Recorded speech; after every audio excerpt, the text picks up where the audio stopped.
Hello guys, and welcome back once again. I just realised I completely forgot to change the stream title today, so let's see what we gotta do today. We're gonna be, I don't even know, more train stuff. Sure, let's go with that. Anyway. Yeah, so we're back with even more Monster Train for the third time in a row. As said, I'll try not to have it quite so condensed, but I haven't had other games to play at the moment, and honestly, I've been fighting with networking problems since yesterday, so my network should be stable for streaming, so hopefully that shouldn't cause any problems. It's just some other things that I've been struggling with. Nevertheless, though, we're going to start a new run. We had a successful run yesterday with, yeah, that was it. We had the blue guys. Okay, I'm trying to remember what we've done. We've won. We've gone green and red as one. So we've done red and blue, and we've done green and red. I don't think blue's won with anyone yet. No. So we haven't done red and green.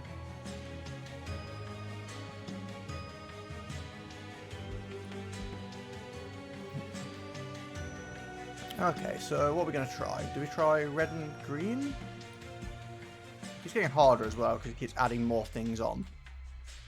How close? Okay, we're getting close to unlocking this. So I think using her as primary again is a good idea because of all the imps which she summons, which would be, you know, good for things. So I think we're going to try a red-green approach this time then. I know that they have actual names other than colours, but it's easier just to call them by the colours. Oh, we got a free imp. You know what, I'm pretty okay with this starting set. Oh, I think it does say something about adding dead weight into my hand. Oh, we got card wise. Apply daze to enemy units when they enter the floor below the pyre room. 50% chance to remove all buff effects on an enemy unit when it enters your train. Let's go with cleansing water. And what are we going to do here? Do we go rally? Or do we go for the imp slaughtering approach?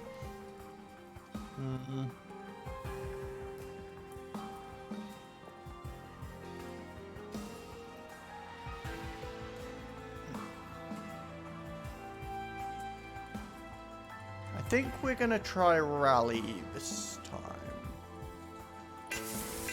We're still going to get the card that gives us 3 imps, but instead of killing the imps, we can just use them as squishy shields. I think. Non-boss units have plus damage. We can try that. Might as well always try the first one, right? I mean, it could kind of suck, certainly, but there's no reason not to give it a shot. Play her.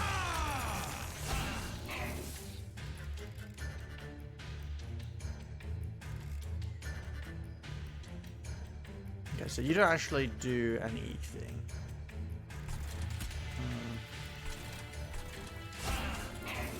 Done that as well.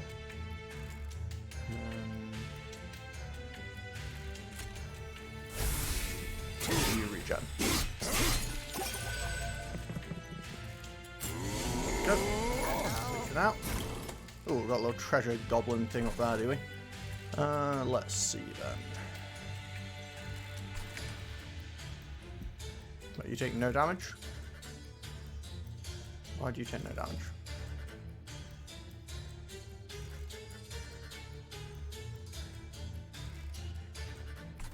That's weird. What's the 0 about?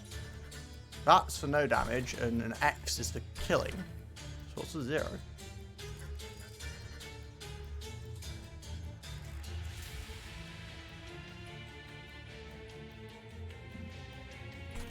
I'm not sure.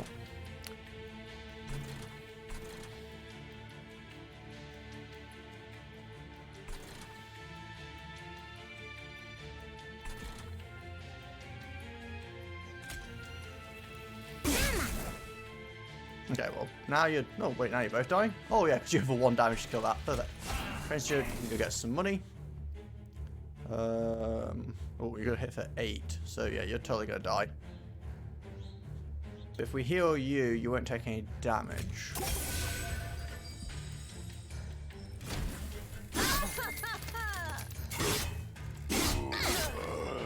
There we go.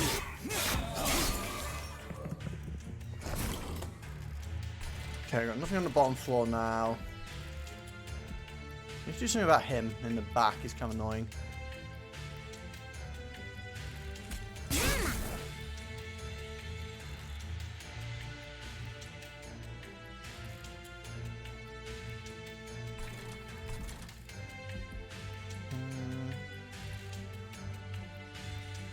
Did that wrong. Should have placed the 2 imps in front of him, and then we would have got the kill there.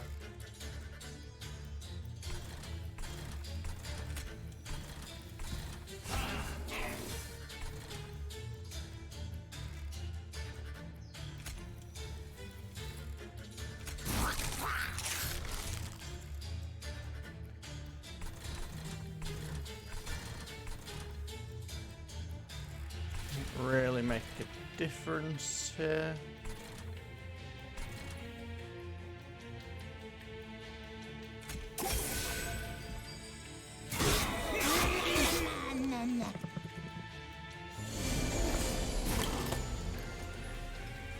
Okay, so what's on there? We're going to do 30 damage. That is not very useful.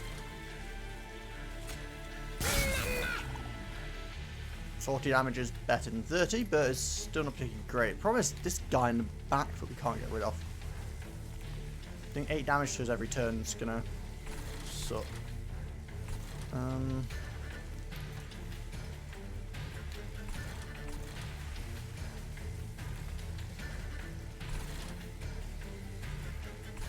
Yeah, this just sucks. So. And healing doesn't even make a difference.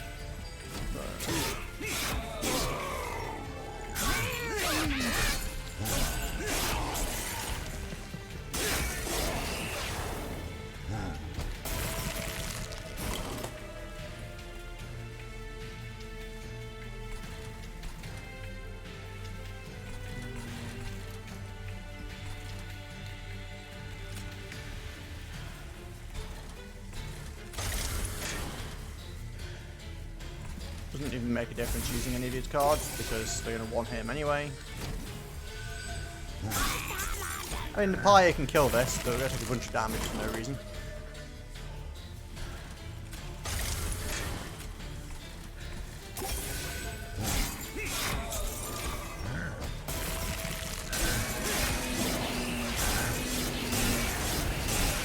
Well, that's an impressively bad start. We lost like half our health on the first boss.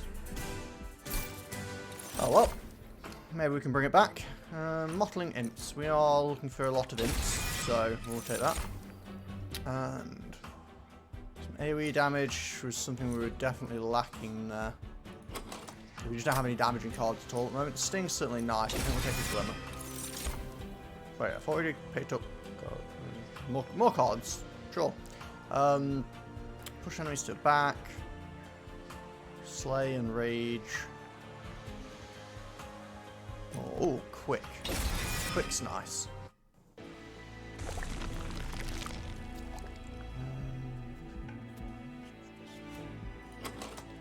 Go for a spell buff and a new minion.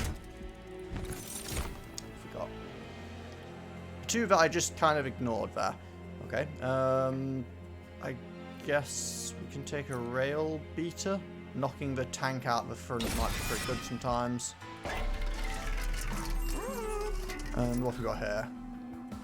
Remove costume costs 1 more. 10 spell power or costs 1 less. I think 10 spell power on this is always good. It costs 1 less.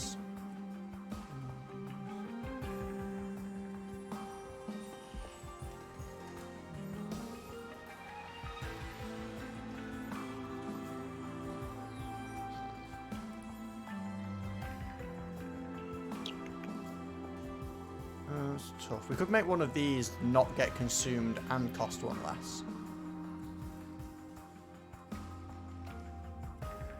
But I think making this 3 is probably fine.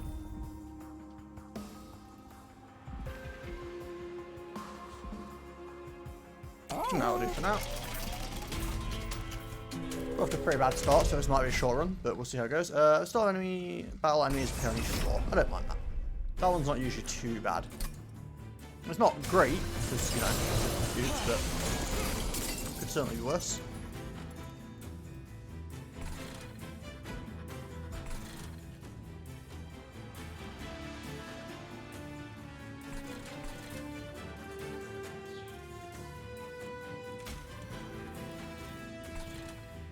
You guys do a decent amount of damage as well. Could have really gone for my mottled imp here, to be honest, but no such luck. You got spikes. You have no attack. So I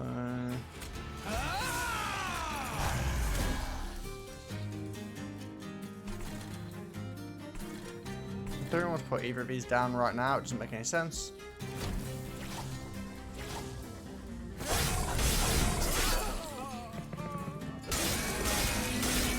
So much damage on the jeez. No, of course. Of course you're in the back there. Why wouldn't you be?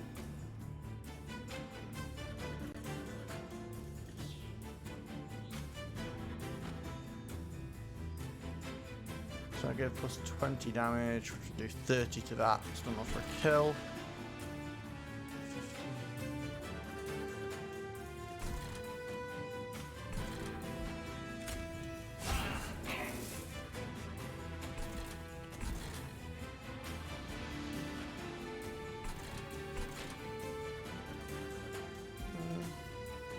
That's all we do.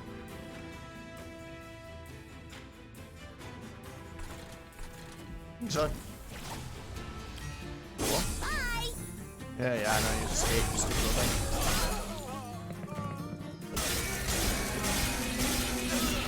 We're gonna lose really fast on this run. This is a terrible, terrible start. Jeez. What have you got? 2 damage, 30 health.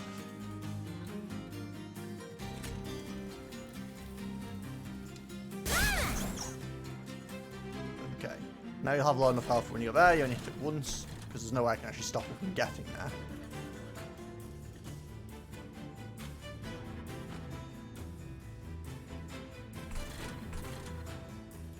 Yeah, again, I don't think there's really anything here I want to use. I'm having a weird thing currently where there's just like no cards I want to actually play half the time.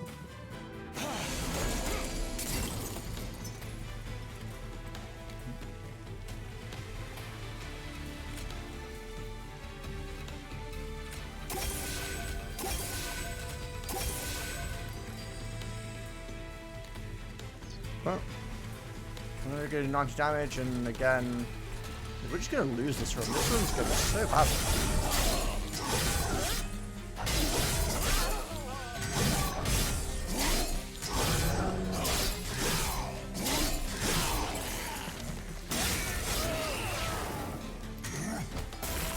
It's been an atrocious start. Train steward in front.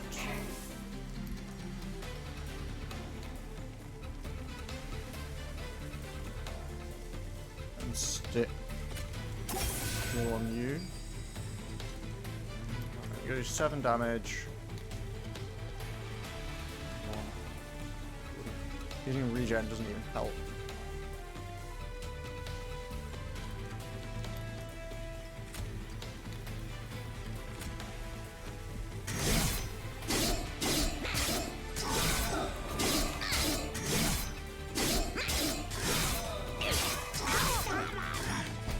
Oh dear, we are not having a good time here, are we? Put you down, behind. None of these do anything here, but sure, why not? I mean, we're not gonna lose if Haya can kill him with 1 hit, but he's done. Taking so much damage. Our first 2 fights and we've lost most of our health. I wouldn't even say it's because the difficulty's higher, we're just sucking. Okay, off we got. Rage, don't need more of those. Fortify, I guess. And restoration detonation can be pretty potent. Okay, what now? Artifacts are always nice. 7 on first turn. Friendly units gain +1 attack per stack of spikes.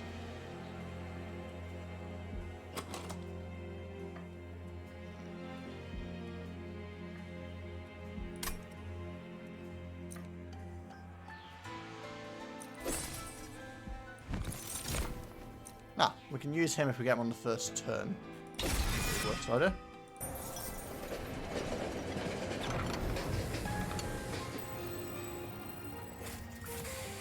Okay, eerily silent yard. Oh, I remember this one. Descend to the bottom floor and apply dazed, or yank to the top floor. Previously, I've always had the randomized cost thing, so I've always taken the steel pulley. It's a good way of getting rid of enemies. It's still a good way of getting rid of weak enemies. I think this, although the steel pulley costs 2, whereas the trap shoot is 3. We'll try the trap shoot just because I've not used it before. Why not? I still think the pulley's probably a better card, but obviously it has a cost to it, so it makes sense. And then we move on and see if we can survive the third boss. This might be the shortest run we've had.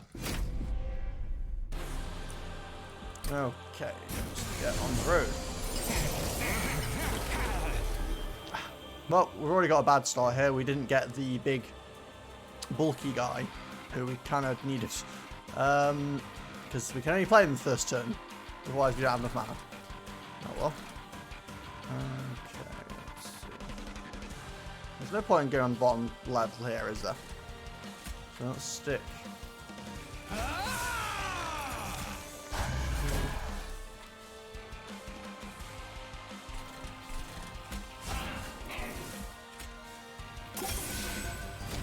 Okay, that'll do. Got now. Hands are really cold today. Just really cold in general today. Oh, of course, now you pair who's never going to be usable. Ah, what can you do?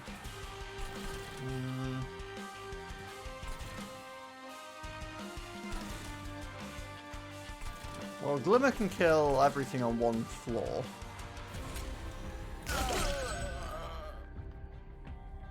There we go. No, don't take any damage. We do more damage to him. Makes sense. And I guess we just put you on the top floor.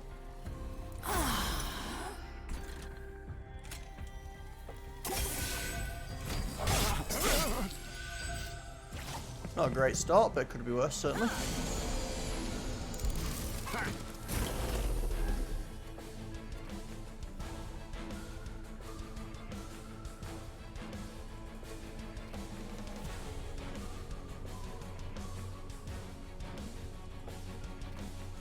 Did this thing get hit by cleansing water? Because apparently it's not going to kill these. So, I'm not sure. Anyway, okay, let's see what we got.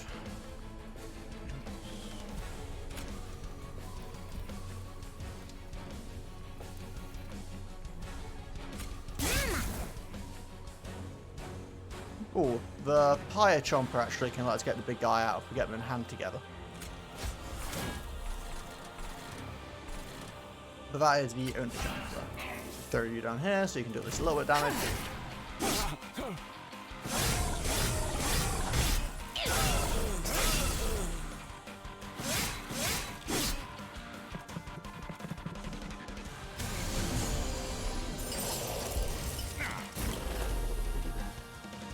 Okay, what we got? We've got another little imp. Got the heal bomb thing. Store more train conductors.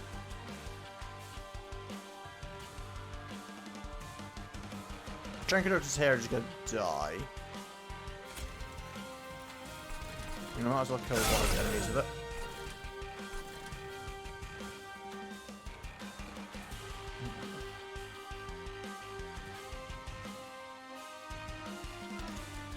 Reverse on the front, it'll kill one. Die to that.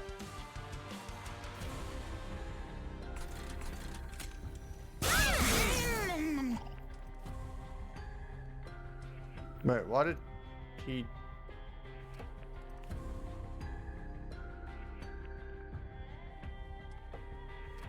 Not sure why my imp died there, but it did.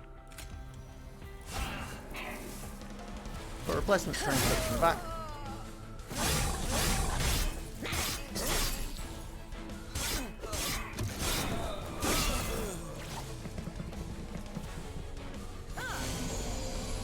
Okay, we've got heals, got a bomb. 5 damage to everything.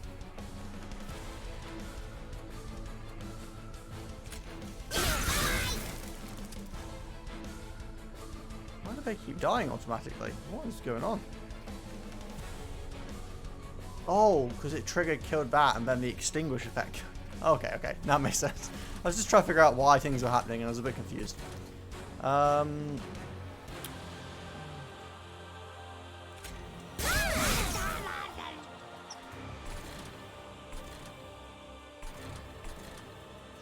That's that turn.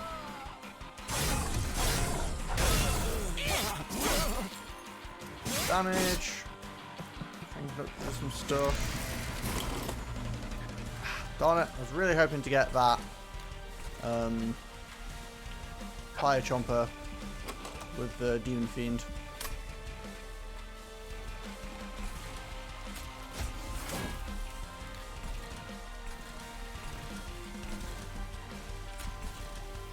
You hit for 9, so you can one-hit that regardless.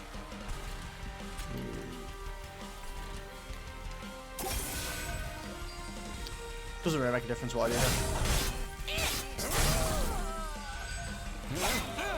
For one thing, I think we lost anyway. We don't have enough damage output to actually kill here.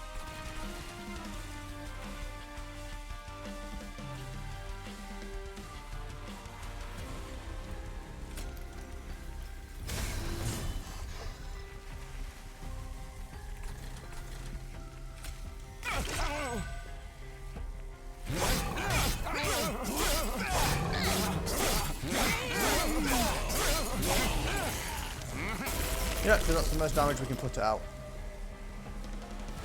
We don't really have any more damage to put on here at all, do we?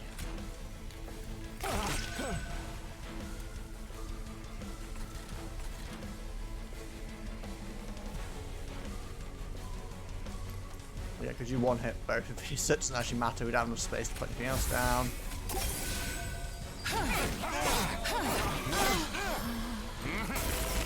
Yep, and then we will kill.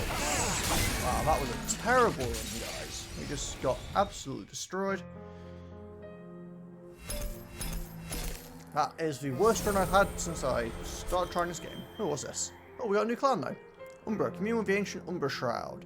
The original residents of Hell mined the Crucible for precious materials to help in the fight against Seth. Okay. What do we got here? Ooh. Alpha Fiend, Strike. Triggers when attacking. Oh, so it just gets +5 damage every time it hits. That's pretty solid. Dark Deal. Deal 5 damage, apply 7 rage. Interesting.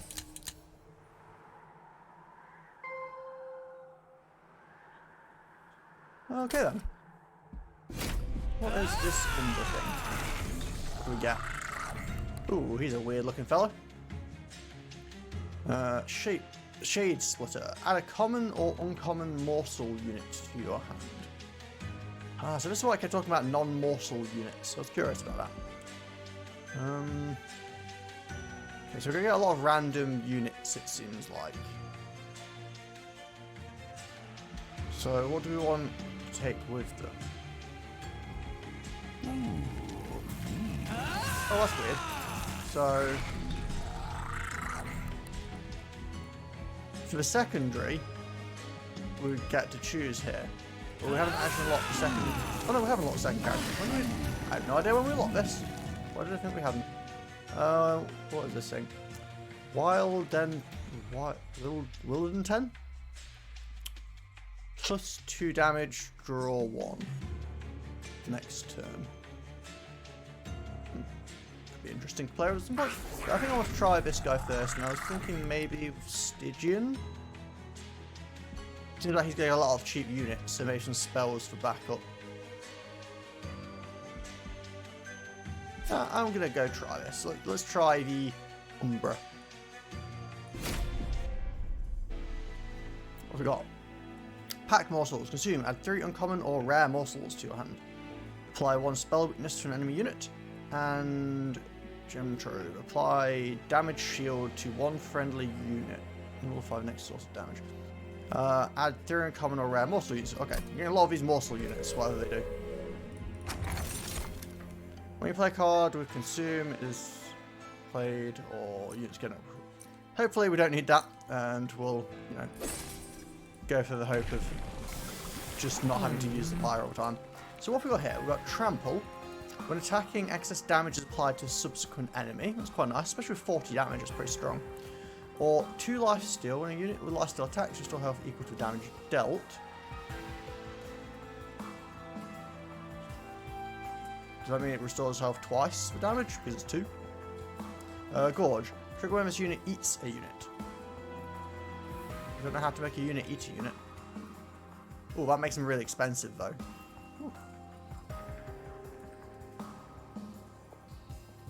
Let's try...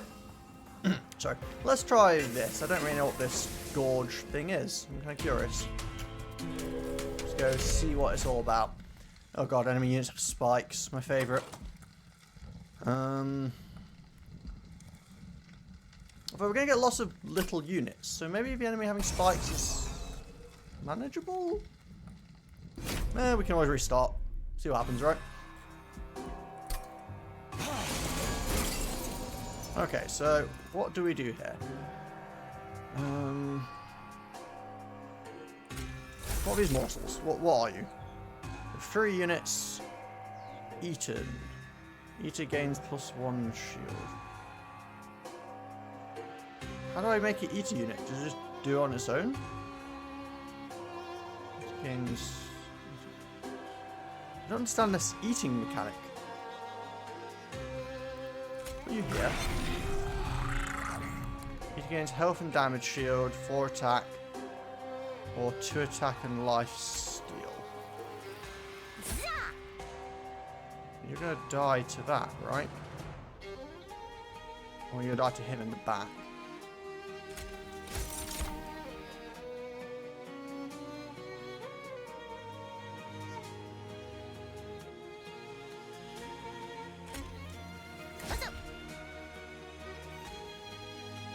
No, wait, you guys both die.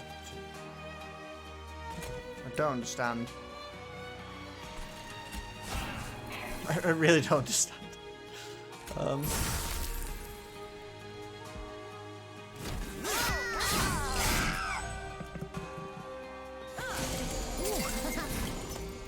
Let me get... Oh, maybe I'm losing it, but the game doesn't seem to have told me how this, like, morsel thing works. Let's...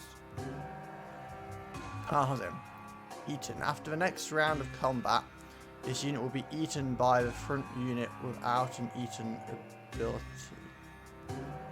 Oh, so can I only get 1 eaten ability? Can I put you in the back then? Then you get eaten. Okay. I think I'm getting it now.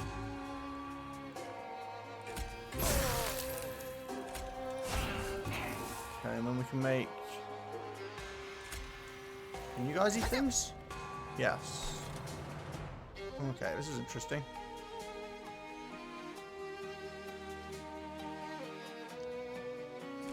What happens if I have multiple of them down though? Oh, you both get eaten. Do you eat him and then he eats you? Guess I might as well put this in you. Why do I have a 4-cost card? I can't use that. Okay, this is a confusing deck. Okay, so you ate it. Oh no, you can gain multiple eaten buffs.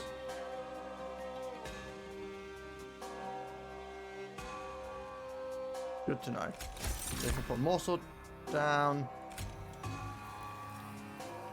You in the back.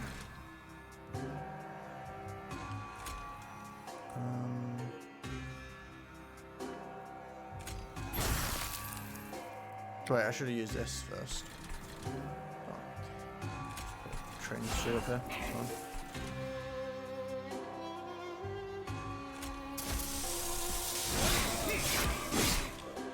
I think I would have actually cleared that wave if I'd done it properly. Okay, so now what? We do 111 damage to you. You're in the back still.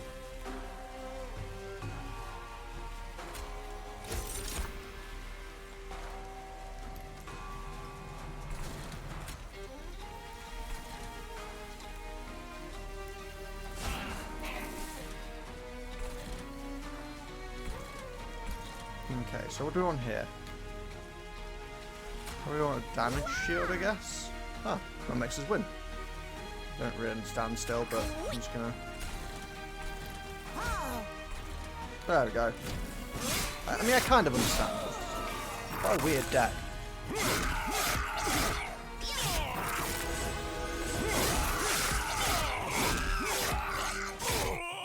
Feels like we need space though, because you want to have like a tank, then your combat unit, and then space to have the little things. Okay, what do we get here? Deal 3 damage, slay. Add 2 uncommon or rare morsels to your hand. Consume. Apply 1x damage shield. Or deal 3x damage to an enemy unit. Slay gains 2.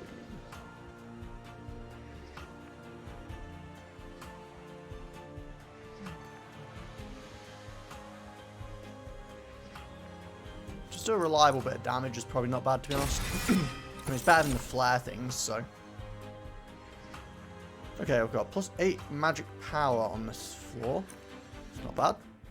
25 damage twice to front enemy, or just more spell weakness. We're not really doing a lot of spell damage. I mean, we've got frozen lances, I guess. We'll take more spell weakness as like a backup damage option. Let's go see what the Umbra units are, because I just don't know yet, so. What have we got? Gorge. Triggers when you eats. Okay, whenever it eats a unit, it gains more life steal. Or it gains damage shield. Ah, so you're the tank, are you? You eat stuff, get shield.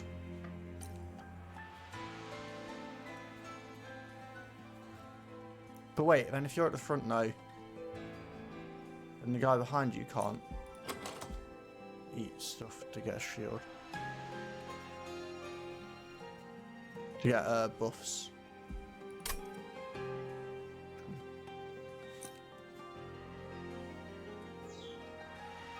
I'm gonna take the warden anyway. I'm still trying to figure out what I'm doing here, so. Holdover. Holdover energy scythe. Oh, that's a lot of energy siphons. I didn't realise I already had two. Holdover energy siphon could be pretty potent.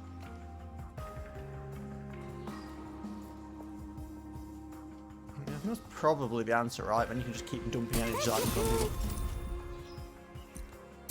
people. -1 cost. Probably want this so we can actually use it, right?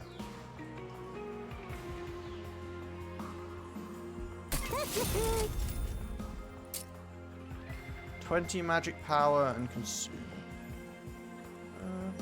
Wouldn't mind one of these having that just as a big hit. And I might have too many energy siphons, to be honest. Especially this one having holdover. I think I'm going to remove one of them, actually. There we go. Energy siphon's good, but if you already have them anyway, you don't want your hand cluttered with them. Enemies enter with 10 armor. Making spikes as well. Nah, stuff it. Where's the fun if you don't take the risks, right? Okay, what have we got?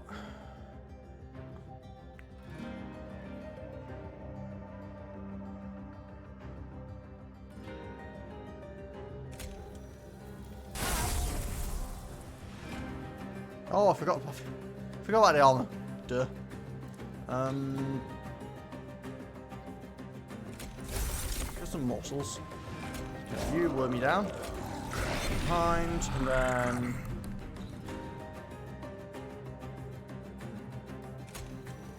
Oh. Oh, you're a 3-cut. Oh, that's a problem. I need more space. Well, I'll have to put this up a bit, haven't I?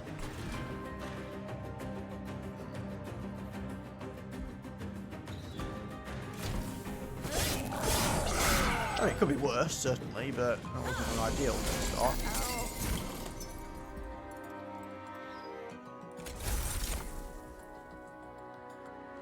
Okay, these morsels do have damage, so I could actually use them to attack up there. They only have 1 health though, so I can't kill her.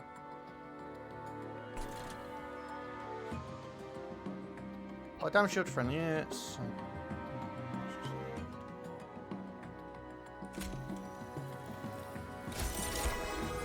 More morsels. Oh dear.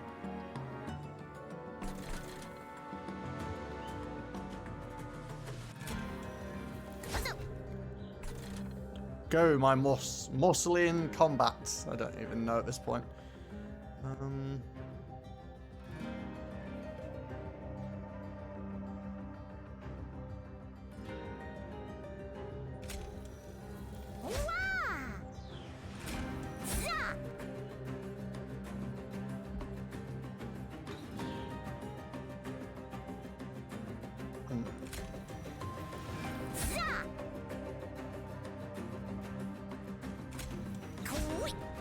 All the morsels. I have no idea what I'm doing.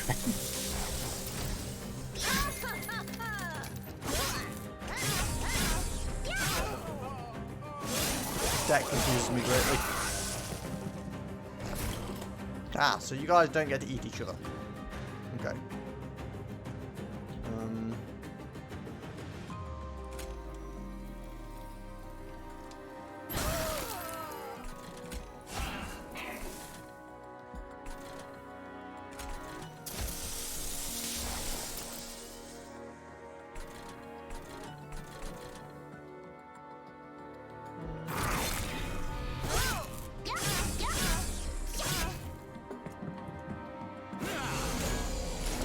Okay, we now have a boss, and we really don't have a good setup for dealing with this. First things first, let's make it weak to damage.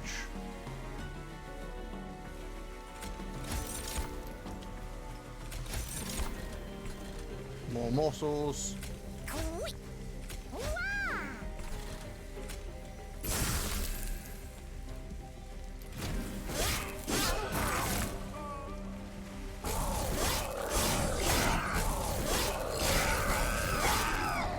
Well, this isn't going great, is it? They'll kill themselves. Oh dear. So we take double damage, we should take 6, but that's still not enough. Should we... You...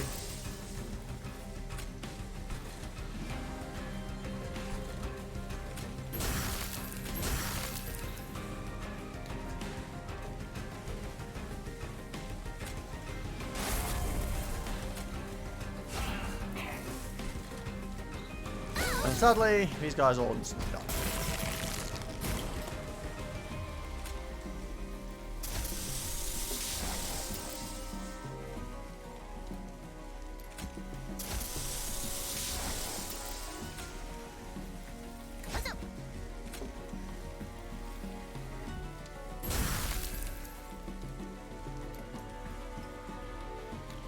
Well, I mean, we will kill the thing in the end, but it's not an ideal way to go, is it?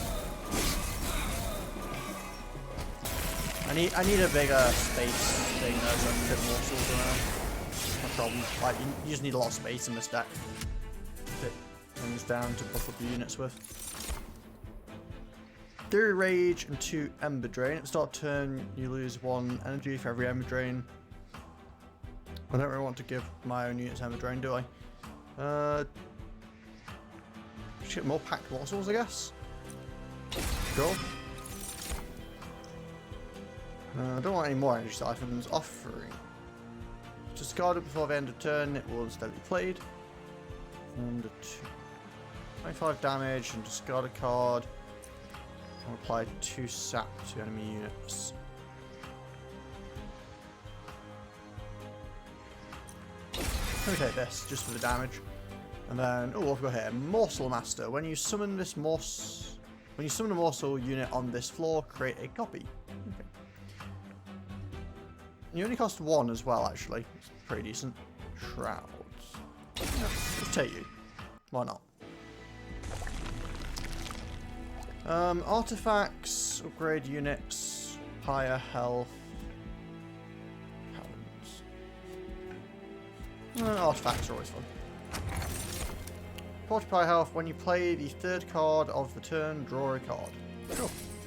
I play a lot of morsels, so playing 3 cards each turn, not too hard to stack. Ember deposits, frozen in place, collect around out the ground, byproduct of pyre. These energy sources have gone dormant. Close inspection, 1 mound of this rubble seems to have something more powerful protruding from it. While you could take the protrusion, removing some of the ember deposits and hauling them from the area would help to eventually revive them with some power, granting you something later on.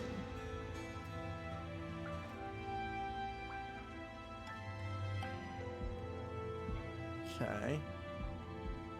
So I can either get this now, but I get Blight.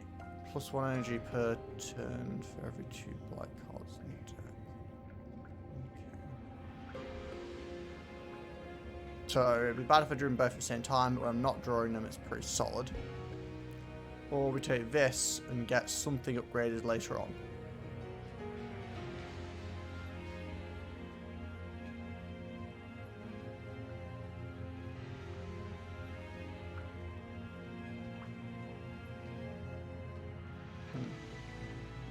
Do I have to play them to get an upgraded version?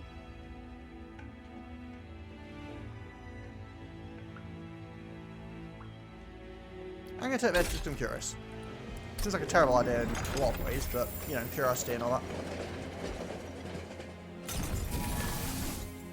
There we go. Okay, let's continue this slightly confusing run. Enemy units enter with 2 rage. It's very rude.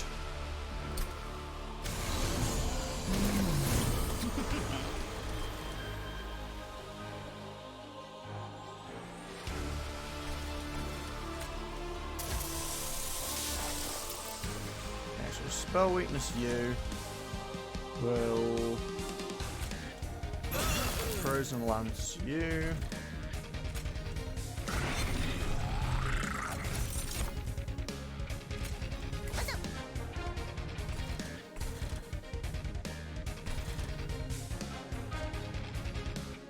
Don't really want to take the damage from both of these guys for no reason, so I think we'll just pass that.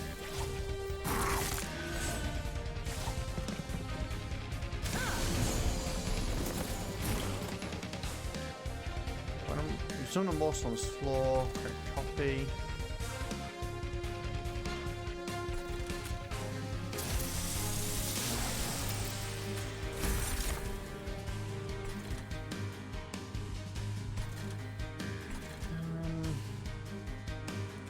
So we could play this and then that. You guys have too much damage down here. Stick a train steward up there. And I guess we'll buff up our train steward.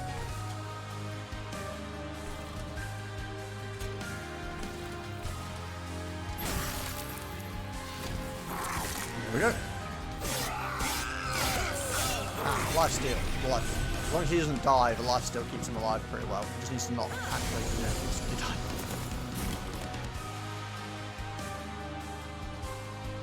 Apparently he's taking 0. Don't understand how, but...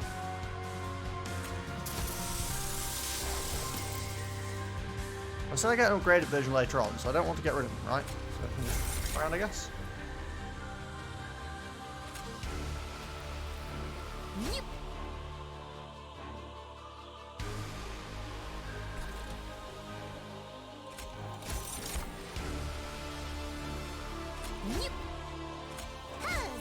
So maybe ultimate train steward on the top level.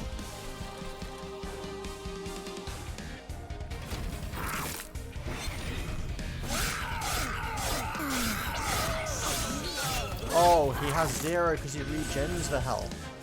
Ah, I get it now.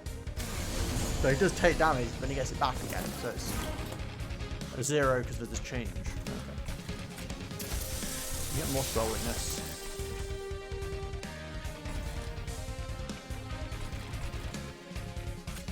You can get rid of these.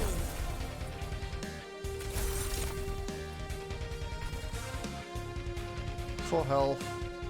Life steal, attack, damage shield.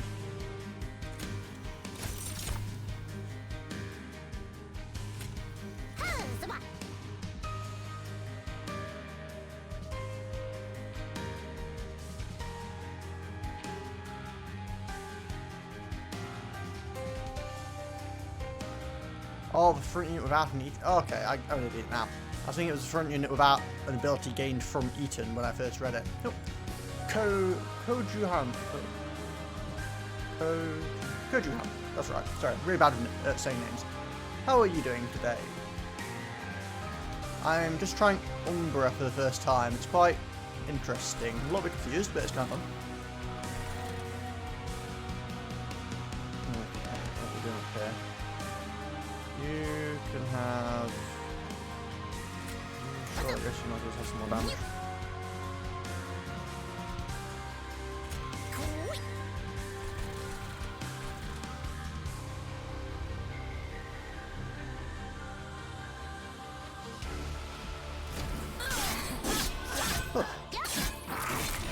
We had a pretty bad first run. We tried, what was it? Fiery dudes with the grass dudes, I think. Not badly.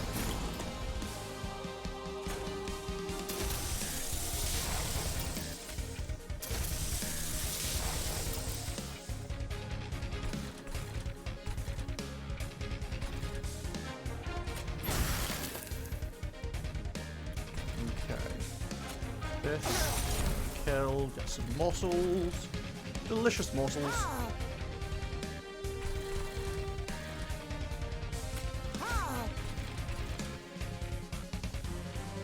I think we'll leave it there. I want to get this when we can actually hit the enemy.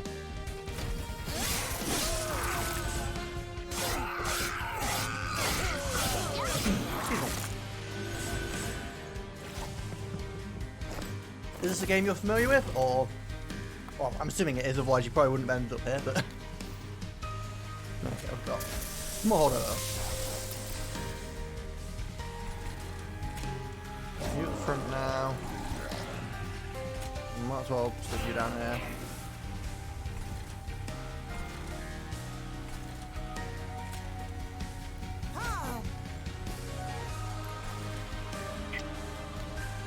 Yep, familiar. Ah. Well, you'll have to forgive me for kind of probably making a lot of screw-ups. Oh, you might... I don't know if you're familiar enough, but I had a... What was it? You know those... it looks like an ice cave on the railway. And it was an event that gave me these, and apparently it was going to give me something good later on. But I don't know if that means I need to not use them and remove them from the deck. Well, I mean, it's not doing too bad. Oh, we're going to kill it. Nice. But it's a little bit sad that I didn't actually get the chance to use a spell on it.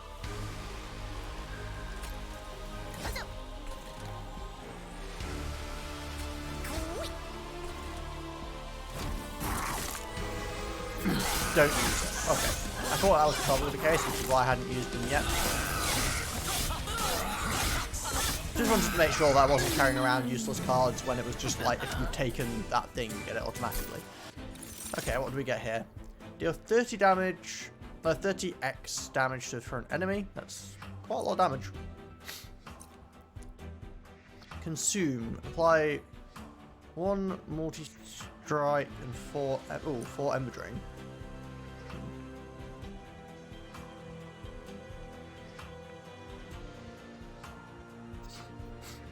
Consume apply tramp. Ooh, that could be pretty nice.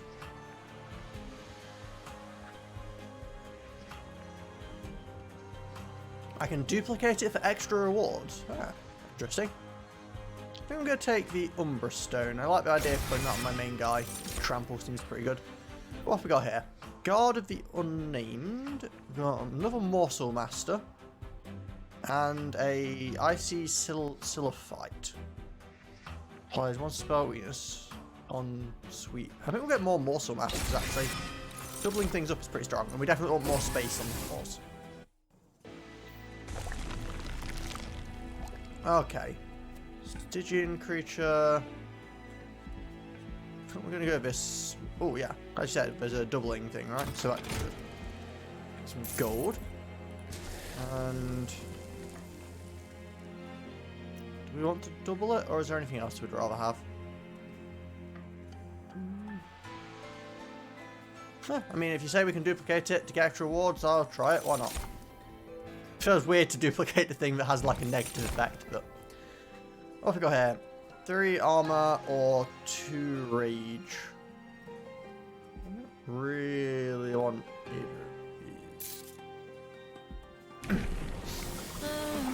What's it? Sure. Whenever we gorge, we get 9 and 2. Ooh. Ooh, plus 2 space on the floor. That's pretty compelling. We could put 2 architects behind this and then just have millions of the little dudes. Yeah, let's do that. That sounds like fun to me. I mean, assuming we get the cards in the right time and all that kind of stuff. Start battle, enemies appear on every floor. That one's not usually too bad. Worst case is the artifact, the pyre takes a little bit of damage and kills them all, so. Okay, so what we're looking at. You guys don't actually do that much damage. Ooh, although I don't have any thingies. Is Space Hero useful when Morsel Master dupes morsels?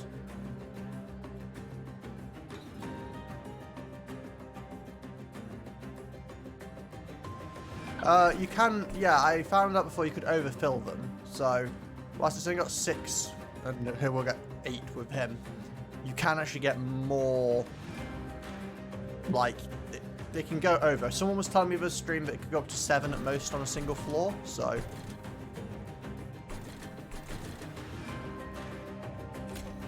Put you here. Then you can go here.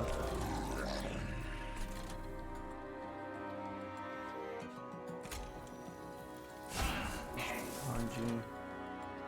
Oh.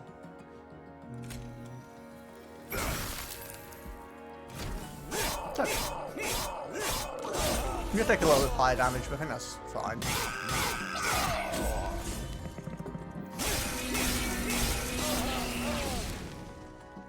Pyre can handle a little bit of damage. Ooh, treasure fairy thing.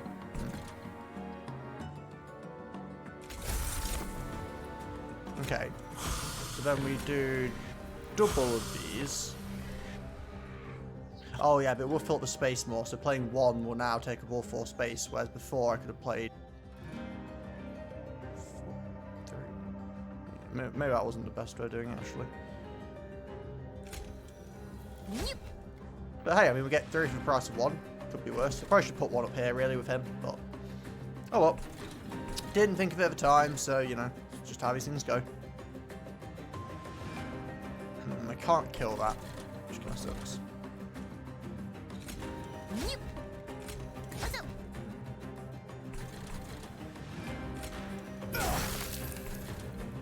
Go.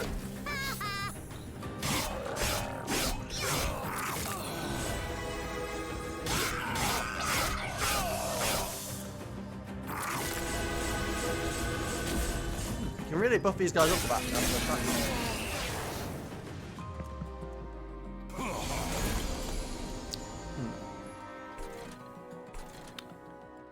Okay, well, we need some more of these. What have we got? Gain 1 or +1 health and damage shield. Let's have a bunch of energy next turn, shall we? Let's get some more bosses down here. Lifesteal on you would be pretty value.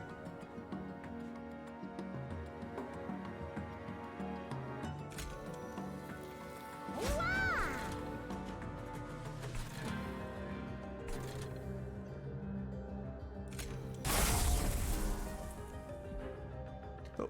You're guaranteed to draw at least one banner unit. Try a reward and map banner pool at the start of every turn. If you remove damage shield Gorger, you will always draw Morsel Maker. Ah, I didn't know that. Interesting.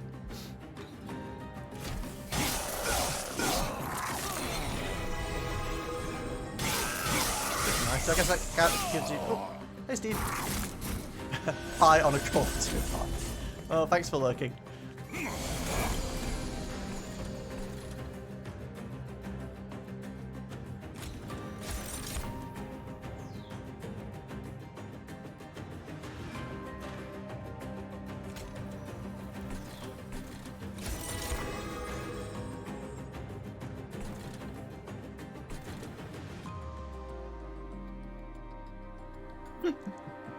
Steve will be lurking around. He's supposed to be working, but he tends to, you know, pop in and out.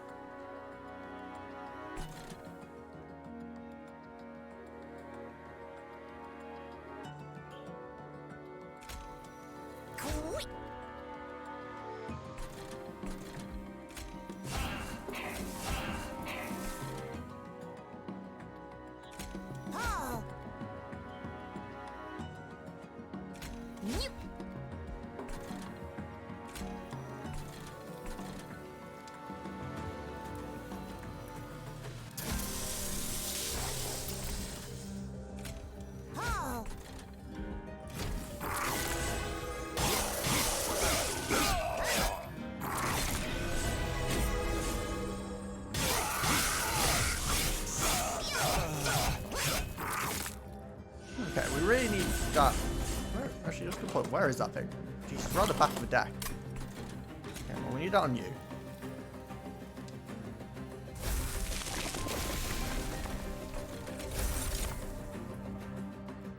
Four damage. Damage, because you've got a lifesteal. So weakness. Have to kill them this one. It's fine. More damage. There we go. Extra space at least enables you to Antumbra Assault.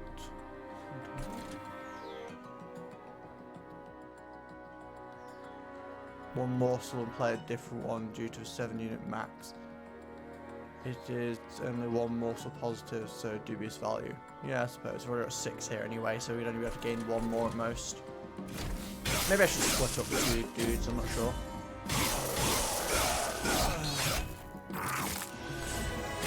Well, this allows me to put a bunch of morsels on other levels, so...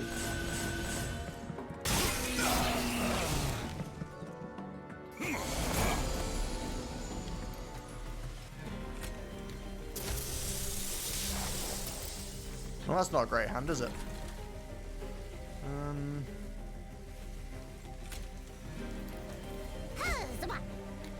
No, that works.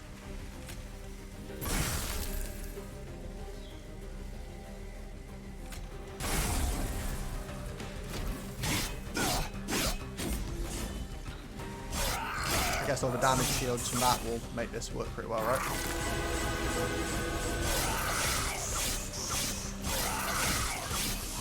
Sold. Okay, I'm starting to get to grips with this deck. I'm getting it. Oh, my nose is really itchy today and a bit prickly. Sorry if I end up rubbing my nose a lot. What are we doing? Applied damage shield, 1, 2 uncommon or rare morsels. Return eaten units to your hand.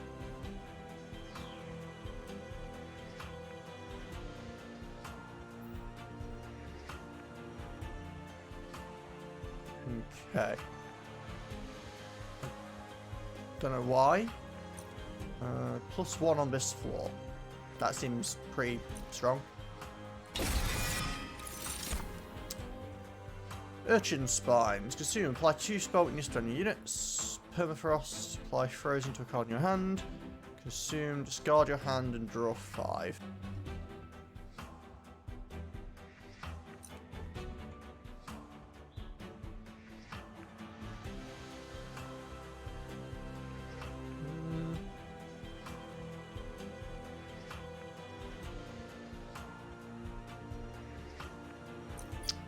I can see a possible benefit to this.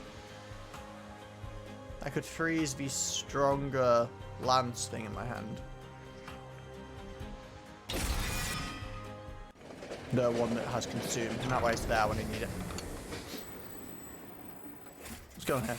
Similar to before, ember deposits are seen piled throughout the area, but this time you can see the ice beginning to melt, revealing the more powerful ember beneath.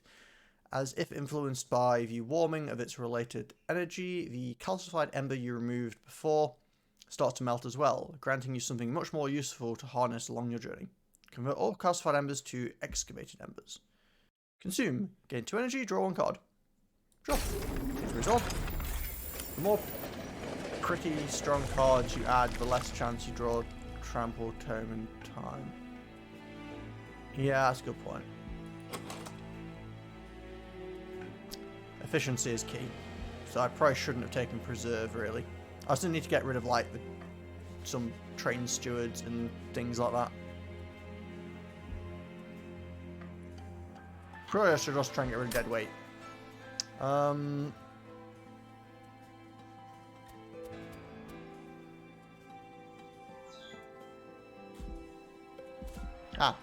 Vortex. Remove things. Well, let's see what's here first.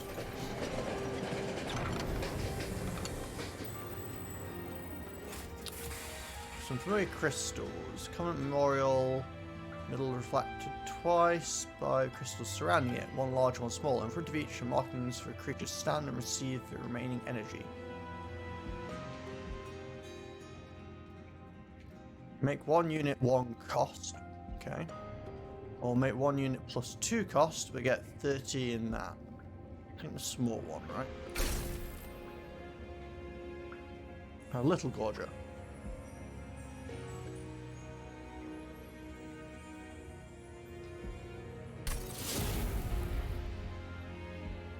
There's so small, in fact, you almost missed them entirely before. After a tiny spark of light and a faint squeak, your ally steps away from a crystal much smaller than before. So small, you almost missed them before returning to the train. Okay. Okay. We want to remove... I'm going to remove 1 train steward and the permafrost that we just got, which I know is a bit silly, but... Oh, go ahead. Ooh, upgrade a unit with quick. Quick is strong. I mean... Seems like the obvious choice, right? He's out of a unit that's actually getting buffs as he goes. Just check what else is there. 3 damage shield or 25 health. Yeah, let's give you quick. Don't care too much about these.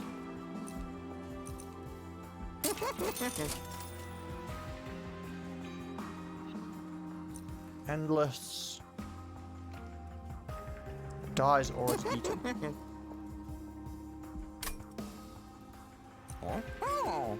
Play a spell on this floor, or just plus 10 straight up.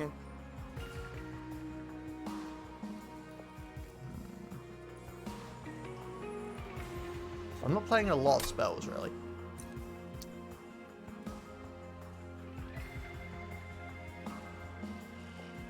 Sorry, I'm just very sneezy today.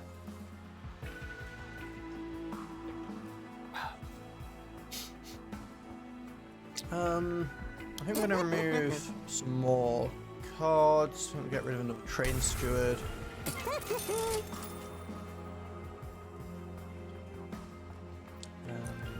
We could just give one of these guys plus 10.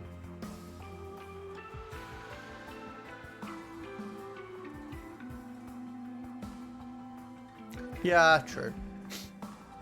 Yeah, I'll get rid of one of these then. And actually, yeah, let's just go consistency, shall we? Let's get rid of another one of these. And do we want to give it... We don't class enough spells. Do we want to give anyone plus 10? Is that worth it? Just a simple plus 10? Might be worth on just one of Morsel Masters, to be honest. You know, just as a bit of extra damage on them. Doesn't hurt to have. You get a bunch of buffs anyway. So I think... I don't know if it seems weird to stick this on a Morsel Master, but it has 3 slots because of the thing I've got, so... Yeah, I'm just going to give you a bit of a buff. Might as well have a bit more damage output. Oh. Multi. Why multi if...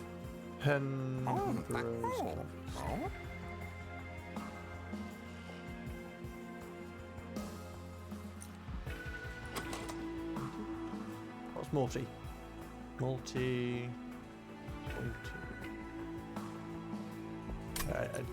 I don't know what's... I don't know what multi is. But I'm just going to continue. Also, hello again, Ignis. Oh god, spikes. I don't like spikes very much.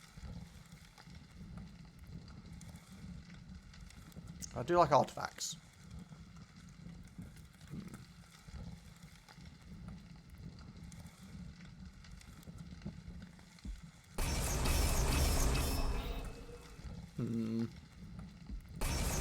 I'll risk it.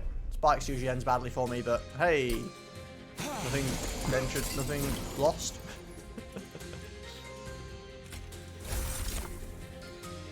Okay, let's see what we've got. Health, damage, damage shield.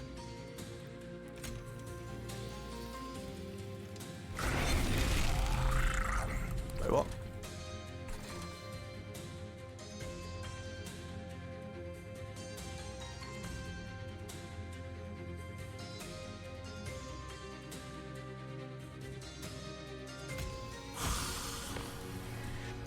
I'm not sure what the wooden box was about. Let's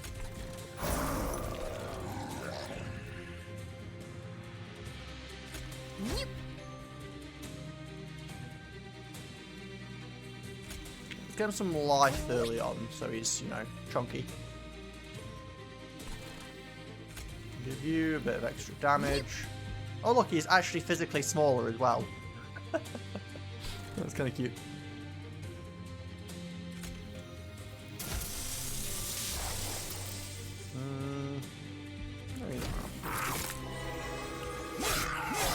I think they wanted to roll a multi-strike upgrade on damage shield Georgia. I think it saves damage shield in the long run plus the damage morsel.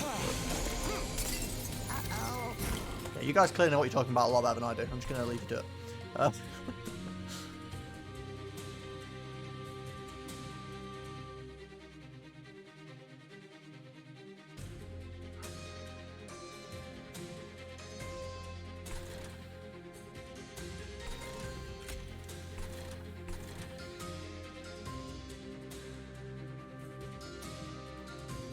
Go for...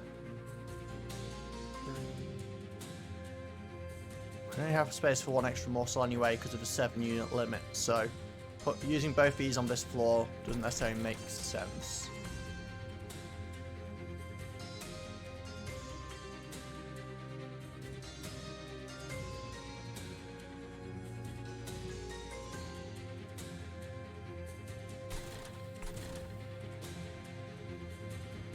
I'm going to use at least one of these, right? Because, you know, we need to feed him something. Do have extra energy here, which I think we might use this time.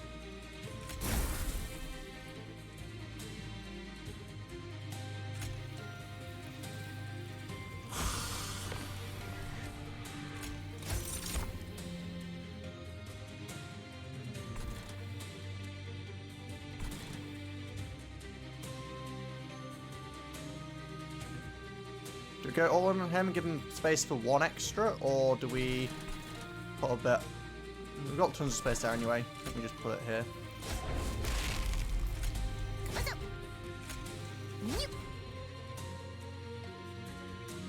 Feels sad. Put side effects like send will fail. If the enemy's side is full, then it will bypass the room. Okay. That'll do. Also, I didn't really think about the fact that these guys are going to die to the spikes. Should have thought about that when I allowed the enemies to have spikes, really. And by allowed, what I actually mean is when I instructed the enemies to have spikes. Oh dear.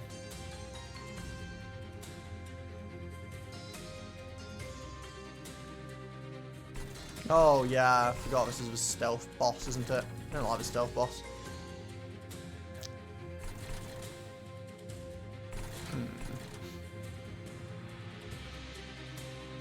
You're gonna die, that's suboptimal, but...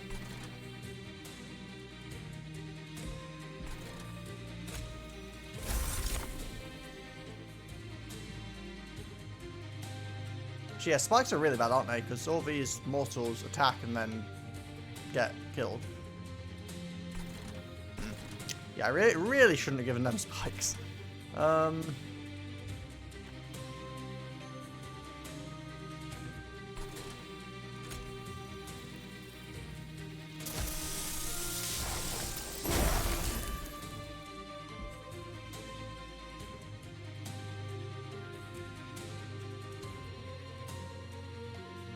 If you quit to main menu, you can start the fight all over with the same RNG.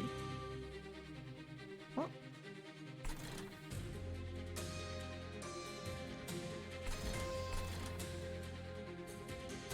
Sounds interesting, but I'm slightly confused, so... I'm just curious now, so if I quit to the main menu... and then... go back in again? But it's not spikes, so... Or do you mean from a point of view of setting from the top floor? Yeah.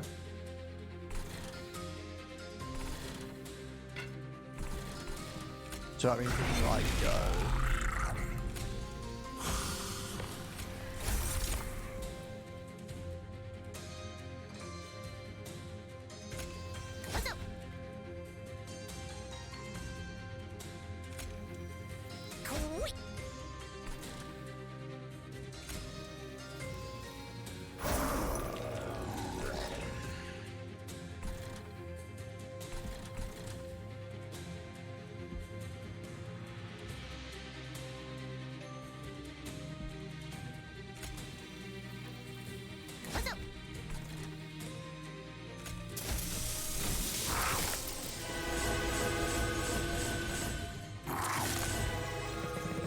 Honestly, I don't think I plan on restarting fights like that in general. I was just curious to see how it worked. So, but I'm not gonna spam it. So, now do we go all in here, or do we also put some stuff down here? Probably makes sense to just go all on the Penumbra guy, right?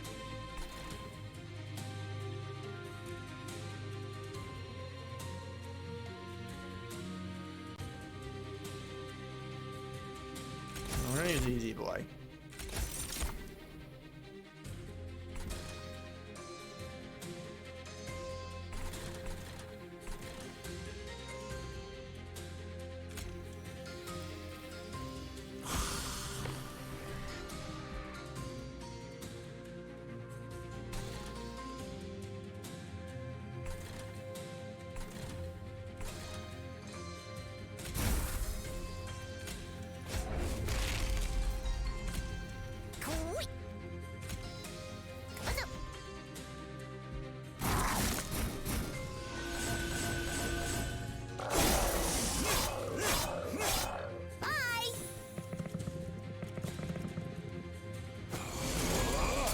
So many spikes. So many spikes. Never draw this very early on.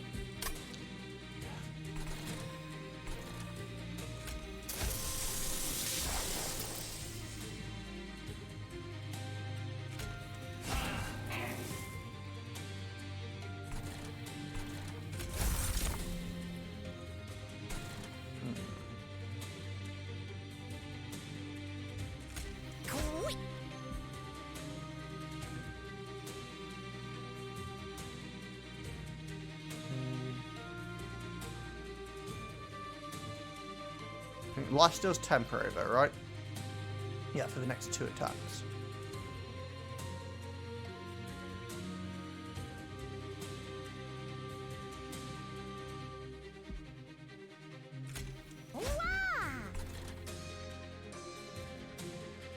Okay, you guys have a lot of spikes, so these guys are going to die themselves, pretty much.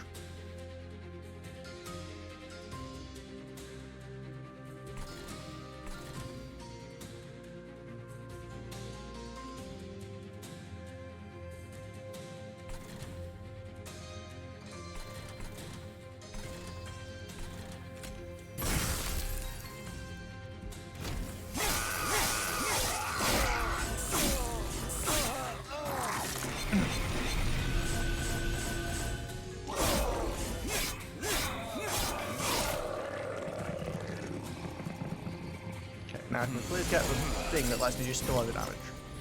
Thank you.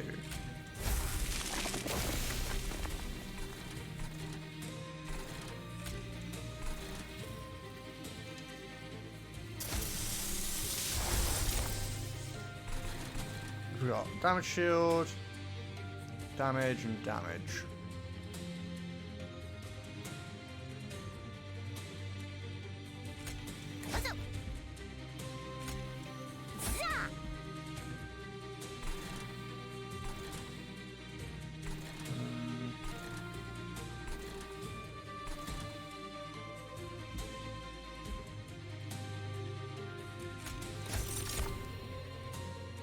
Are you planning using any of these?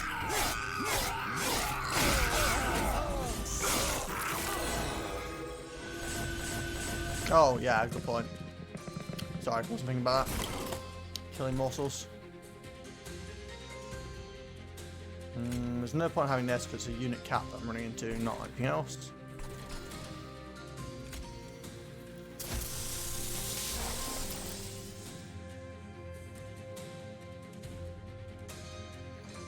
There's not much point in playing these, but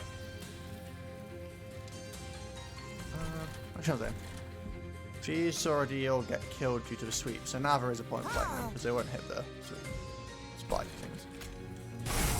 That.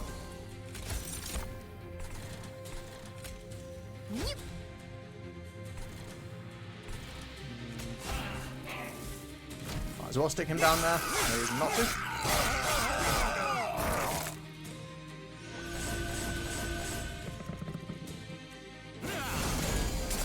Then we've got our boss.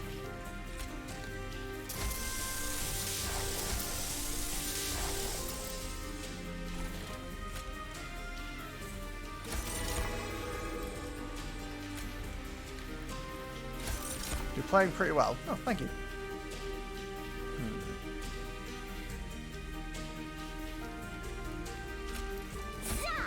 Damage shields.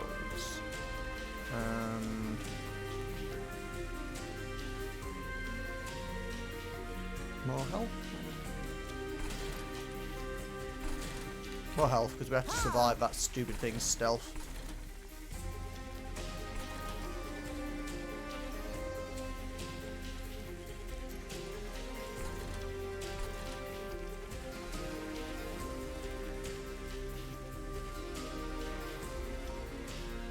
If we use both these morsels, we can burn one more stealth on it, right?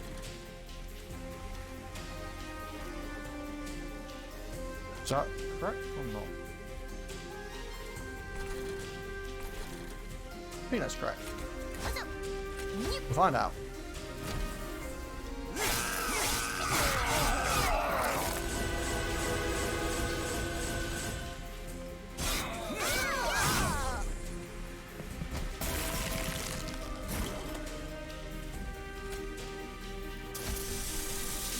Okay, I've got lifesteal and add more to hand. Health. Cards. That didn't really do much. Lifesteal. And a bit of health.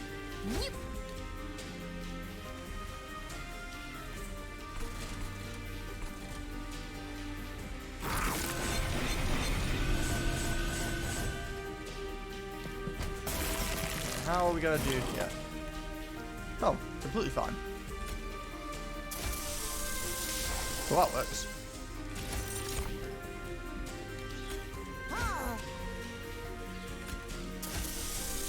Sadly, I can't actually hit the thing I want to hit with this, but...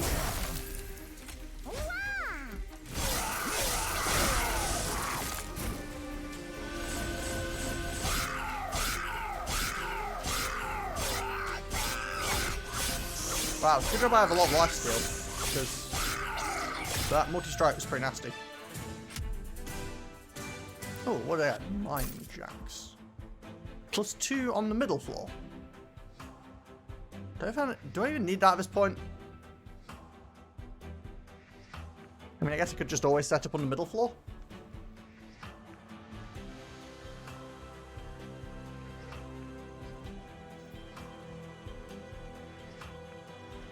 My issue isn't actually the space in the end, it's the number of units allowed on the floor. I feel like I can also potentially remove the cart. I could also remove this thing from my deck then.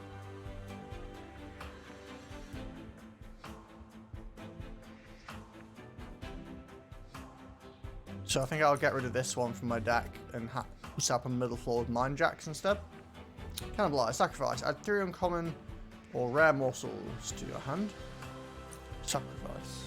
Kill a friendly unit to play this card. Guess we kill a morsel to get more morsels. Deal 20 damage to a random enemy unit 3 times.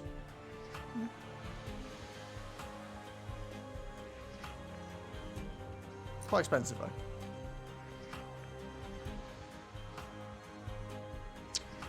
I really feel like I'm lacking in morsels though, so I'm going to skip that one. Frenzy days. Apply 1 days to enemy units, discard your hand. Armor. Deal 1 damage to a random enemy unit 5 times.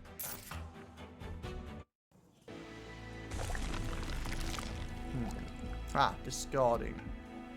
Cloning.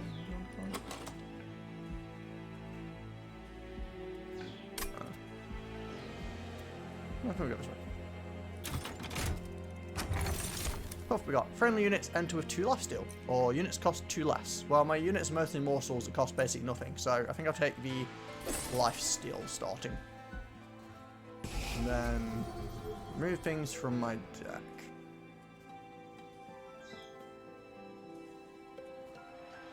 Well, there's the train stewards. I don't need this anymore. This is kind of pointless. So I think we'll get rid of that and a steward.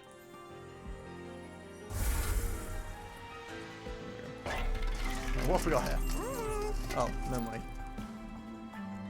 Well, that sucks.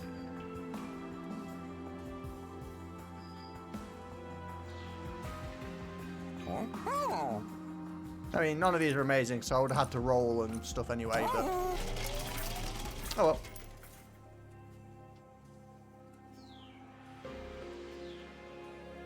Are energy siphons and Titan's gratitude useful? Titans. I mean, this is just some damage, really. I would get rid of this one. I'd keep the one holdover just because even just having the one thing with the Frozen Lance and Titan's Gratitude can do a lot of damage to like a boss or something. But they're not super optimal, no. Multi-strike and rage.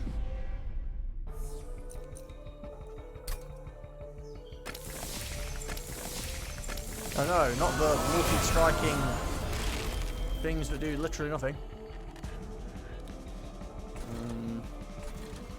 Okay, so we're setting up on the middle floor because this is where we've got the most space.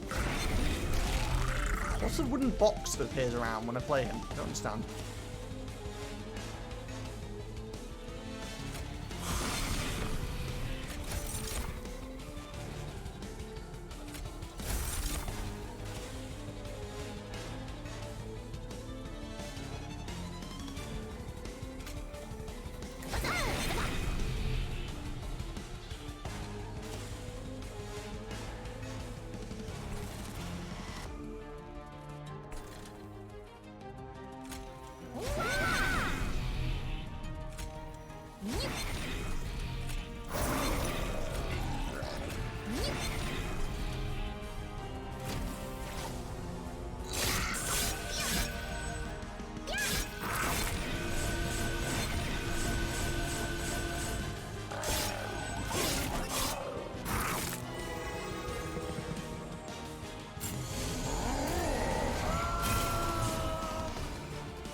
Okay.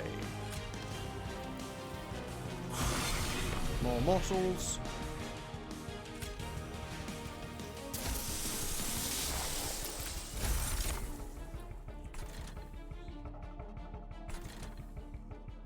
Damage shield. Attack.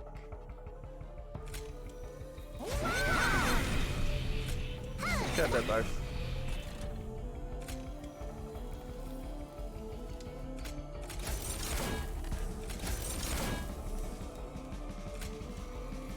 Sure.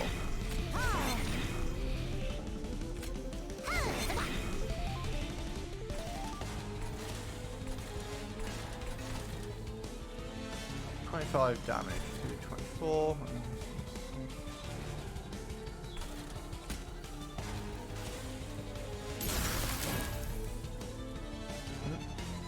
Oh, didn't pay attention to that. Oh.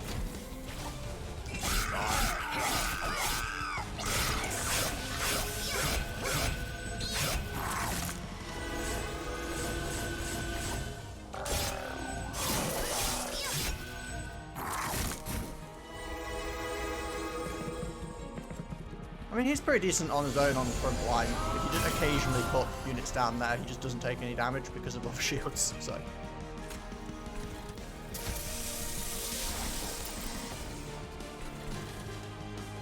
This kind of sucks, though. These guys are going to wander up to the pyre and punch in the face a bunch.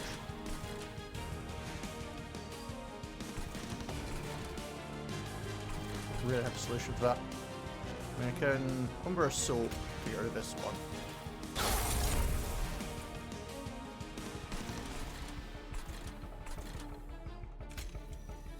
Probably put train stood behind him just for a bit of extra damage. Obviously get this on you.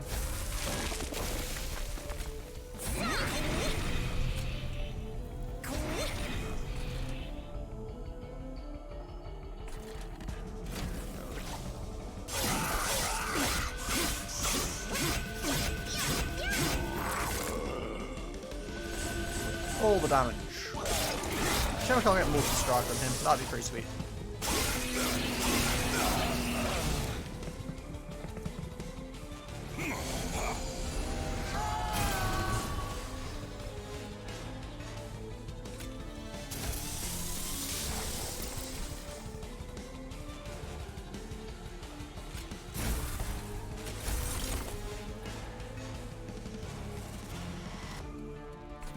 Damage.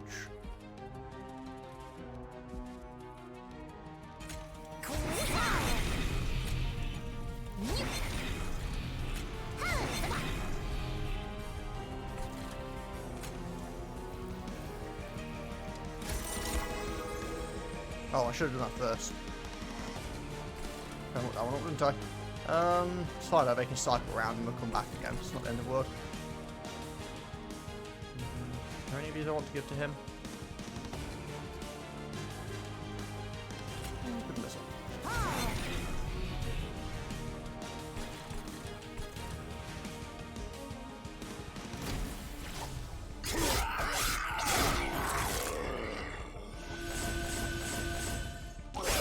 Righto, I'm back. Done with the call from my manager. Still got a job. That's the most impressive part about that.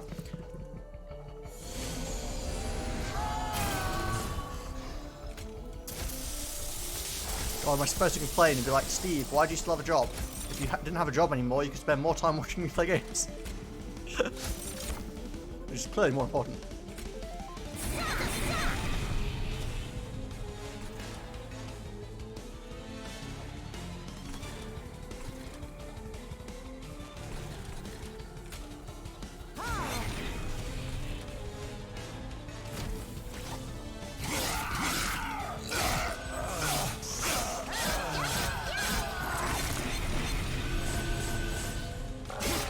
He's getting fatter and fatter. More time than you already do, good luck. True, I'd have to start streaming more, wouldn't I?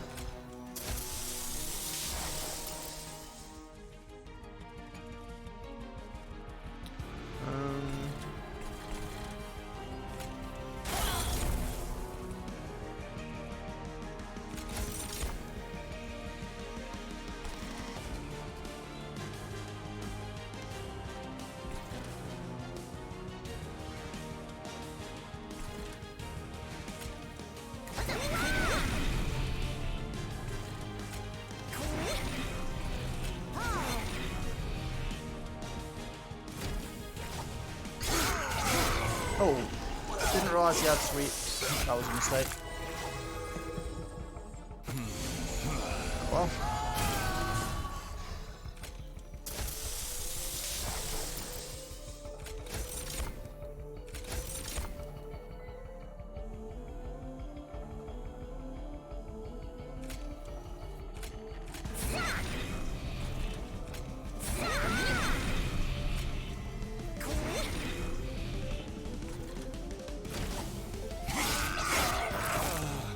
More damage. It's bad if you still don't feel that strong because I had... Well, actually, I guess it's been pretty strong now. One of my 2 successful runs I had was with the red guys. And I ended up with like 3 dude... Like, there were the guys that are supposed to cost 10 but get less of imps. But I had the thing that randomized costs. And I ended up with like 5 of them in the deck, and one of them had like triple multi-strike with 100 damage, and it was kind of silly. Like he hit 3 times with 100 damage, and it was just like, okay, this seems reasonable.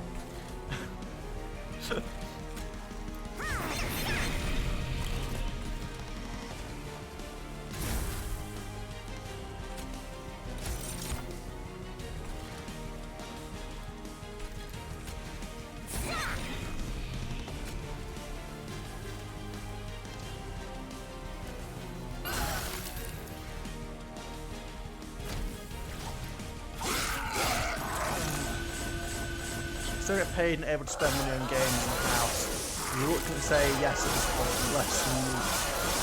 unless you are winning the lottery or something. Yeah, I mean winning the lottery is always the simple solution to winning at life, isn't it?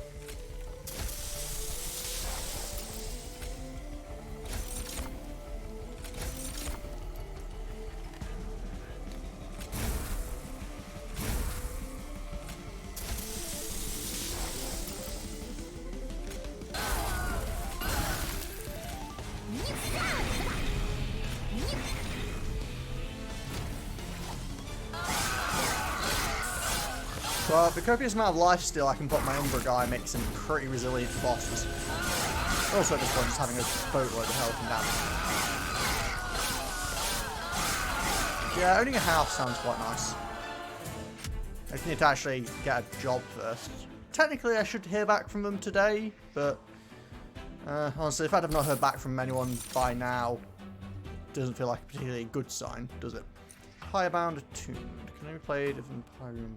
What can I do? Knife damage from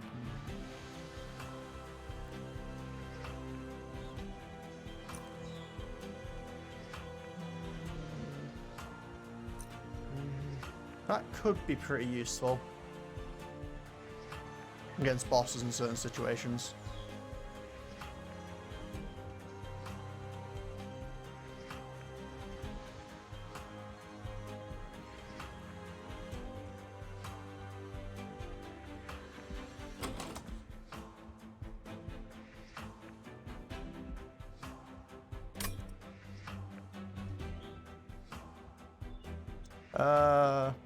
Wretch after that front unit has eaten 20 times runts, then just gotta get him to eat them all again. I think it returns the ones that are on the field. Doesn't it? I wouldn't have a big enough hand size anyway, or field size for that matter.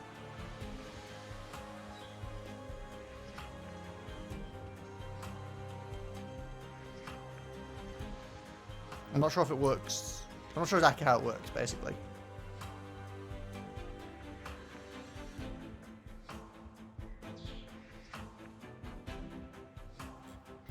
I haven't played it before, Steve, so I'm not sure. Koju says new. And Koju seems to know kind of how the game works, so...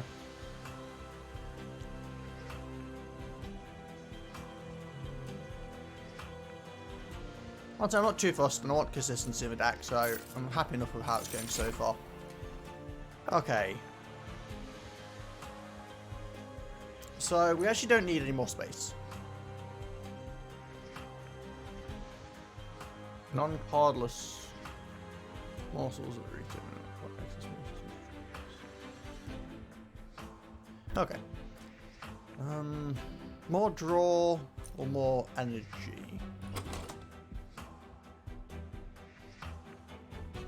Not sure if I really need either of these, to be completely honest, but my stuff's all pretty cheap.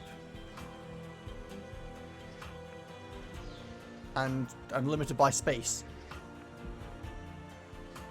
I mean, I guess draw would get me the Umbra Stone faster. It's the first time I've taken the draw one. The others have always seemed more useful to me, but... Okay, we've got an artifact, something unknown, and spell. We've got money, unit upgrade, and health. Fire is damaged. And we can upgrade him one more time if we wanted to.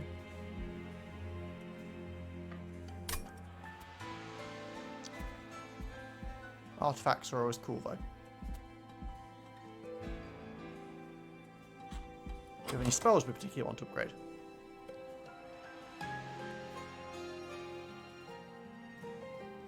Could upgrade Gem Trove.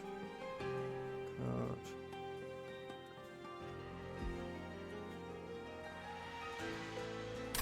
I think we're going to go this way. What first?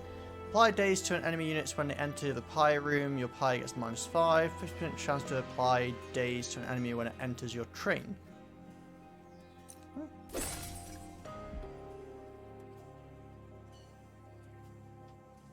Holdover on the Trove. Yeah, Gem Trove. That would be pretty sweet. Well, let's check the caverns first, see what's happening here. Oh, it's the claw thing again, right? Yeah.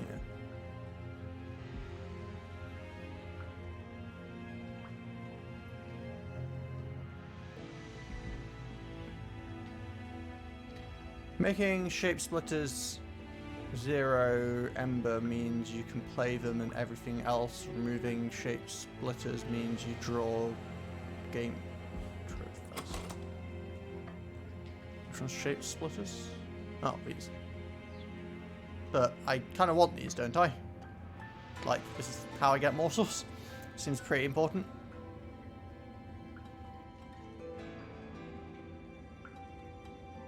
I mean, just getting Gem Trove doesn't... I guess it gives me the uncommon and rare morsels anyway, doesn't it? Fair point. If I get holdover on Gem Trove, I guess I could get rid of the shape splitters then.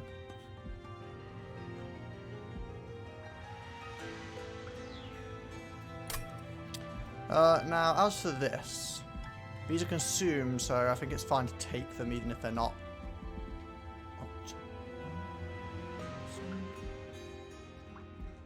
Yank something out.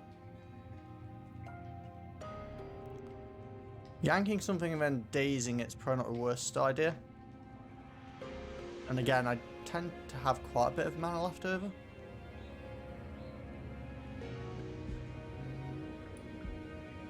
I'm gonna take a hook.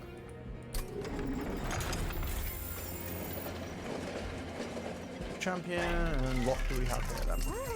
Oh, speaking of holdover, holdover. I mean, I already have it down and cost 1, but I mean, that seems pretty strong, right?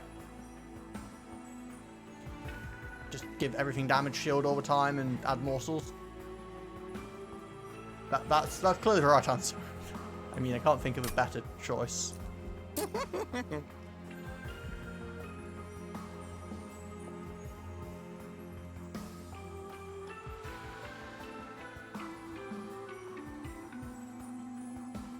It's still an expensive spell, but, you know.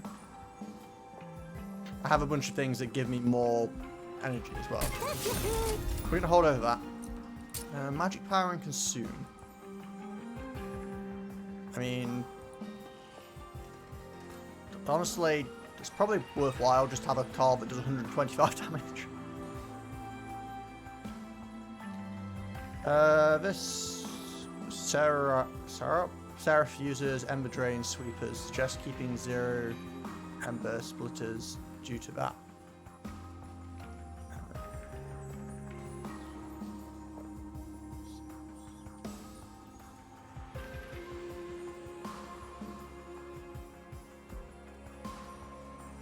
So I want to get rid of these. I can't afford to get rid of those.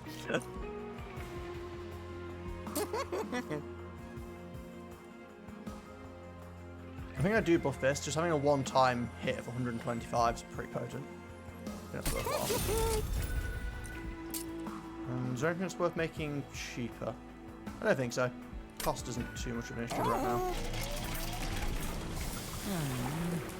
What have we got here? Lifesteal 2. The lifesteal does deteriorate. Plus 2 on the floor. Don't need that. Plus 3 on the floor. Don't really need that either.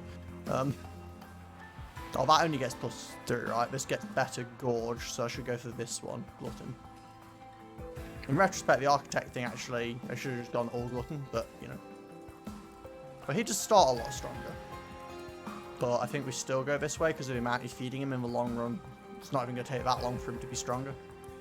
So yeah, Glutton 2. Okay. Let's continue. What have we got here? Non-boss enemy units restore all health when they move up the floor. I think we could take that. And I kind of need the money to remove stuff from my deck and whatnot, so. Oh, that's what the wooden thing's about. It's about extra space. Duh.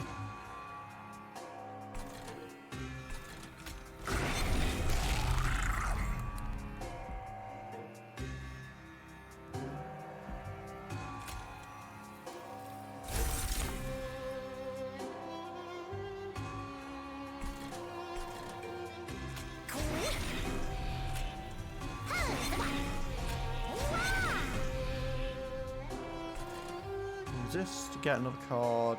I want to use this obviously because of the holdover.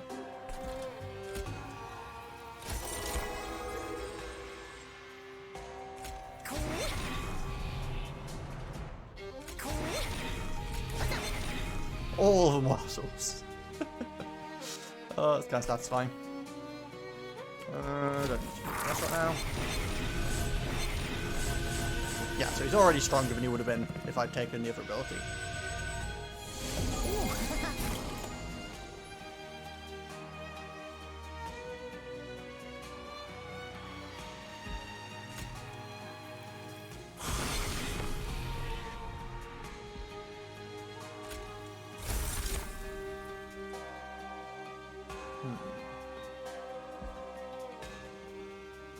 Oh, I screwed that up, didn't I? It might be okay though when I play with these. Oh, well, didn't quite work out like I wanted, but I'll take it. That'll come back around eventually.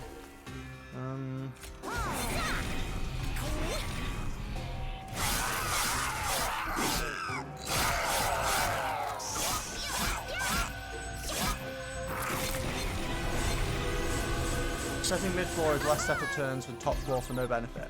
Mid-floor has more space because of Mind Jam.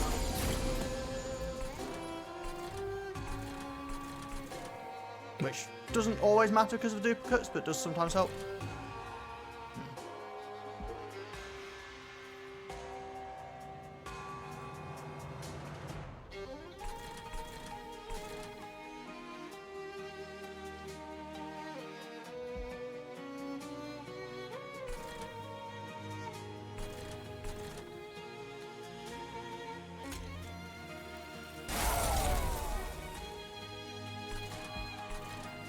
I'm tempted to pulley this guy.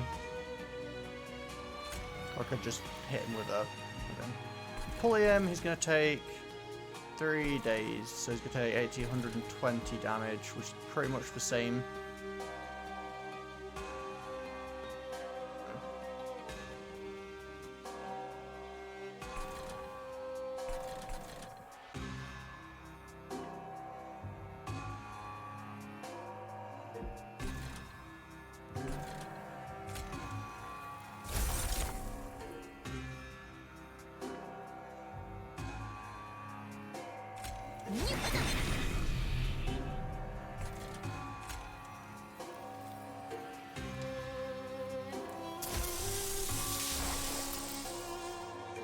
I don't know. We'll see. I think it's fine staying up on the middle floor, to be honest. We're gonna pull you.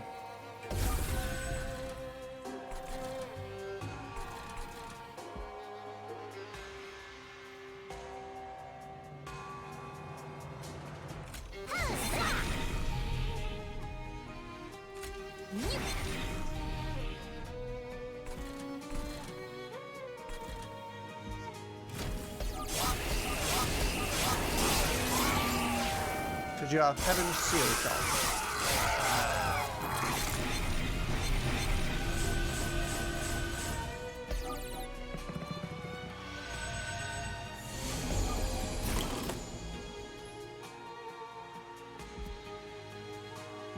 So you say a lot of words, I don't know what any of them mean. I don't know what Heaven's Seal Challenge is, I'm afraid.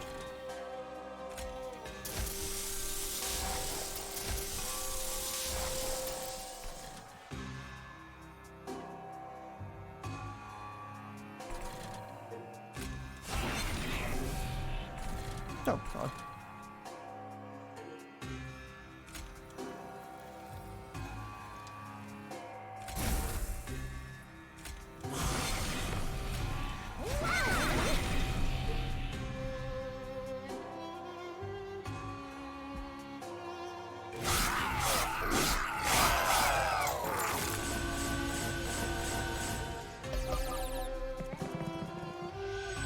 I actually think most of the time I shouldn't have both these on the same floor. I think the best setup would actually be to have the Crucible Warden on the bottom with one of these behind it as well. Preferably the weaker one of the two, but...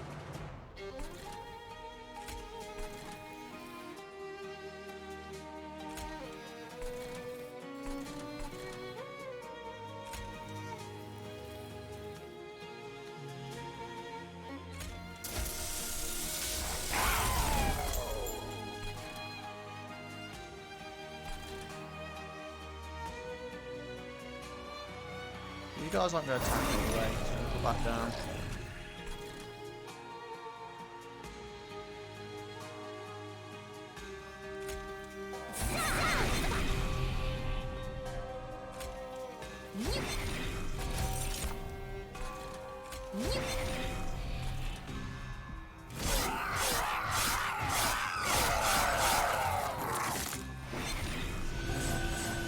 Oh, he's getting pretty chunky.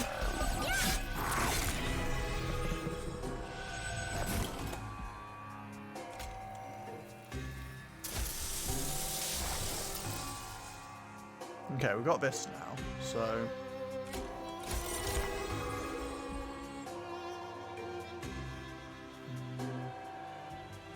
All the lifesteal he's got is that much damage.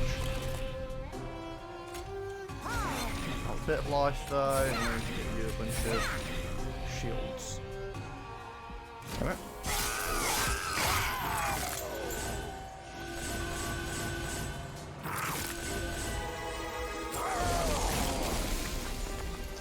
Boss coming. I'll put weakness on you.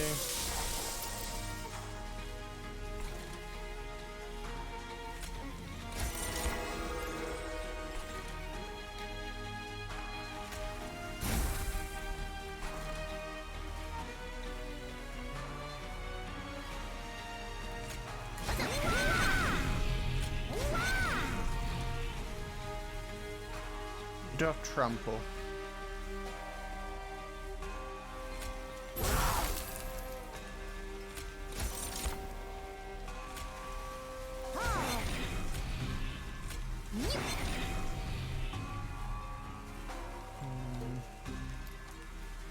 You can survive, then you get to eat things. Well, very useful, was it?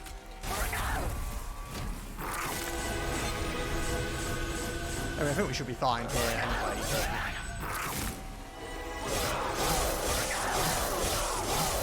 This is actually not bad. The amount of shields you can get off. It's actually quite a lot of damage.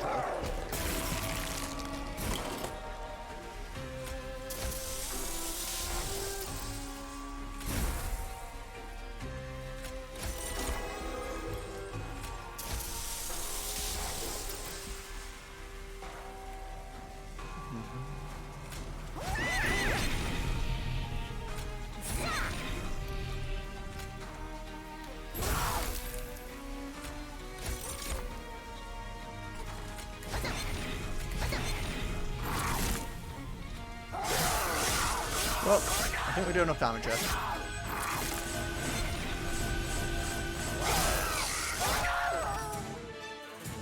Okay, this deck was pretty weird at first, but now that I've kind of got to grips with how it works, it's pretty fun. Ooh. Trigger feeding on units with eaten. What is feeding?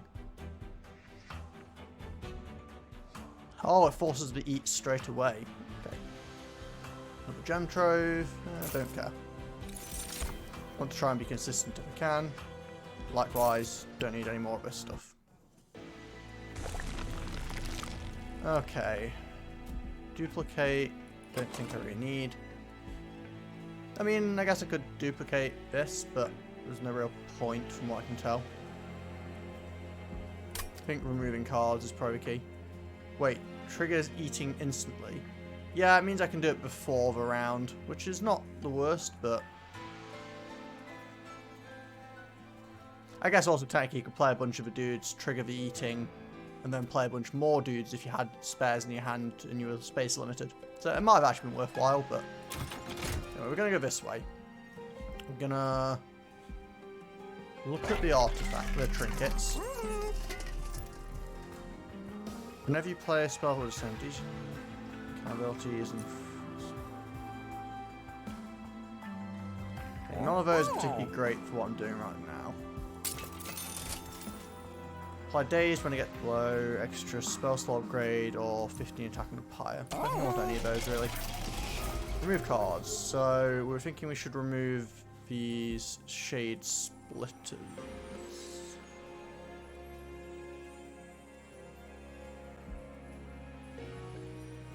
I kind of also want to remove this, but...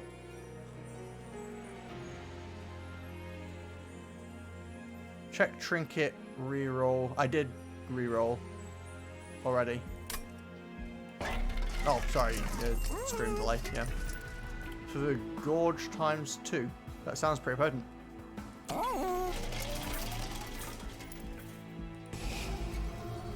Okay, get rid of the...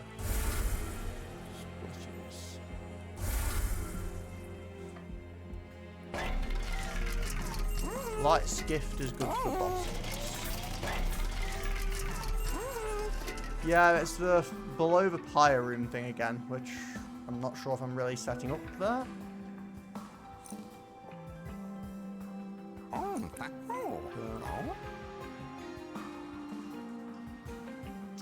I guess I could set up there.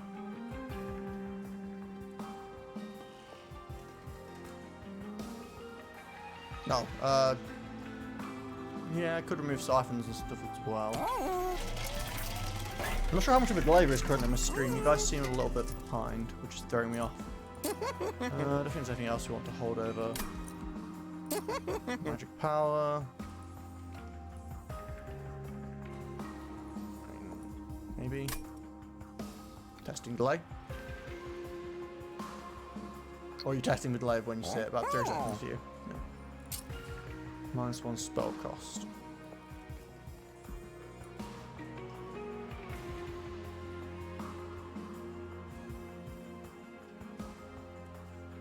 Yeah, we could make this one 3, I guess, instead of removing it.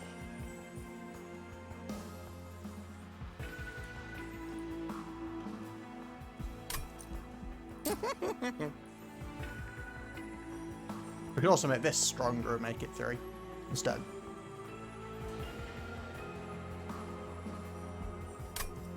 Or we could just remove cards.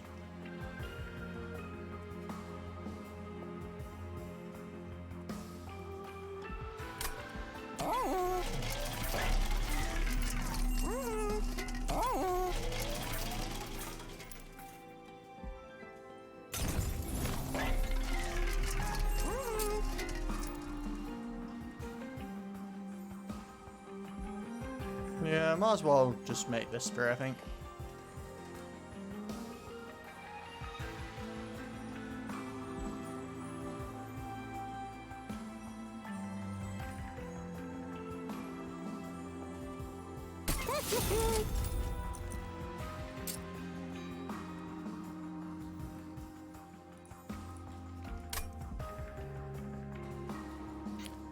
Horde of Siphon is kind of -1 draw per turn, and all your damage spells consume. Plus, this type of Seraph removes spell weakness. Yeah, I guess that's a fair argument. But I definitely don't want the non-holdover one anyway. Can I afford to remove both? Yeah, okay, we'll get rid of both of these then. I can see your point. It's not really proved to be that useful. And I might as well use the Power Stone because I don't have anything else to do, so. I'll add it to this one because we get to use this one more than once. And just doing a bit more damage and also gives more of a chance of getting the morsels. And I think that's okay. Well, let's go see the Seraph and see what's going on. Half of any buff or deal attack effects. Ooh, half of any buffs. That's pretty brutal against me, isn't it?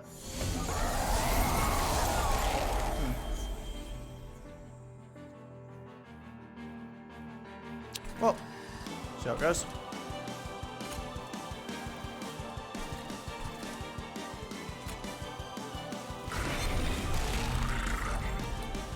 It occurred to me that we currently have no... Thank you.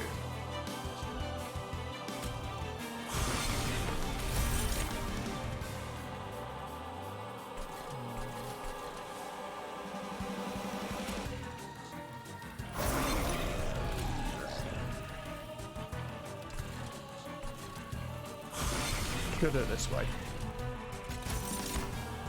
Oh, we got damage shield. We're not going to take the damage anyway. So might as well.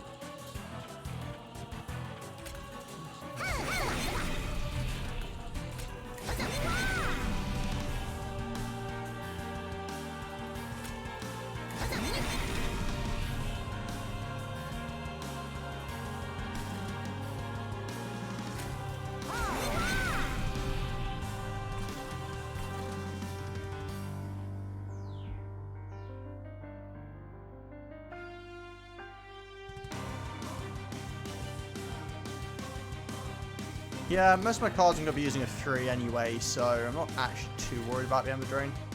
And I'm going to get a bunch of Ember Drain eventually anyway, so whatever.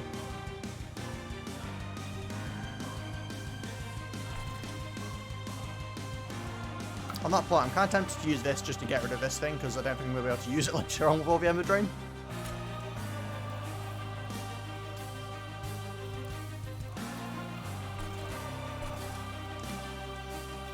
Yeah.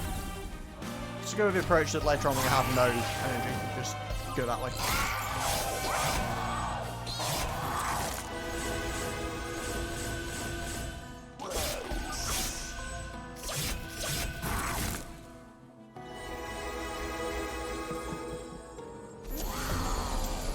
Besides, if everything that comes in is dazed, then we don't have to worry about it.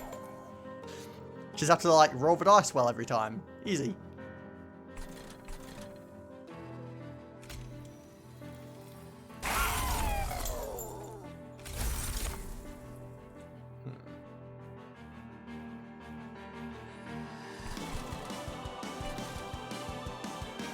Full health.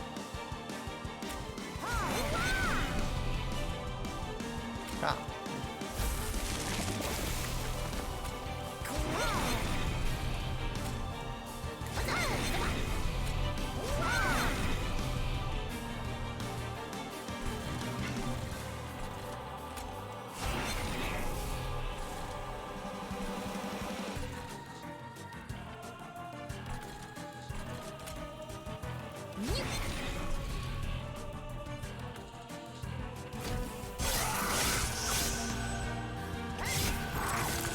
My little dude's actually killed it, and then got eaten.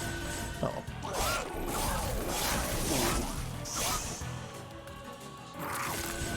That's a lot of Ember Drain.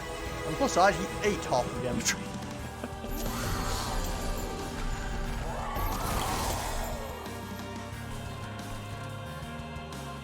Ah. Ember Drain just kind of screw over Gem Trove though, doesn't it? Which is going to cause us morsel problems going forward. because we removed a lot of the cheaper options. I'd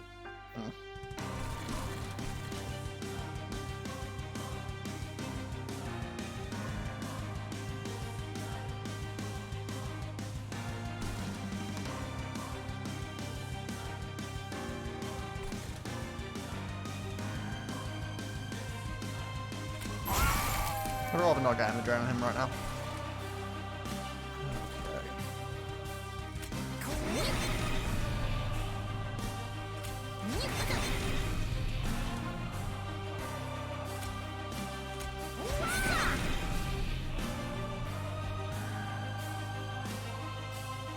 Yeah, I know. Oh, cool. Sorry. Just realised. Wasn't thinking that through, really. Should bear it in mind next time it comes around. Which the deck's not very big at this point, so it shouldn't take too long to cycle back.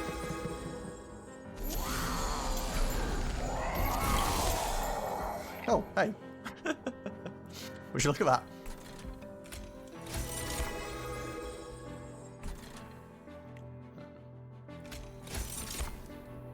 What have we got? 9 shields. Damage.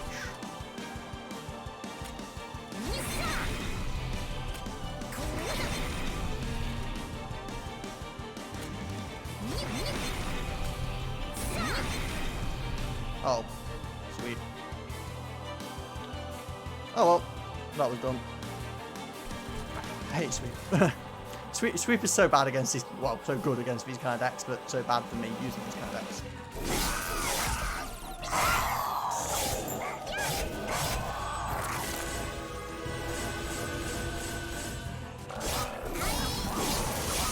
Is that GG I did something wrong, or GG you think that I've already won?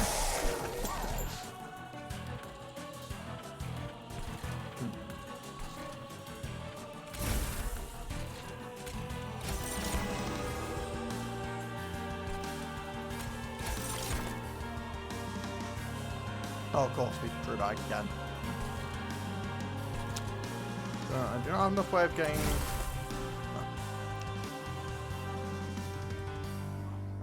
let's see.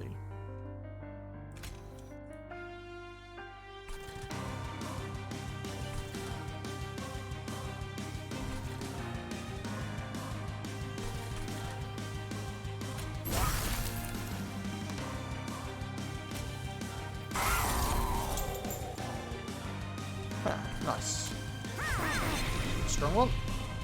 And more life steal things. And down here, what have you got? You've got life steal too. And let's give you some visuals. And then health. And sure, why not? You have some stuff big. Oh yeah. Mind, an idiot. Keep forgetting that thing sweeps. It's the third time this fight I've forgotten that thing sweeps.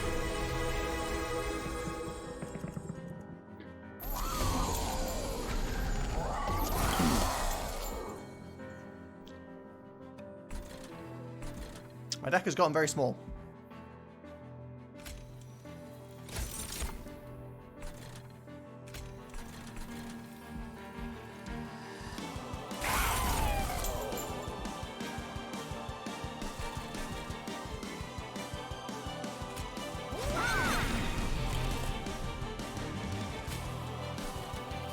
Which, interestingly, works out quite well. Cycle these around.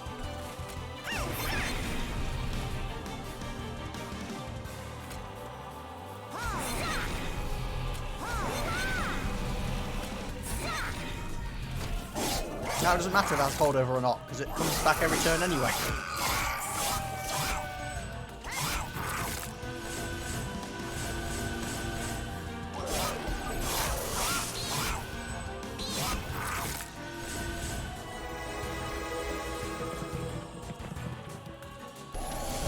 Oh, he's not taking damage anytime soon, is he? Thought we need to buff this guy a bit more though if we can.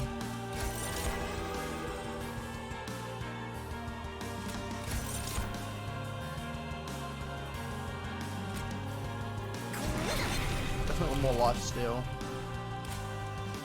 Some more attack as well, I guess.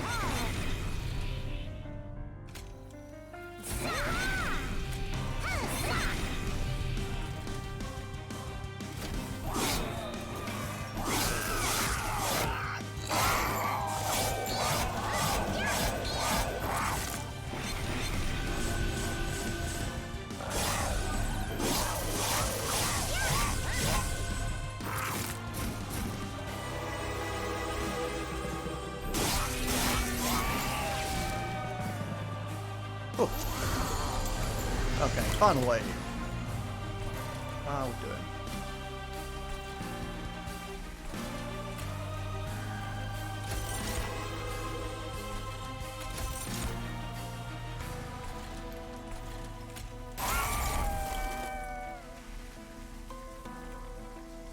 What are you? Do you have sweet? No, you got multi-strike.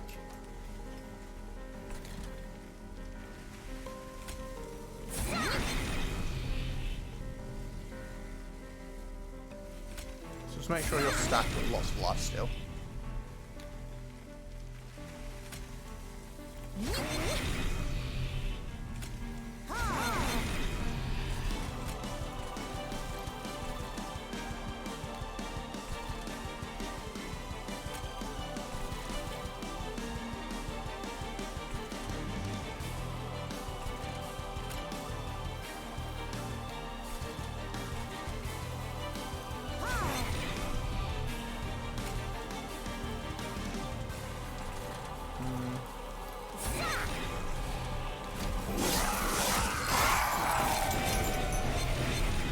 So he's nice and healthy and strong and everything else. And then we do some damage down here. The multi-strike can kind of sucks because it's like the perfect answer to his copious amount of damage shield, but I mean, he's still got enough damage shields to do some pretty solid damage in turn.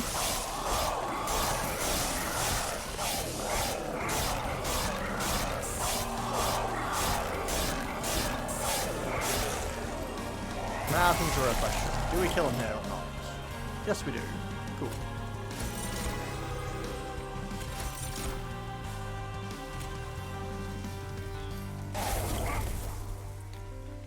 But just to be extra sure, you know, gotta overkill everything.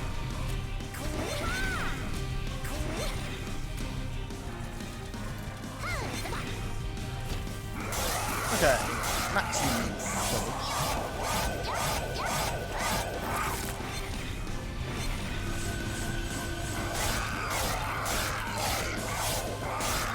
The life steal, basically, as long as he doesn't die, he just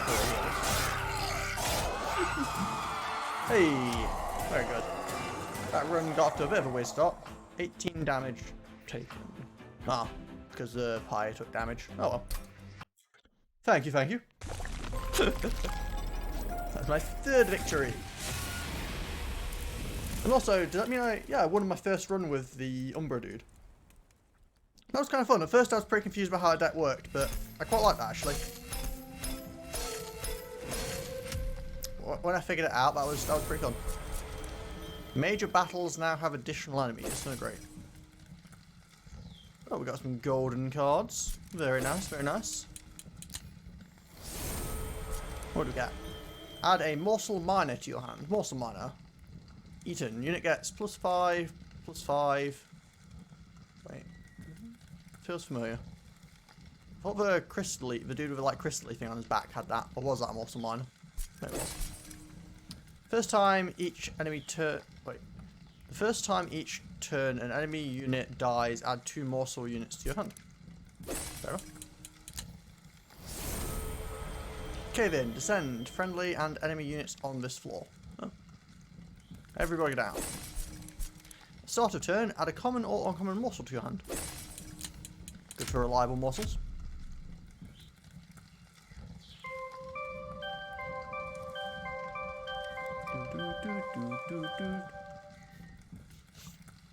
There we go. Not bad. We're not won with the Stygian guys yet. I mean, we've won with them as a backup, but not as a primary. Maybe we should have another shot with them.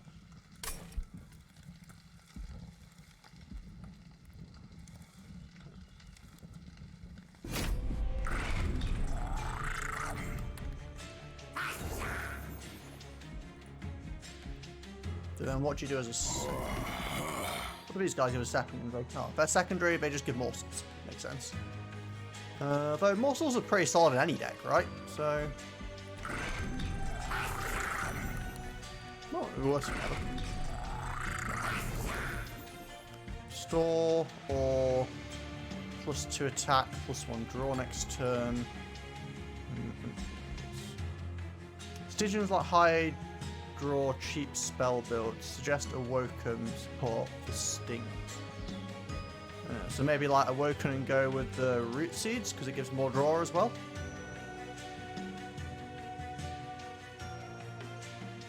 Okay, we can try a stinging Stygian thingy deck. Sounds like fun.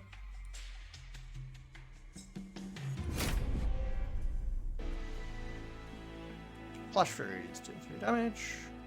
Frostbite and +10 -2. Let's see what we got. When you summon a second unit during turn, gain 3, or when you play a spell, spells in hand that cost less than that. When you play a spell, spells in hand that cost less are reduced to 0 for the turn. Razor Sharp Edges is an amazing start. Oh, this. Okay. Well, I mean, we're going to be playing our spells, but we're looking at probably cheap spells anyway.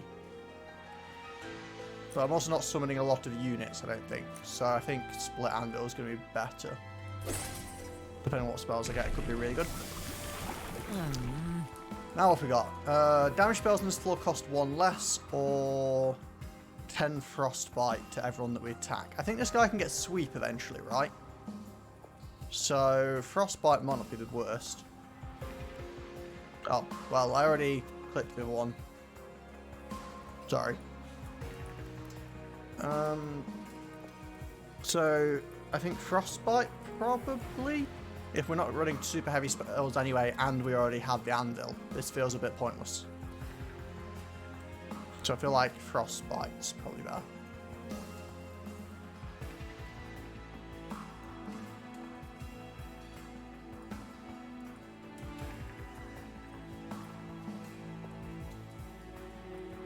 Yeah, I'm gonna go with this one.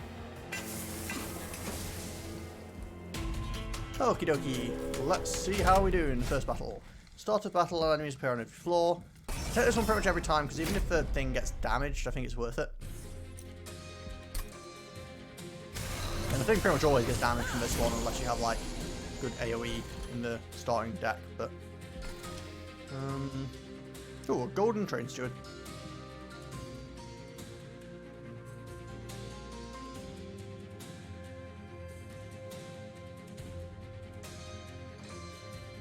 You just had a bunch of things that kind of make sense to me, Ignis, and also kind of don't.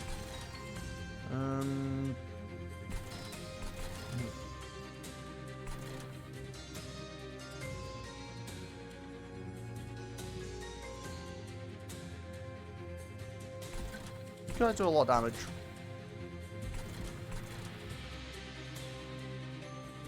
I'm inclined just to ignore them, let the pyre take a bunch of hits, and just move on with my life.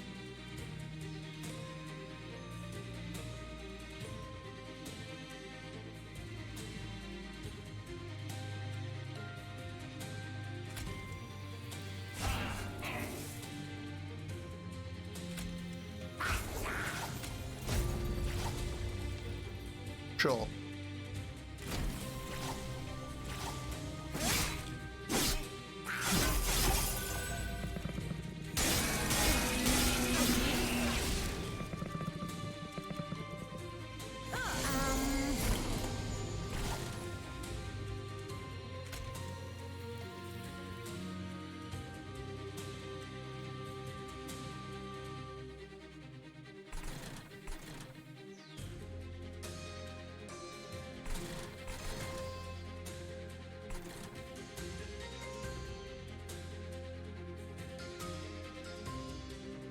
Okay, we put you here. She will die when she gets to the top floor. Actually, no, she won't because of the heal from you.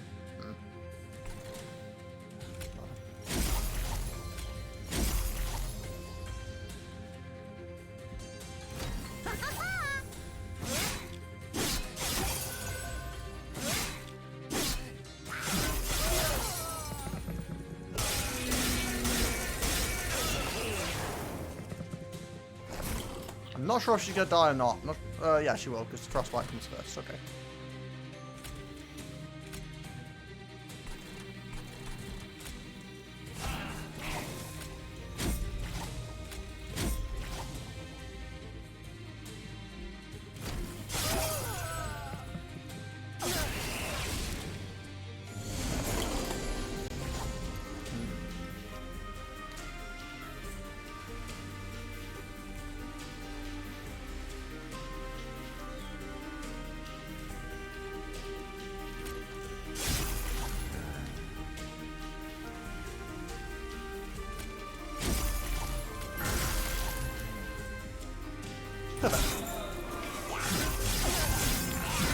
If you discard a 3-cost offering card, all other cards that are 2 cost and 1 cost will be 3. In the same way, playing 3-cost cards will do the same thing with Anvil.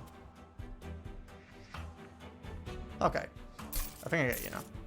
I've never managed to get that to work out with the discarding thing. You mean like Crypt Builder, right? If I discarded Crypt Builder with Titan's Gratitude. I guess that's a good example, right?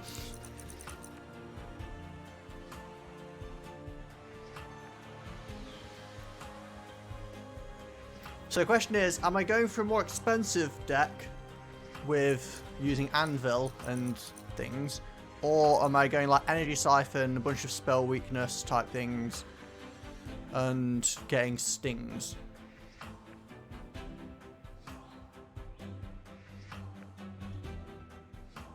Remote Stygian units, incant sirens are sweet. Okay. But that's not what we're figuring out right now. We're figuring out spells. I think I need to figure out whether or not I'm likely to go for a sting type thing and get crypt. Okay. I did use that in the build before and it was pretty strong, so.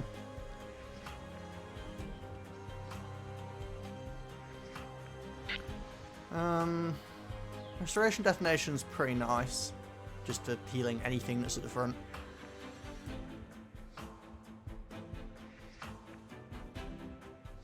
Can't use another Razor Sharp Edge on this because I don't know if you can kill your own units with that, but I imagine so. And he'd die, so. Wildwood Sap. Okay, but I think probably heal.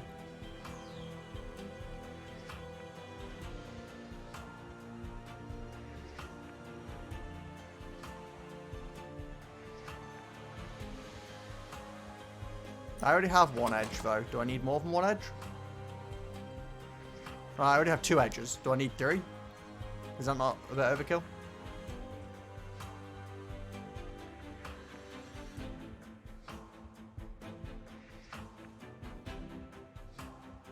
I mean, 10 damage is nice, but losing 2 health every time does make me really vulnerable to like spikes and sweep and that kind of thing.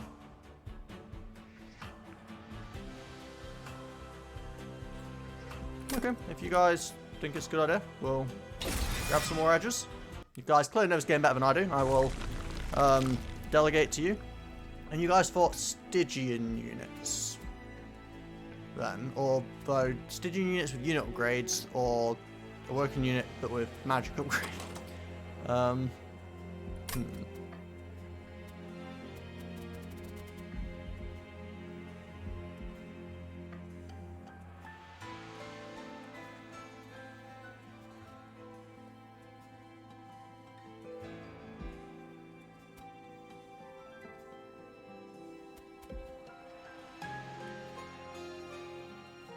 But you guys really seem to want me to get a Siren of the Sea. So I guess we'll go this way and see. No Siren here.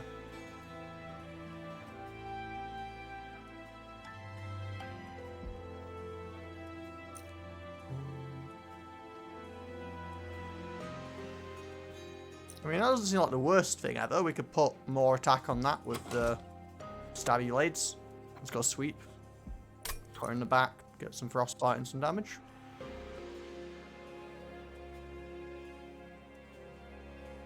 It's good with any unit if you use a 25 HP upgrade. Okay, we'll grab this for now. And...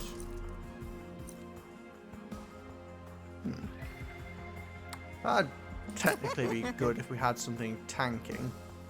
Just a constant plus armor would be nice. So what, give the cold thingy Mabobajigger the plus armor? You could also give it 10 spikes.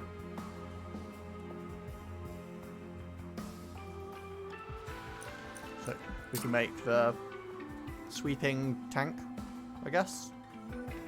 Don't know if that's good or not.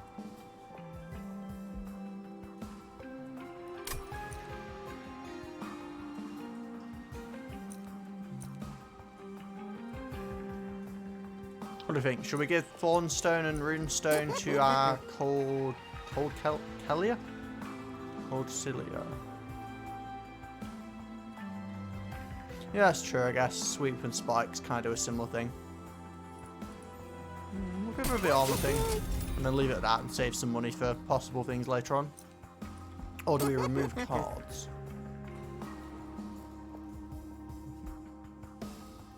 Got a fine card. No, I'm gonna leave it there. Actually, we're gonna be conservative with our spending early on and look for better things later. When we've got more cards, we might want to upgrade and stuff. Non-boss units get +4 damage.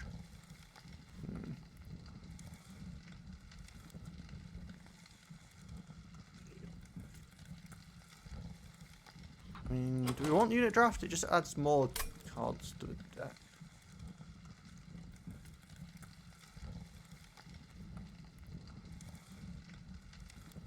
Yeah, but I'm gonna wait and see if I can get a bigger HP buff.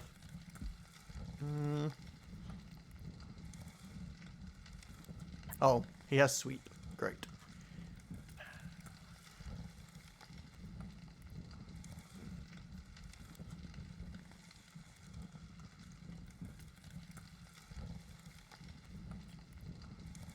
Oh, I need to remember this. You guys jump straight to the 3rd floor because you're annoying that way.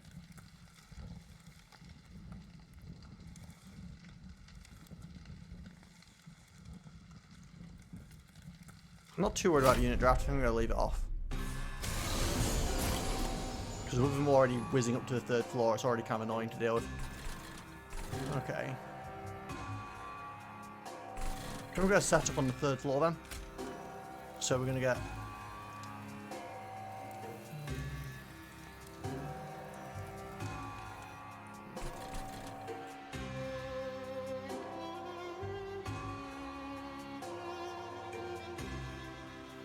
Oh yeah, good point about the 3 gold. I didn't think about that, but...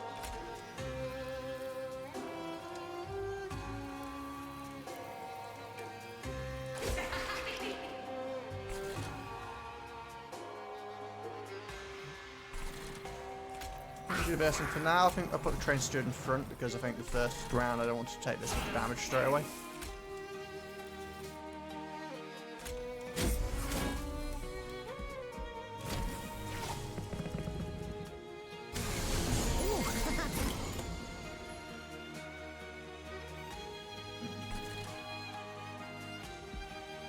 Still gonna take some damage here. Well, actually I can stop that with one of the lances.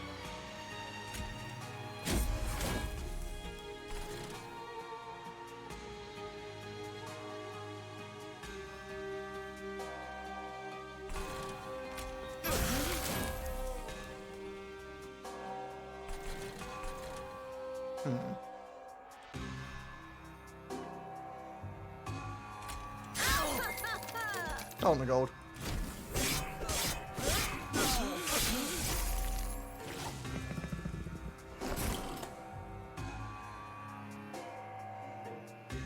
Oh yeah, of course. And then it makes the thing. Sorry, I forgot I had the anvil. So in this case, if I play... No wait, that's not a spell. That's a unit.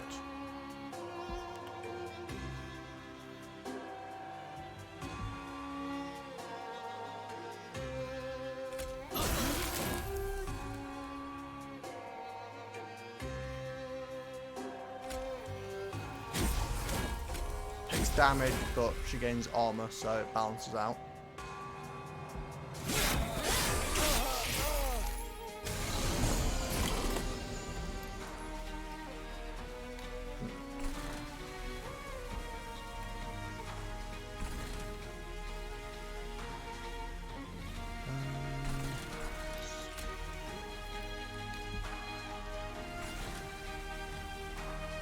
kill that with this. What else am I getting a steward? Very decent.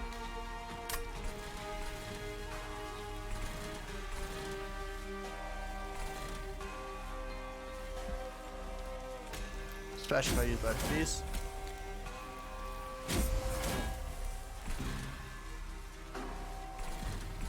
She has sweep anyway, so it's only...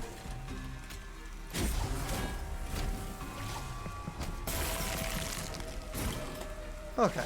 Oh, that does fun.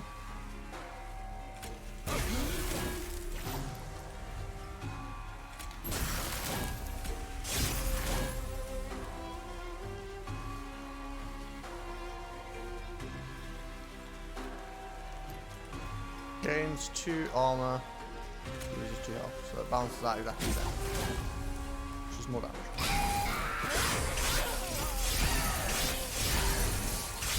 There we go, fine. This run is already won in my eyes. Just getting an extra tank or even just dupe the colder thingy here. Okay. Well, I mean, it's pretty confident to say it's already won. We only just started, but I like the sound of it. What have we got going on here, then? Siphon, Flash 3s, and Mage. Do we want him? Plus 8 magic power? He takes up 1 space. We could stick him behind the thingy lady.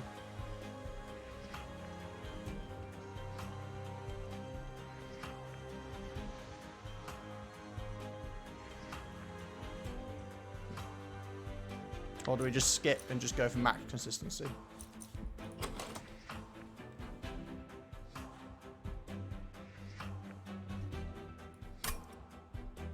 Free gold. Fair enough. Let's try and keep this deck trimmed, shall we? 4 attack and 4 spikes. Regen or... an AoE... Like, we do want... Spells are useful for us, right? Maybe... damage? An AoE damage spell's not the worst for like the enemies that have like 1 health. It's pretty nice to be able to just sweep them. I know that I think he has sweep anyway, but unless we get quick on her.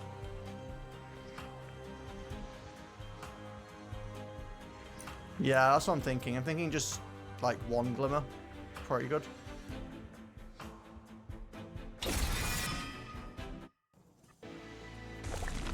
Okay, I've got here. We have dupe, artifacts, Stygians, something, and awoken.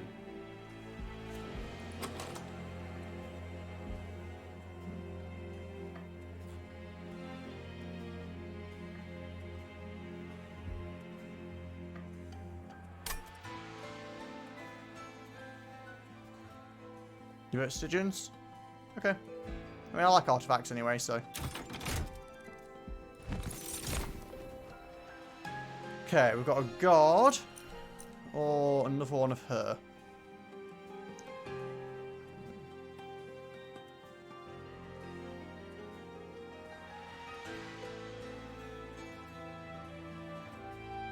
I mean, it's a lot of frostbite if we get more of her, but maybe we... Although we already effectively have him... Well, similar anyway.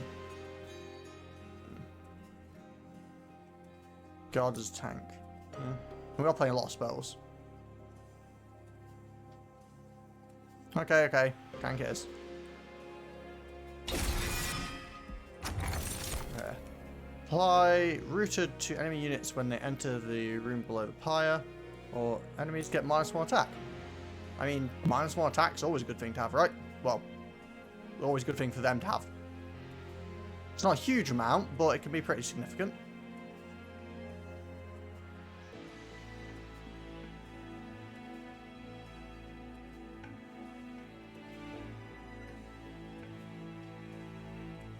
Yeah, that's what I was thinking. Yeah. I'm going to get that. Just less damage incoming is always nice to have, or not have, I suppose. Okay, what have we got here? Blah-de-blah. Ember deposits frozen in place around the opening. Oh, it's this thing again. Do we go for the draw power energy again? Or do we get the plus energy for blighted cards and deck?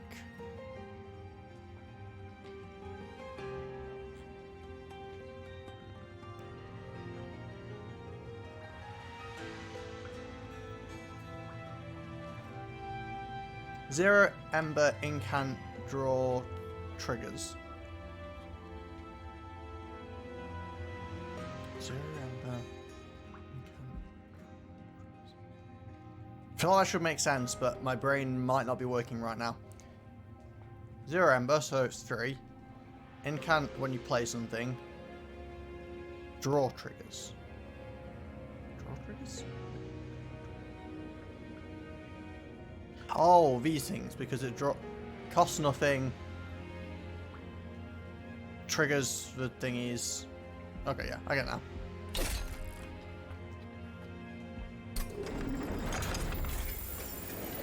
Yeah, of course, I wasn't thinking about that as spells and therefore they'd trigger the incant things. Okay, enemy units get 2 rage when they enter.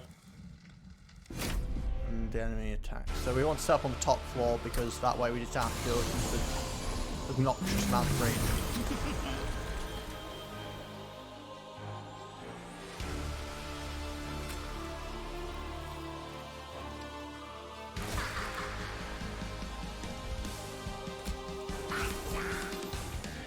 But we actually don't want Train Steward here.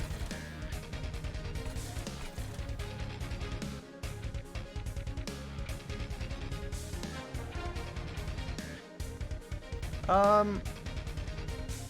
can't remember if you pay for Fall Guys, but I either don't own it or have never downloaded it, but it could be interesting. Okay, and then might as well put these on you because you're effectively not losing any health because you're getting the armor anyway.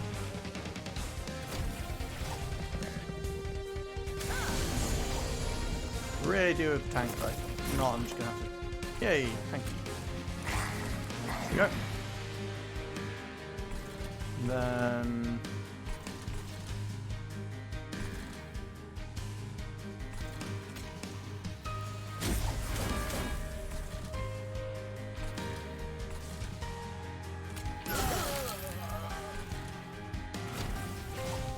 it's paid. How much is it?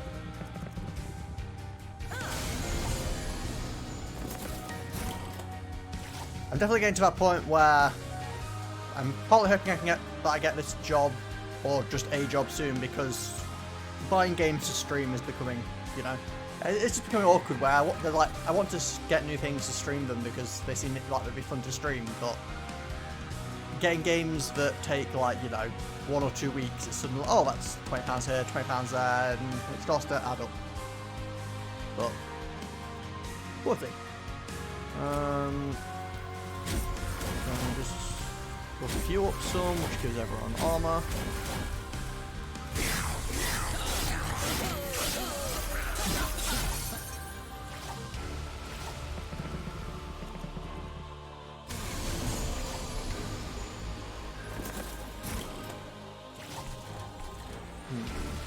So we could Glimmer and just wipe out that entire floor. Or we Glimmer here, get rid of 2 of these, which takes less damage, and get the armor buff and stuff. Oh wait, we should Crypt Builder first, right? Because that makes the other things free. And we should use it. So yeah, I did remember for a change. AI Dungeon. Sounds vaguely familiar.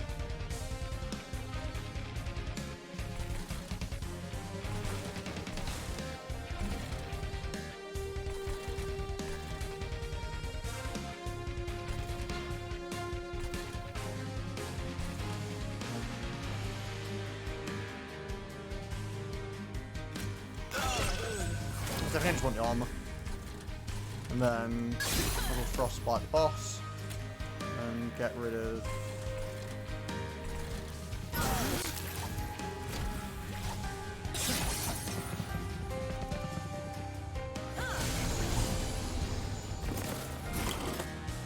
Okay, what we've got now. More razor sharp edges.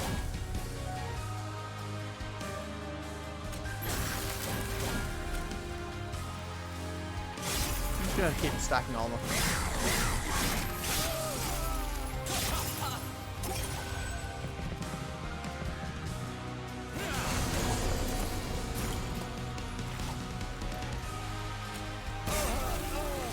Don't really want that moving up the boss. It's just annoying.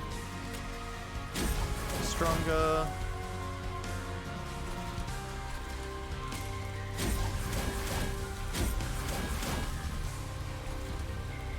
And then...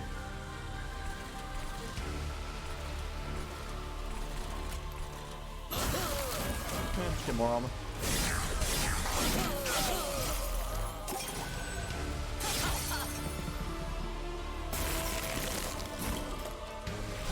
Train stewards. Hello.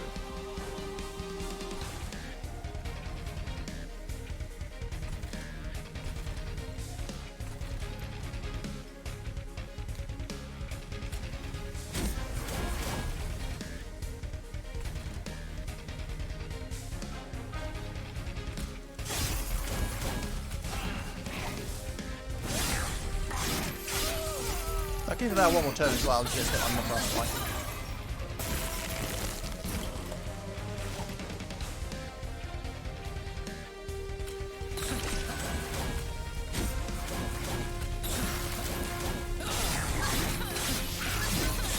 That wasn't too bad.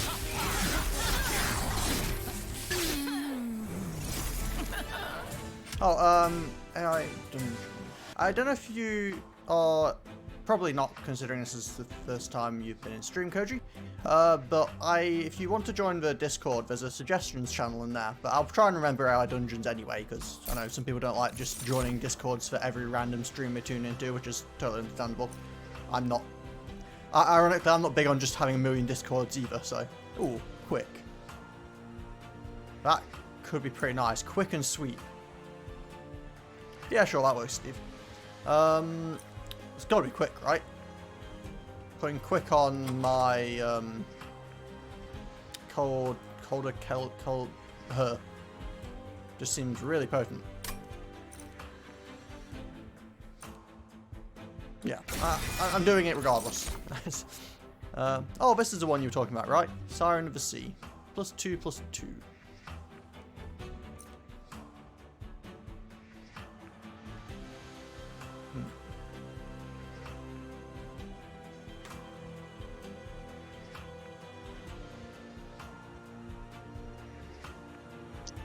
I feel like I want one of these. The cultivate on him might not necessarily be bad, because that'd keep buffing my colder Kellier girl, which would give her more health, which would allow me to then use more of the things that lower her health. Right? That makes sense, doesn't it?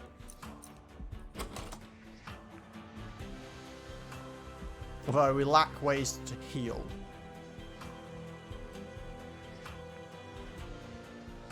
Siren for the win, it offsets the -2 HP. But she doesn't have sweep, which is kind of sad. I kind of like her sweeping ability. But I can definitely see the point. You can infinitely use plus attack on her.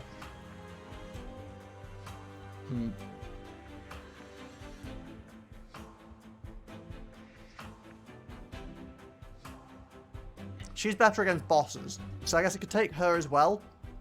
And against like the full, like strong bosses, I could buff up her. And against the more, like the normal enemies, I could go with her or something.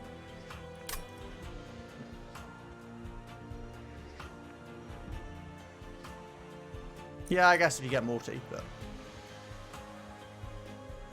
Okay, we'll grab a Siren. And I think...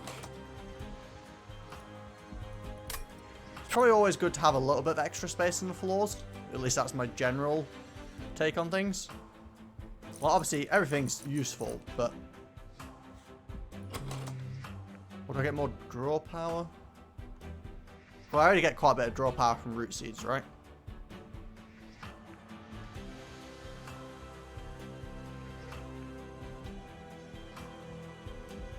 Maybe we get one Light of Seraph and then maybe go for Herzal's in future. Vault the extra space. Okay, now what do we go for? Removing things for consistency. Oh, probably this one. Like you say, if we can get multi-strike, it'd be pretty strong. But the Pyre Heal feels a bit wasted, but... Is there anything we need to buff with spell power?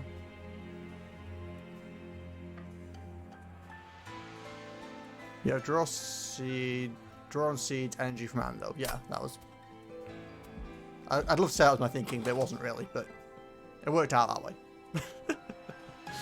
I think we go this way. Or at least I want to go this way. Speaking of multi-strike, multi-strike. And we want this on Siren then, right?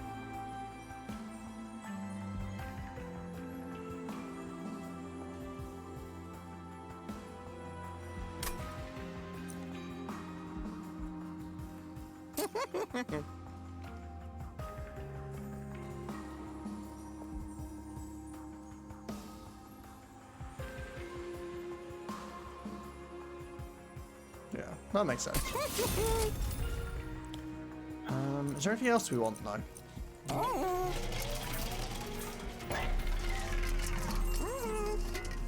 you want to remove anything? Maybe some train sirens? Although, again, the train stewards disappear when you play them anyway, so it's not the worst. It's not the worst kind of clutter to have in your deck. I don't think I really care about this. Same principle as train stewards, I guess, where they go away when you use them once, but...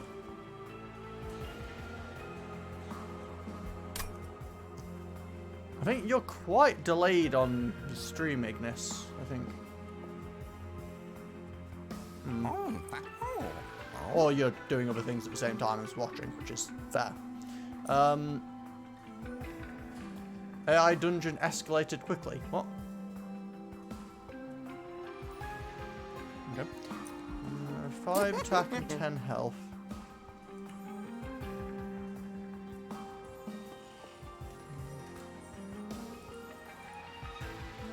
Put Battlestone on her.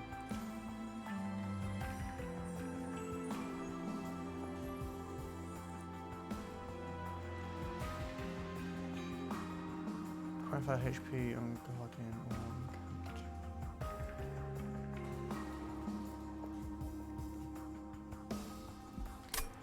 or do I re-roll and hope for something better?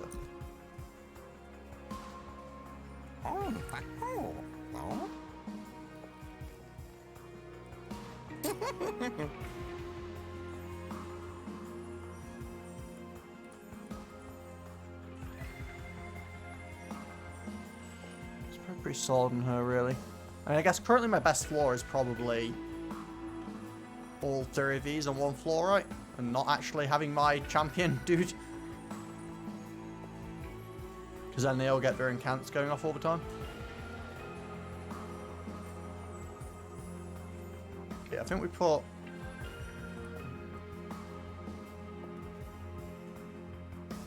Do we go for that, or do we just go for plus attack on her? If she's going to be getting the focus of all of our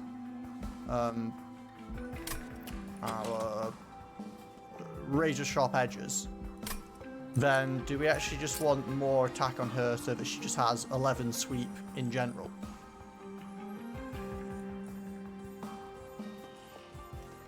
Although I guess the actual amount of attack is fairly minor when we could just throw like 1 of these on her and it'd do the same. So yeah, I will go for this as a pseudo tank. We'll go for that. We're gonna roll. Greater unit with +1 space, 15, 40, 25 health. Make you bulky.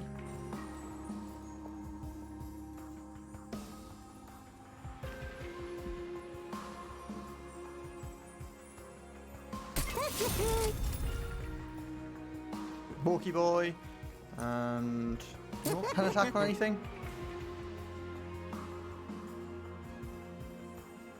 I think I'd rather wait and see if I can get like a second multi-strike or something.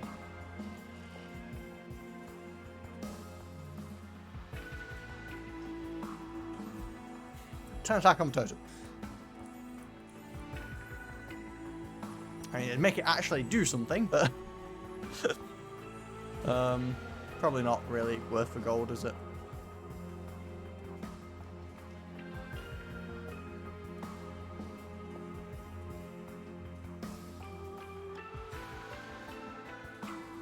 Or we could just make the totem chonk.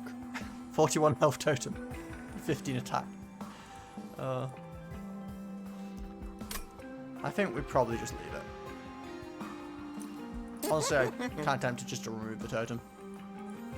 But again, it's easy enough to throw it away. Although it's 2 costs, so it's not the easiest thing to just dispose of. Yeah, I can get rid of the totem. I don't want it. Totem be gone. Ooh. Aha, we can get sweep on him as well. Or just punch really hard.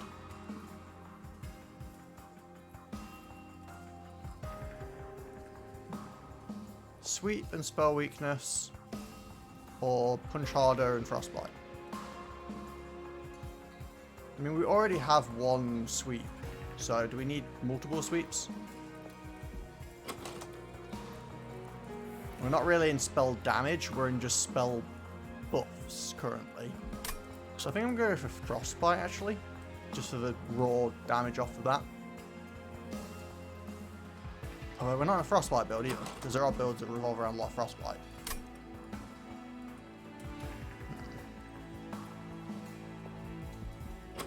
I mean, I guess this thing benefits from magic.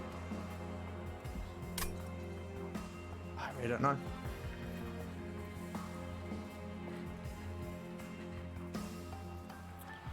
Spell weakness would allow our 1 glimmer to do a bit more damage.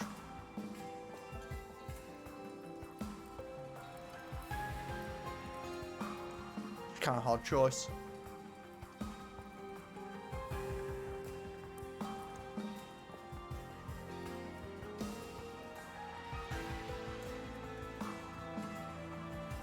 Just gonna take chill win. I don't really care that much. Kill the fire and move on. Enemies appear on every floor at the start of battle. Sure, worst cases we take a bit of pyre damage. Well, likely case even, but.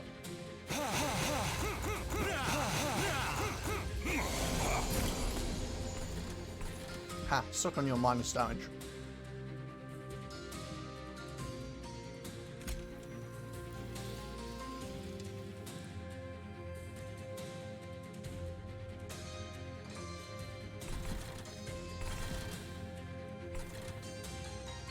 I'm almost tempted to literally sack him so that I can just put her on the top floor and just have all 3 of them there.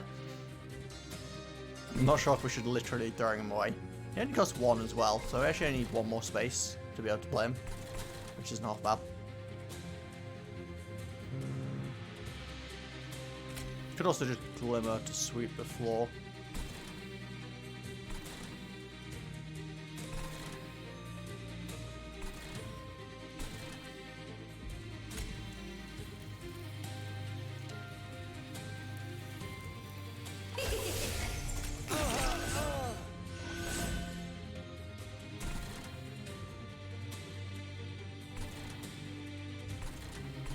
I'm just gonna let him cycle, to be honest.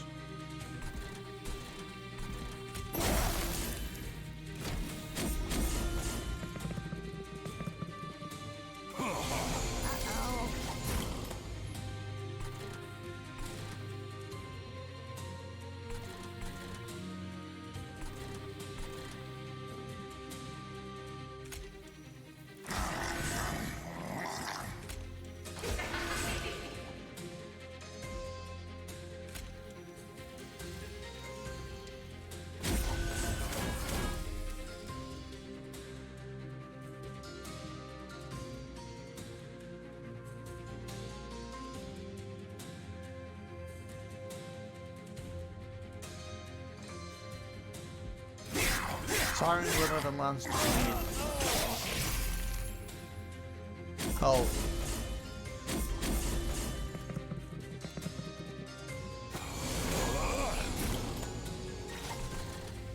Okay, so we want to use Crypt first, because then it makes everything else free.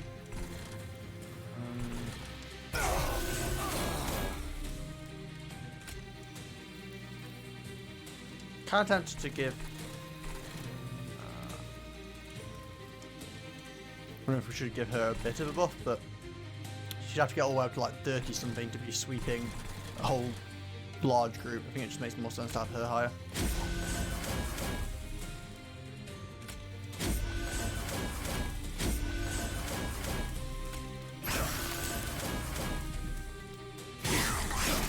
No, let's just keep stacking top floor, I think.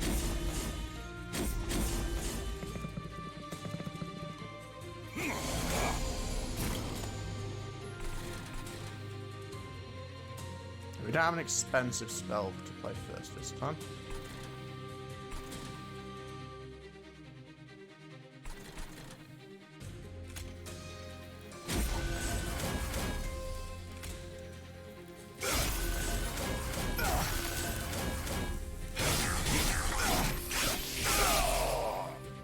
Sweet. I mean, it's not ideal setting from top floor maybe against these guys because they keep getting more damage as they go, but aha, quick. Hold over on crit would be good. Wait, which one's crit? Ah, yeah. That's true. Hold over on Razor Edge wouldn't be the worst either. But yeah, I see your point. Who wants quick? Probably you. In this case. Sometimes I think her would be good, but we're not playing against super squish people, so.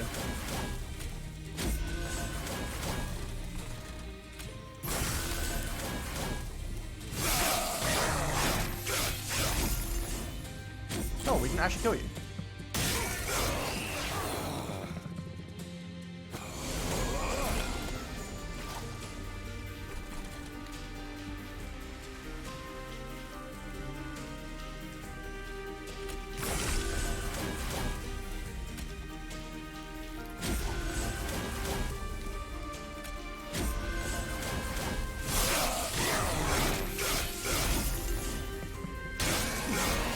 Those are taking less damage on it. Oh, because of quick.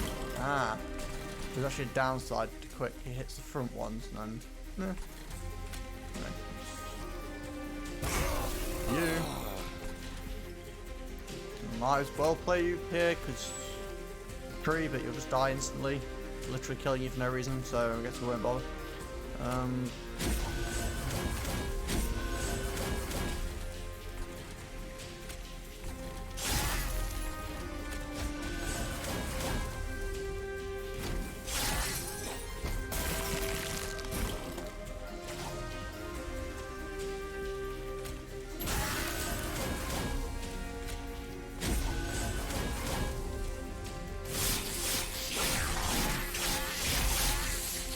Well, that was a nice little mowdown. Some extra gold from it as well. What have we got here? Titan's Tooth. Offering. Deal 5 damage to enemy units and apply 10 frostbite. Apply 2 sap to enemy units, or apply 1 daze to enemy units, discard your hand. I don't think we want any of these really. Nah, consistency. Consistency is king. Restore 30 health and apply theory regen. That'd be another expensive card, which would make all our other cards 3, so maybe.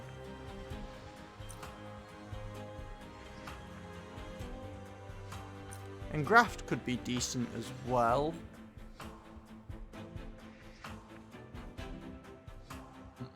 Not sure.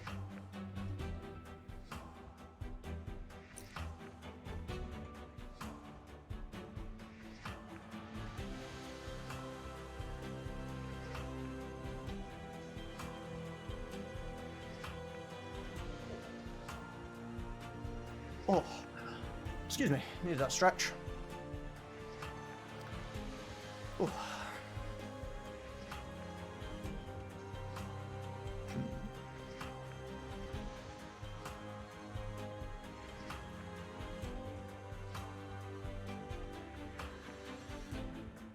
I think we just stick how we are again. Consistency is king. Try and keep the deck small if we can. Ember deposits, calcified. Oh yeah, this one, which we'll certainly take. A few draws. And Graft would be nice. Yeah, I've been alright, but I don't know. We've got a duplicate. just for trigger. Yeah, I was tempted, but if anything, I feel like a 2-cost card would be nice because it would still trigger the majority of our cards, which are 1-cost. But if we got them both, the 3 and the 2 at the same time, rather than it not working because it would make it 1-3, we could then play the Crypt Builder and the 2-cost would also be 3. You return her capacity. We haven't had a chance for more capacity yet. Removing cards is always nice for consistency. We actually would benefit from the heal. Trinkets are always pretty... Gain an artifact or gain artifacts. With gold as well. This gives us a bit more control. Is there anything in particular you want to remove? I mean, I guess you could remove train stewards, but it's not a big deal.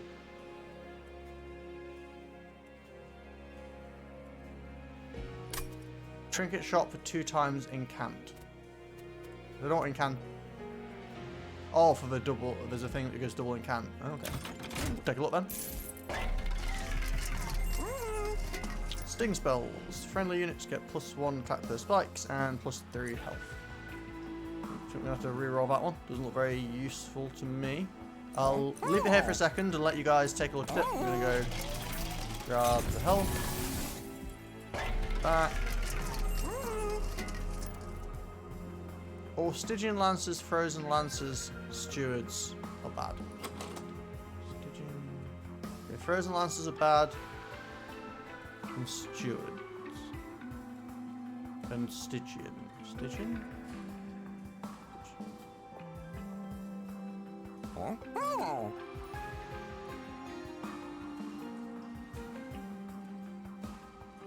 Oh, it's Stygian Lancers. Sorry, I'm missing. I'm not saying Stygian Lancers. What is a Stygian Lance?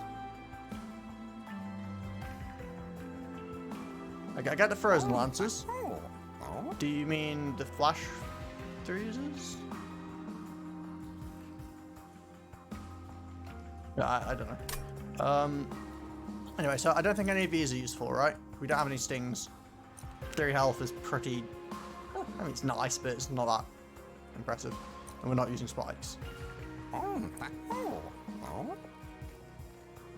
The only possible argument is 3 health, really. Everything else is just not worth it. I meant flash freeze, yeah.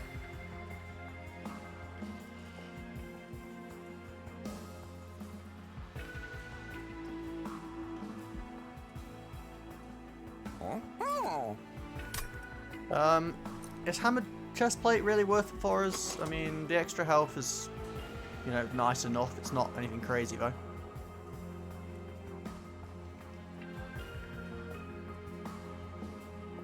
It's probably not worth 175. Something we roll, see if we can get something better, and then remove some cards.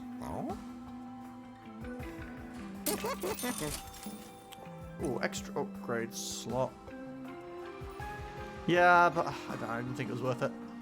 When you play a 3rd spell of the turn, all cards gain +1 magic power for the rest of this battle. Does magic power increase that? Don't know if it increases the like plus attack or if it's just actual damage. I mean, 3 spells in a turn is pretty common for me. Extra unit upgrade is, you know, always nice to have an option of. Magic power is only damage and heal. Okay, so I don't need that. Do we want a Prior Stone housing?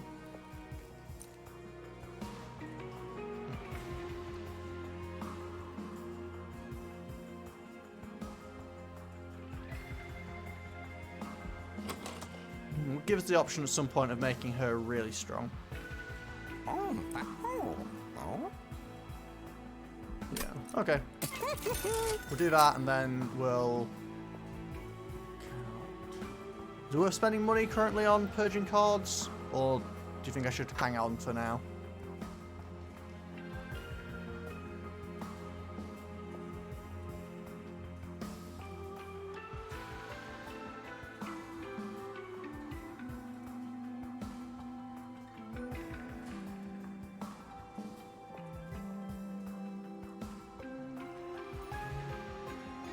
mean, the Frozen Lancers, whilst not great, they can be just dumped. Purge is good even for 300. Okay. Because the Frozen Lancers can be dumped on the floor even if there's nothing there. Whereas the Flash Freezers, whilst they can pick off someone on the back on a floor, which can be quite nice. Stewards first. Okay. I wasn't sure because obviously the Stewards, if you play them, they're gone, but I guess I don't play them very often, so.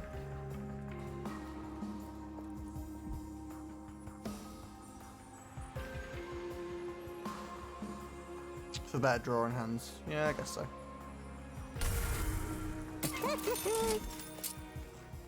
Okay. Remove a couple of Stewards.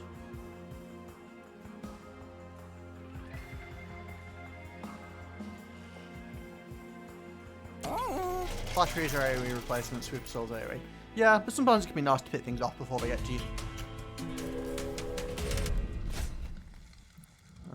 Spikes. I don't like spikes very much. Also, stealth. I like the artifact, but I hate spikes.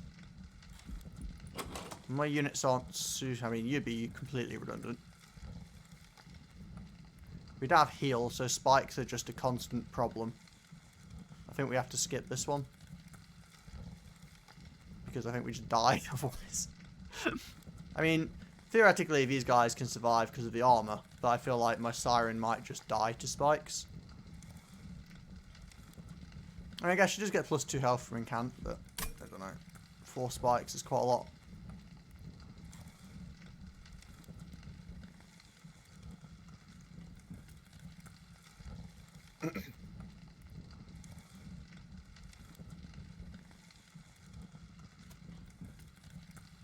You'd take spikes for 150 gold, but not for a random artifact. I don't know. Artifacts seem more fun to me, but I guess they're not necessarily better, but they're more interesting. You think it's easy? Well, if it's easy, then isn't it always worth doing? But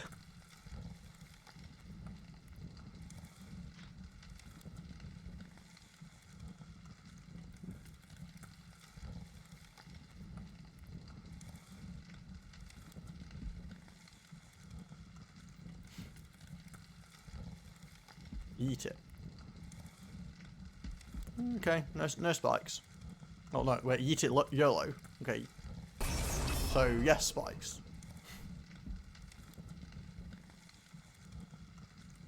Whatever. It's more fun to say yes, and I'm streaming, and that's kind of the idea, isn't it? Like, if the run goes too smoothly, it's not fun to watch. Okay, we're gonna go to the top floor because obviously we've got the stupid boss that does the evasion-y thing. So I'm gonna put you down here. You're literally pointless because you're just gonna die to spikes the first time you try and do anything. But I guess we should play you just so you don't come around again because it's effectively a waste of hand space. We could put on the top for now just as a buffer in case. Or we could use more of these and draw a card and try and hope for a different creature that we actually want to use.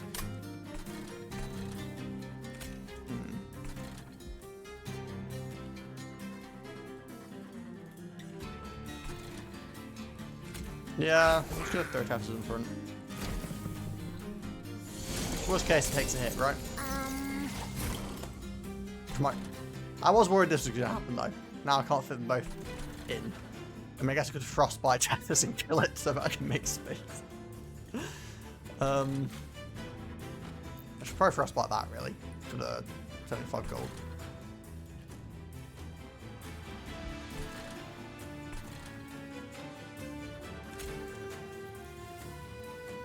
I wish to put him here, right? Because we don't want Tethys. Although it doesn't actually matter because Tethys will kill itself anyway. Yeah, but then I won't be able to get the Collector because I wouldn't have enough energy to use both Frostbites and play both cards. So I think we go...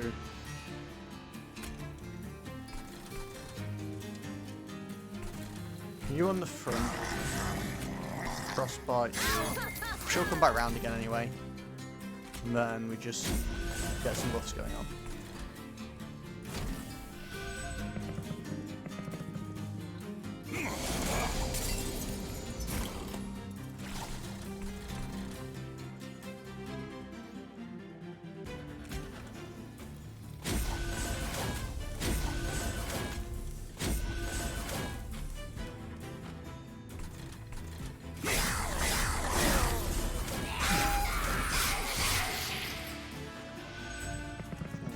These spikes are a problem. We need to use some spells there that aren't ones that lose HP. Oh, let's use this.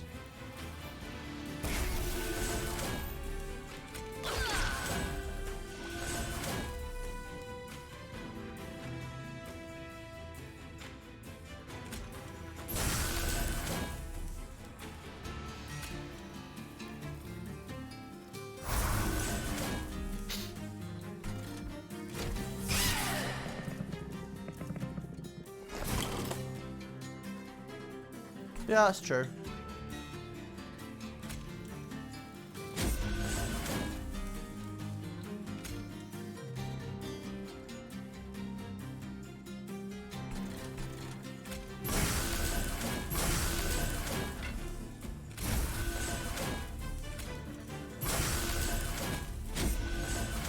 I'm literally just doing this just to buff up her health more because of the spikes.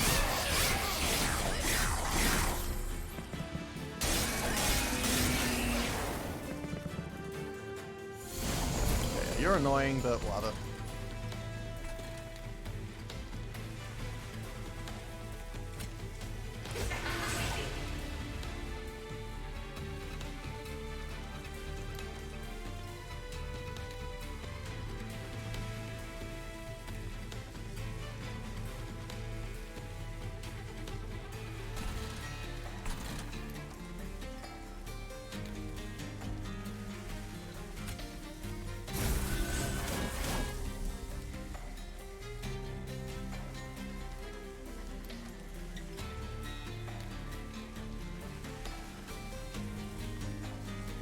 GG.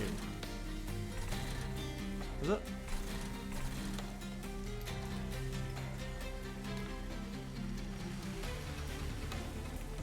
I can put these on her because she won't kill herself anyway.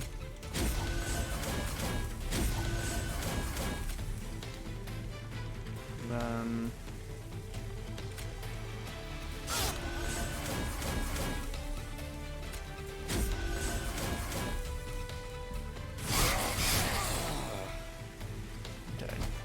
yeah, you have stealth, we know.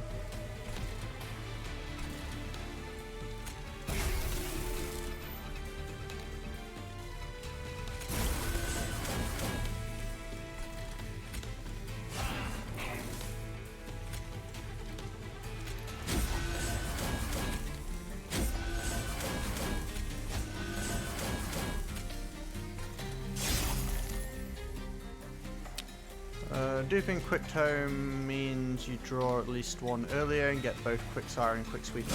Yeah, I would like to do that if I get the chance.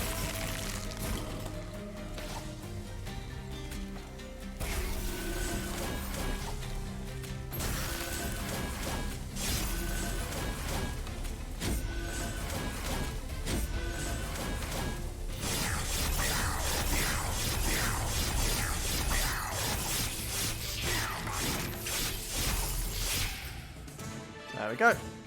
Nice and clear. What's this? At the end of the turn, apply Frozen to a random card in your hand. Is that good? I don't really want that, do I? Gold?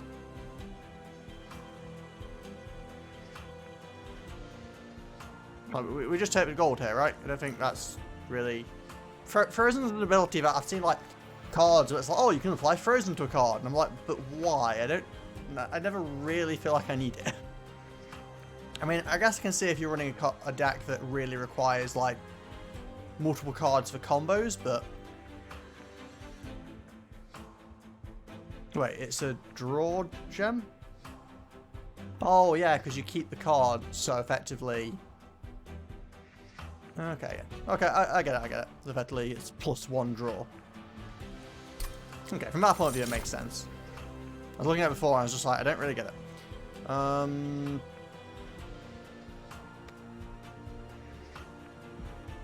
mean, Ice Empire is not the worst thing, since we're pretty much always setting up in the top room anyway.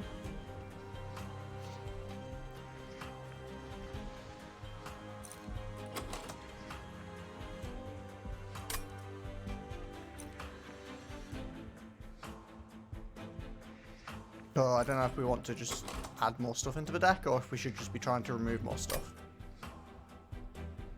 Like, I feel like that's decent. I don't know if it's actually good. You know. Or if we should just take the money and use it towards removing train stewards and frozen lancers and flash freezers and whatnot.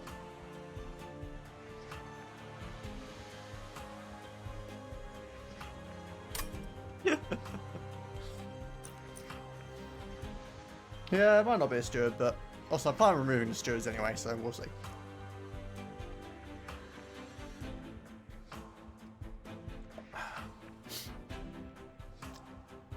Anyone got an opinion on Ice Empire, or am I actually having to play the game myself here? I mean, I kind of have a name as well. Ice Empire is just kind of a, you know, fun wordplay. Play everything else but Steward. Whatever is left is trash you do not play normally. I guess that's fair as well.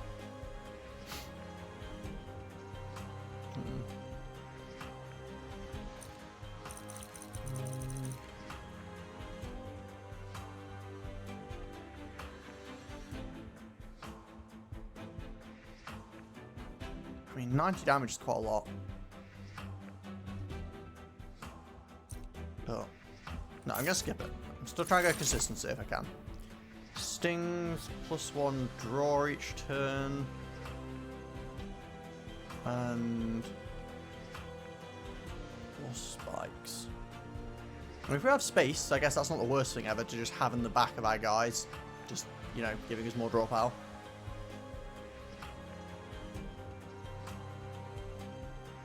Well, it feels like it'd be better in a deck where you're setting up on like the second floor mostly, and then you can have something like him just sitting on the top floor on his own, just, you know, chilling, giving you cards. But no. No, still trying to be consistent. Ooh, Vortex. And buffing units. Yeah, we'll go this way.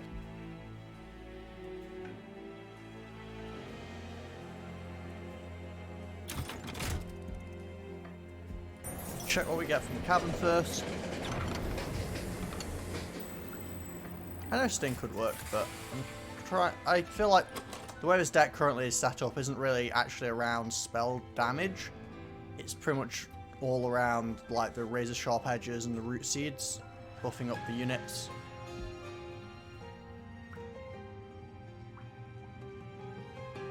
Oh yeah, I guess from the point of view of just the number of cards you get to play. Yeah, sorry, didn't think about it. Oh well. Pyre health or coins? Eat me.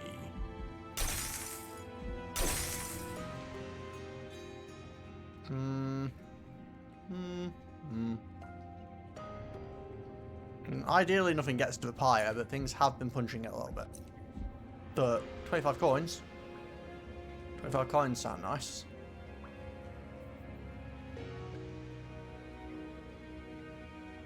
And I could potentially use those 25 coins later on to buy an actually useful artifact. Yeah.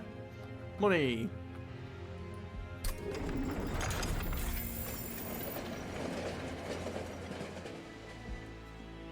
Remove things. Remove train strips.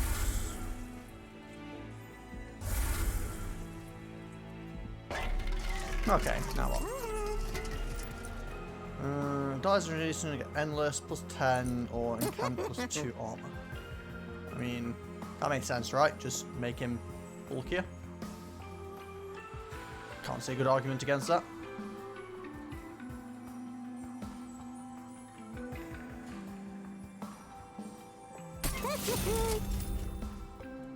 And I actually don't care much about these. Oh, okay. Just give a unit quick over time.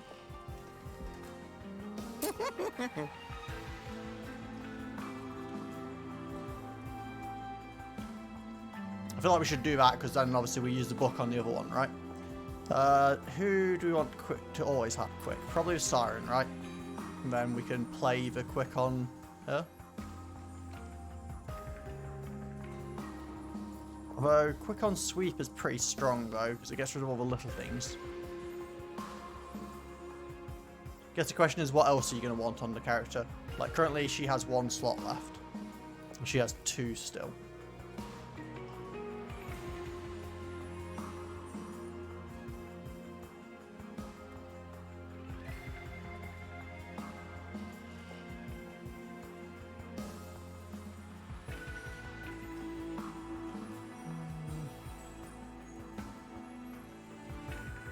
Probably put on her, that way we still have flexibility in what we do with the rest of this. Siren wants multi-strike or 2 armor upgrade. Okay.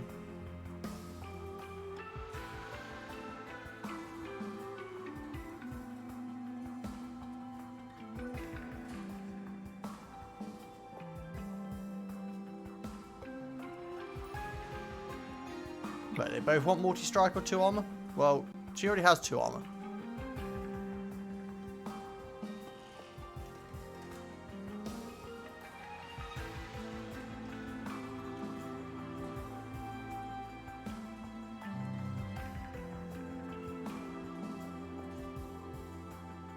Yeah, I think we get a quick on her. Clearing her backline is nice. And then do we give him just more health, I guess? His whole point is kind of being tanky, right? So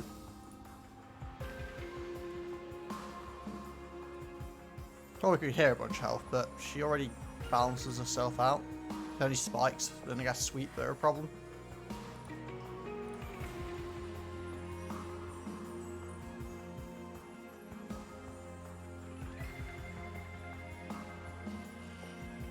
Feel like that, right? 65 health plus 5 armor every time you cast a spell. Makes him a pretty bulky boy.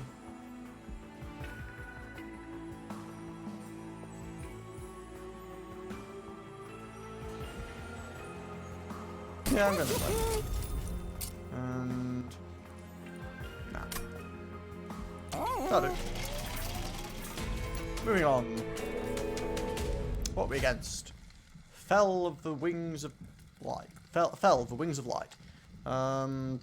Puts crap in my deck. Has multi-strike.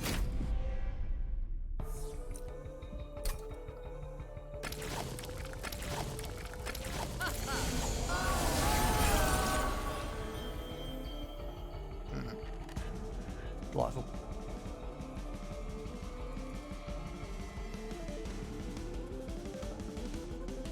I want to play both of these, but I can't.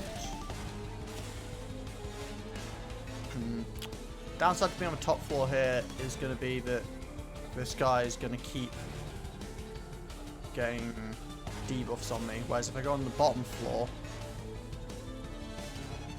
I can sweep him and not have to deal with it.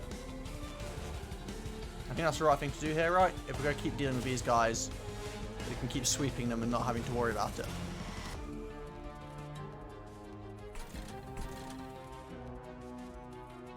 This is kind of annoying. Technically a spell, I guess, but, you know. Yeah, I'm thinking I'm going to take the damage, but I want to set up on the bot, yeah.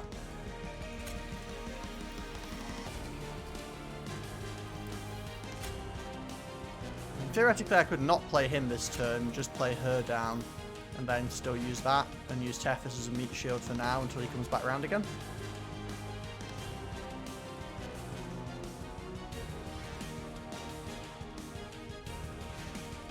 Which would also buff her because it's technically playing a spell.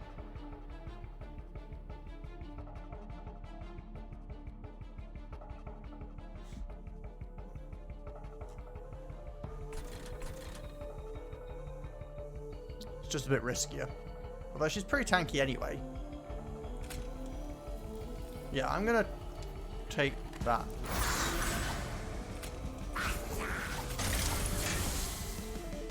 Okay, it said it acted like it played it on the floor, but apparently it doesn't. Well, good and learn.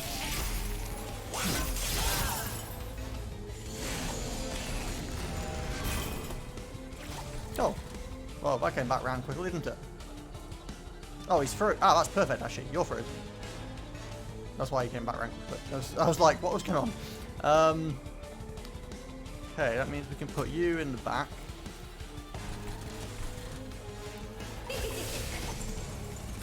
Quick you as well.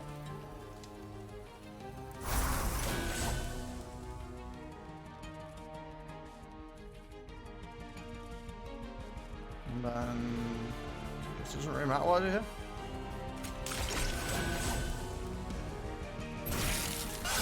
And then we just chill, if you'll excuse the fun, until someone manages to kill Tethys. If you ever manage to kill Tethys. Oh, perfect.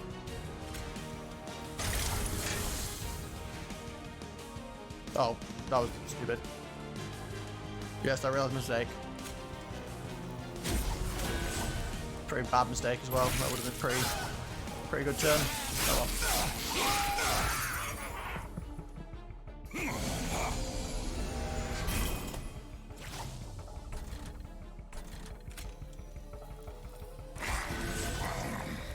Chunky boy in front.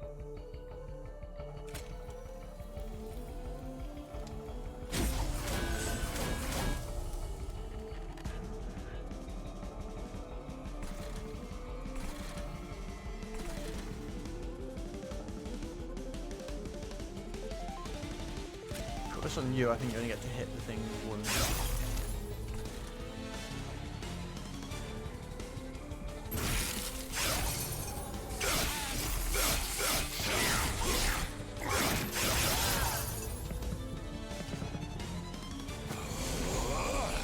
These guys are surviving a bit too much though. Let's get more damage out.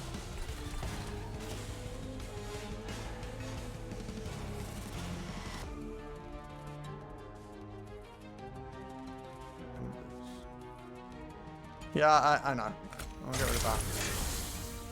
First, I'm gonna Ember.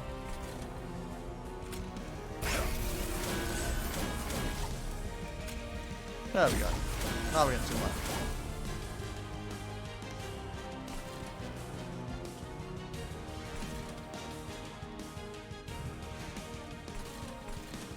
Hit one, you'll only get one hit off. We just have to take the core damage from these guys. They don't hit very hard anyway. It's not the end of the world. Then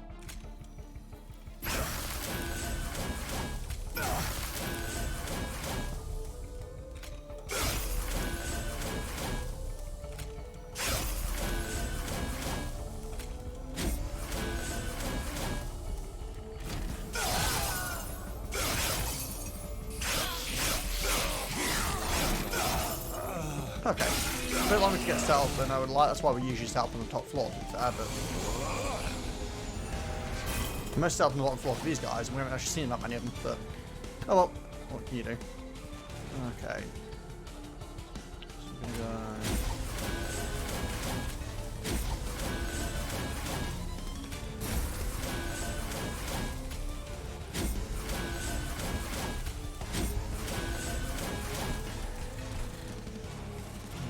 You'll die anyway.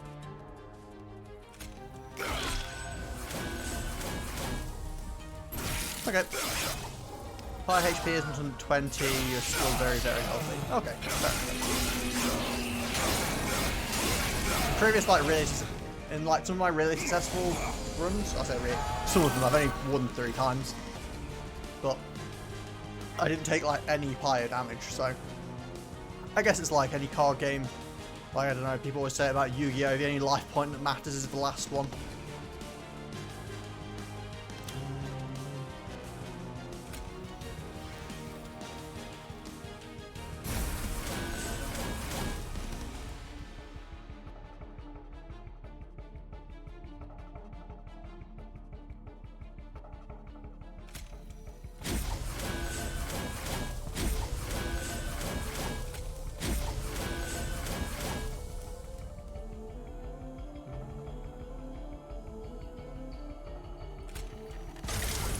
Don't need to take the damage. Might as well just...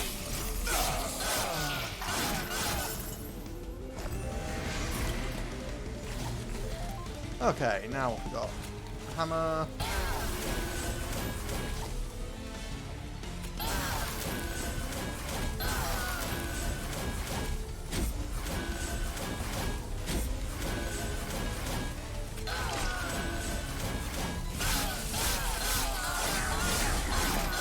A lot of armor this guy builds up.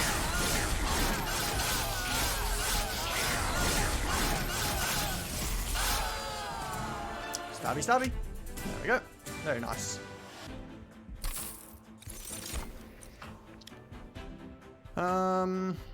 Okay, let's try and not miss anything. I keep missing things that might have actually been useful. And none of us... Wait.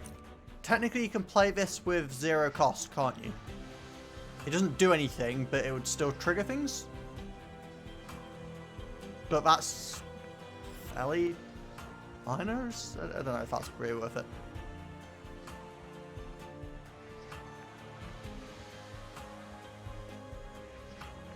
I say Ember helps to play root seeds. Root seeds are draw.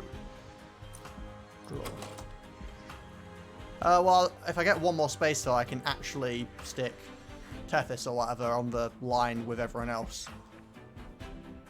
Which I'm not, guess isn't the craziest buff ever, but... I mean, against bosses, paying 20 Frostbite every time is not bad.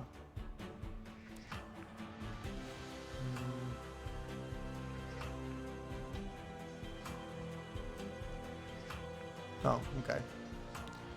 Fair enough then.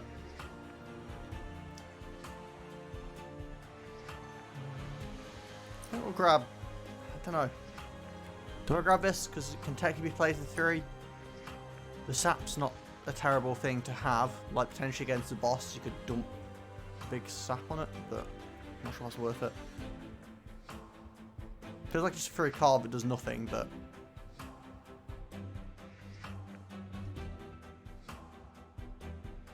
No, let's skip that.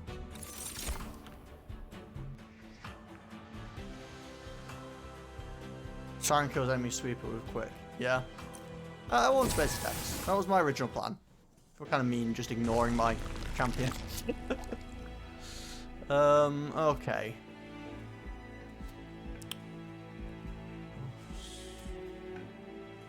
Okay, we've got consistency by removing things and an artifact, which is a bit of an unknown. Spell buff isn't that crazy for us, really. We've got money, a unit buff, which could be pretty strong, and healing up the pyre a bit.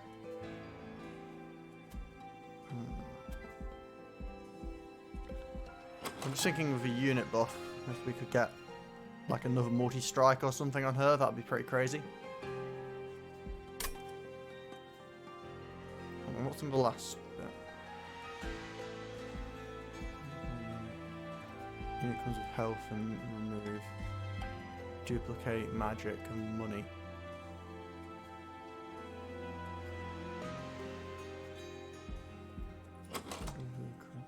Yeah, hold over on crypt would be good to make everything permanently free, essentially.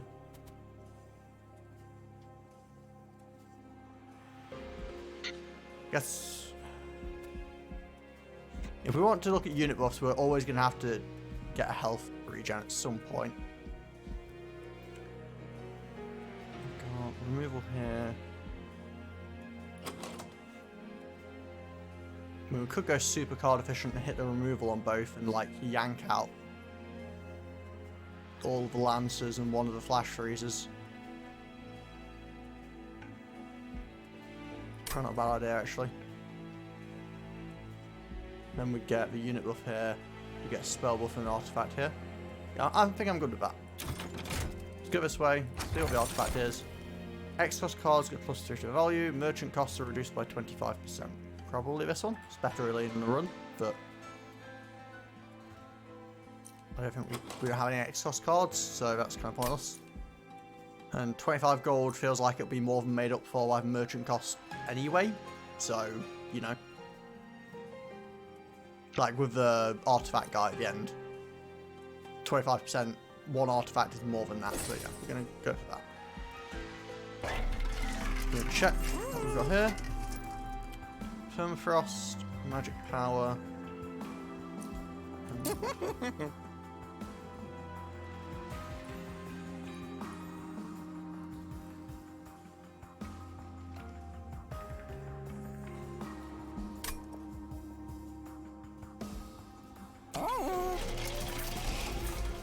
We're going to yank out 2 of the Lancers, I think.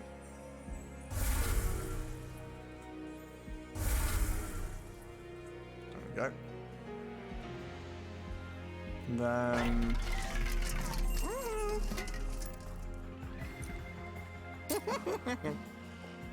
we already have Sweet, so it's not as important, but the 12 heals, nice. Though putting it on that's pretty potent, especially if we do manage to get holdover on it, because it's just 110 damage every time, which is pretty nice to have. So yeah, I think I'm actually going to upgrade it. And then we're going to roll. And... didn't get it.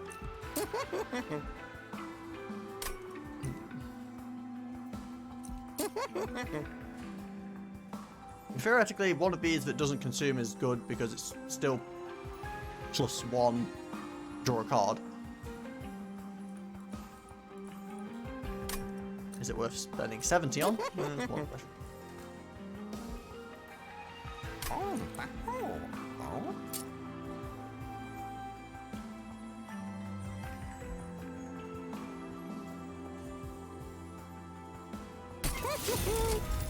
Okay, I'm gonna go for that. And we're gonna move on. Tethys. You know what? Let's just go all in on the Frostbite. Why not? I don't. I don't know. Okay, at the start of battle, enemies appear on each floor. Sure, why not? 400 coins is pretty good. I was worried about my low finances. Multi-strike. We just start on the top floor. We should be okay. Hopefully.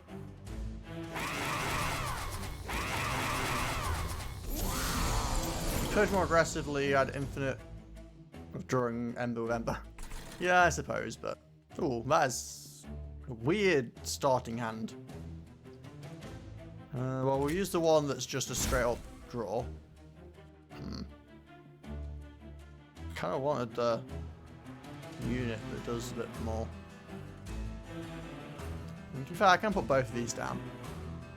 I'm not sure if I should just sack these effectively, just to get draws here. Or if I just let the fire take 1 hit, I guess. Actually, I can... no, that wouldn't kill them. Of course, 1 too many health.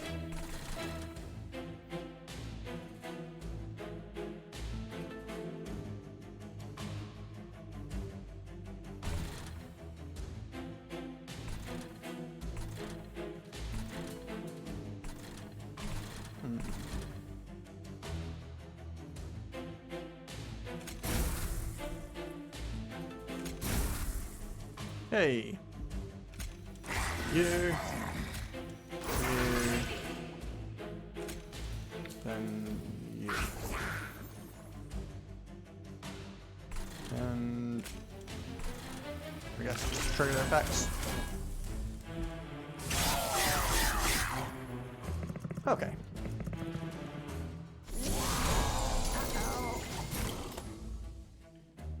Okay, I want to use the hammer. No, wait, if we use a hammer, we can't play her. Playing her is more important.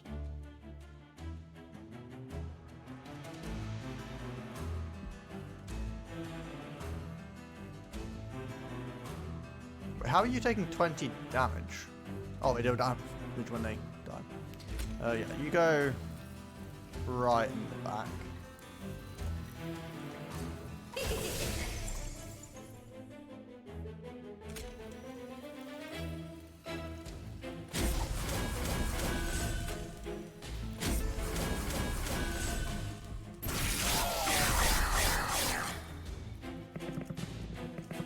Okay.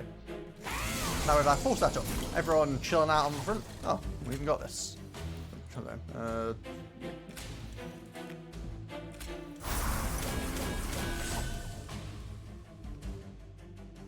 If you make crit build 2 Ember, it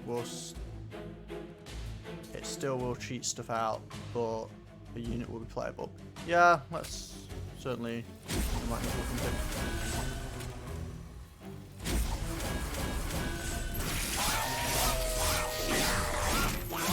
Again, I could really have done with permanent. Well, I don't think I'm going to have a chance to again. Maybe.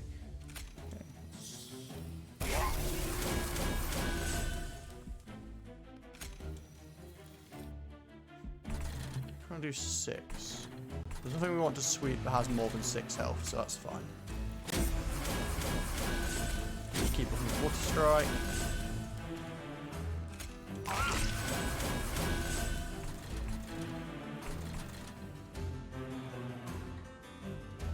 Doesn't actually make a difference, but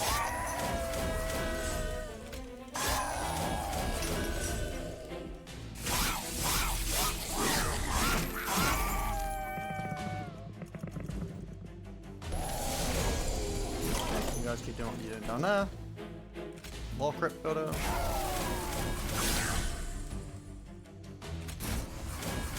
Oh, I should use that first. Doesn't actually make a difference in the end, but you know.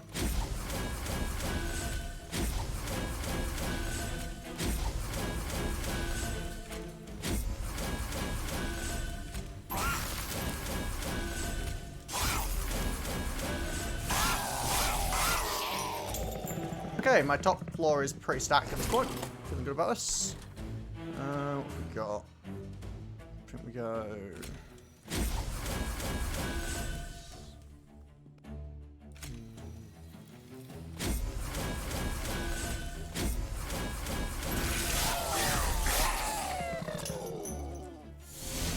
Oh no, not the final boss.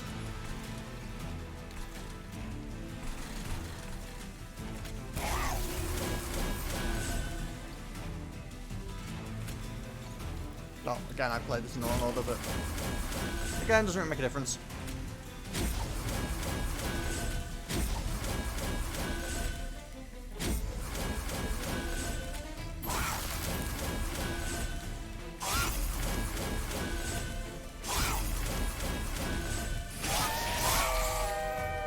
I'm feeling pretty good about the setup we've got going on here.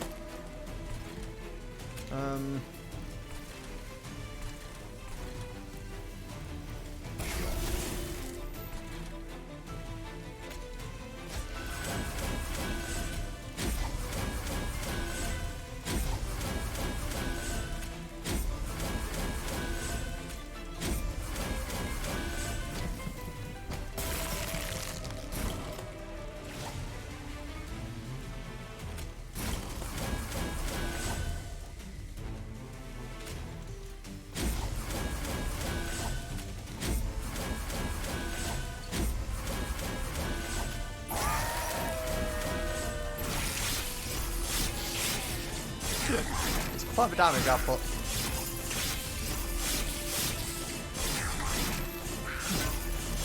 That's a pretty solid run. There we go. Doing pretty good. Could win this run, but the last boss can always be a bit of a track difficulty at times. Okay, what have we got?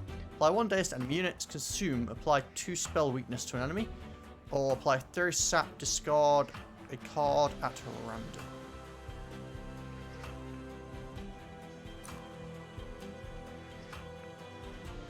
Don't think we want any of this. I'd rather keep the money. Ah, we've got this again. I won't forget this time. This is actually good for us. So let's grab that.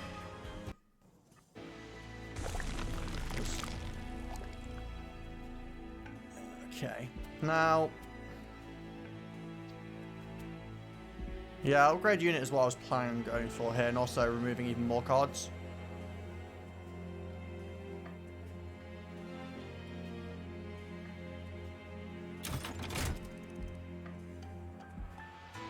First thing we do is go to the last frozen lance and one of the flash freezers. Yeah.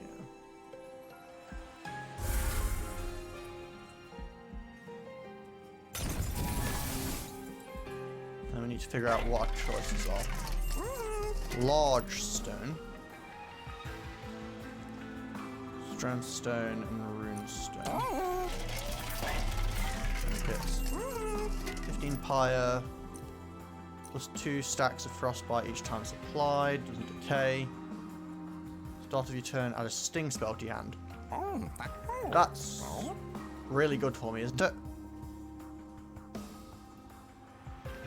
Just a 3 spell every turn, which also gives me more draw power the following turn. I don't think I'm going crazy. That seems pretty solid.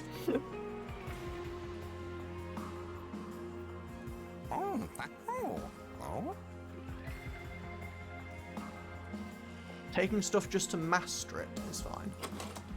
Oh, you mean turning it gold? Runestone on Shark. Shark's already full, isn't he? Yeah, Shark is full.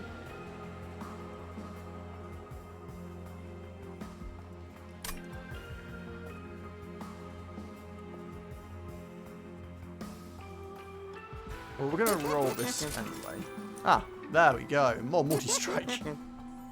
Multi-strike.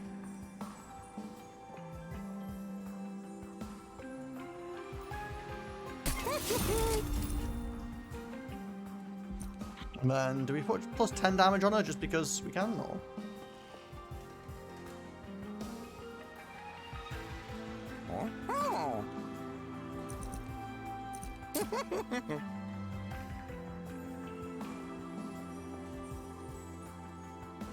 Not sure. I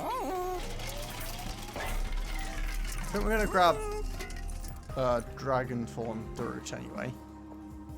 I like the idea of more skins. Roll, and...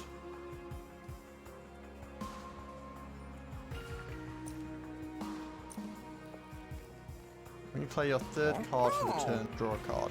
That seems pretty good for me as well.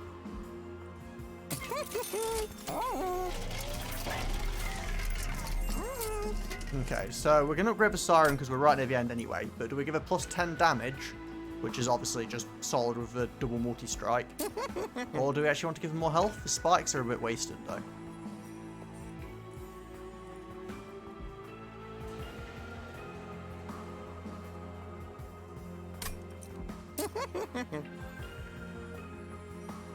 Damage is the obvious choice, right? But we already get a lot of damage on her anyway. I'm not sure if plus 10 health just in case anything goes awry, maybe?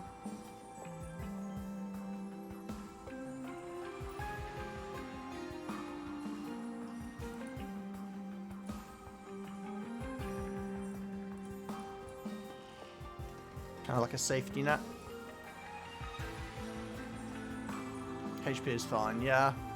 I don't actually think it's great, and arguably the other HP buff would have been better, but I think just to prevent the risk of her dying, which would be pretty catastrophic for us. Okay, we could purge one more card, which is probably fine. I don't think we really care about swapping the front and back enemies around in this situation. So, do we get rid of Last Frost? Flash Freeze? Probably. Yeah. There we go. I think that is us looking good. Let's move along and let's fight the big fight. Seraph, remove half of any buff and debuff stacks. Yay.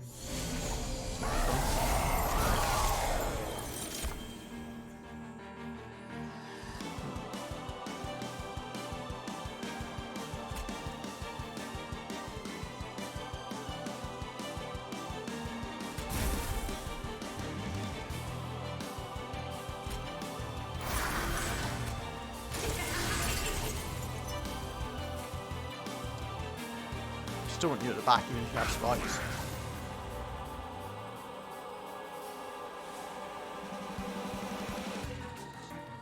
No, you were indeed.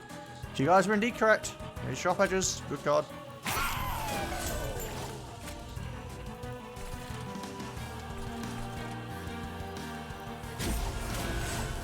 Oh yeah, definitely setting up top. Just gives him more time. Also, he allows me to punch him in the face in the first round, which is always nice.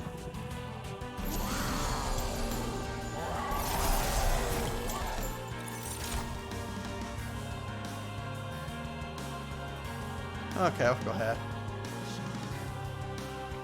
Hammer.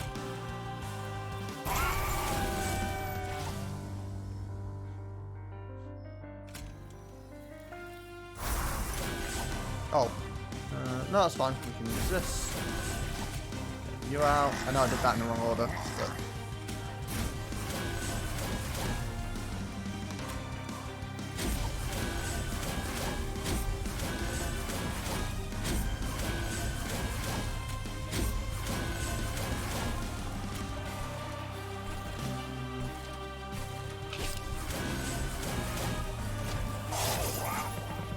So I can't freeze the thingy, like the useless card in my hand, interestingly.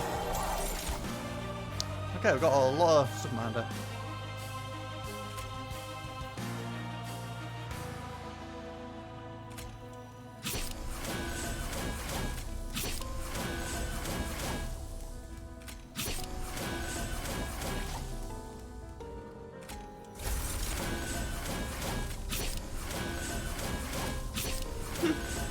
How'd you like Sting?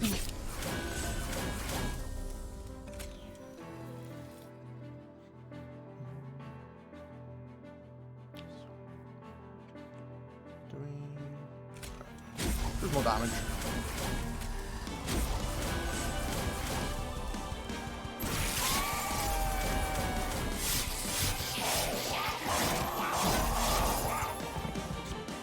We're actually, Tethys is doing alright here as well. He's putting a bunch of frostbite on the boss, which is actually pretty nice because he just keeps taking damage all the time.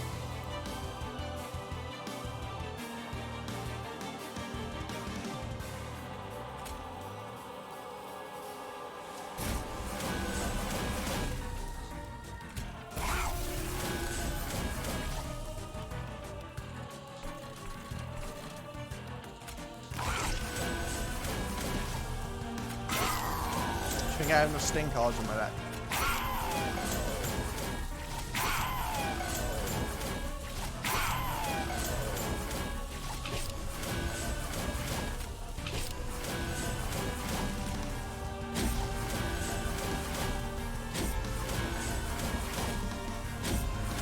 This plan might have had issues with Patient Seraph that with some edits would solve it too.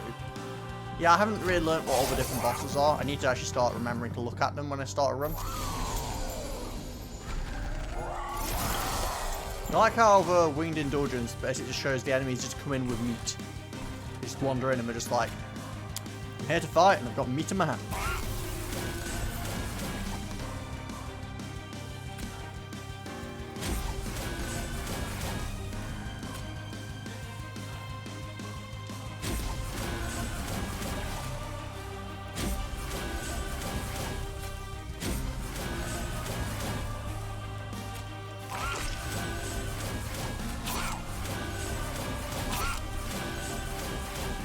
Well, I think we've got enough, like, defenses in front of these guys now. 185 armor seems reasonable.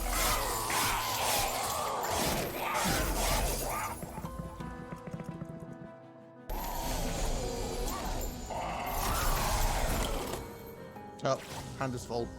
Feels bad.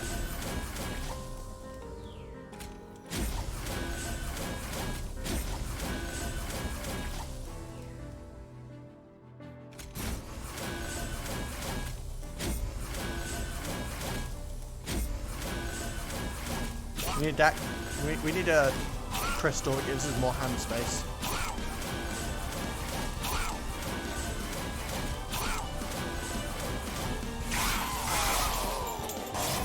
So I think this is the first Seraph that I faced, and I think I lost to it, if I remember correctly. I might be mistaken, but... Oh, we can get the thingy this time. Well... Play these, potentially draw it, and then go from there. Hey! Look at that.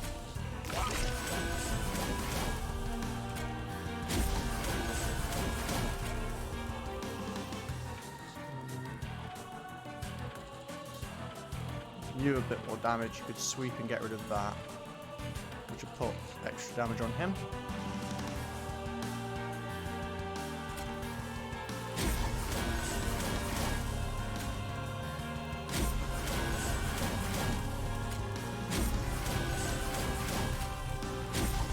Aha! Perfect. I mean, it didn't actually make a difference because not killing him before he gets in anyway, but, you know.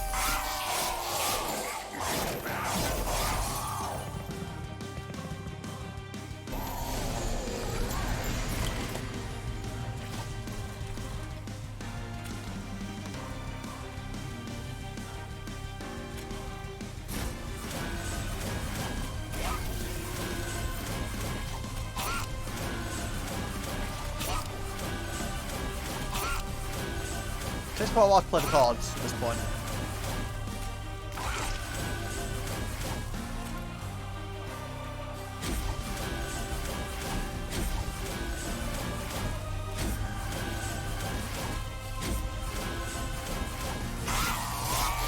Okay, why wasn't dead weight frozen? Yeah, it seems like you can't freeze dead weight apparently.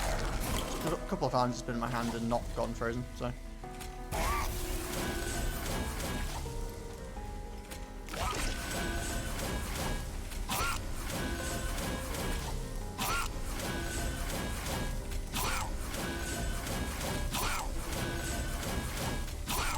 So I don't think the Seraph's going to really do much damage to me.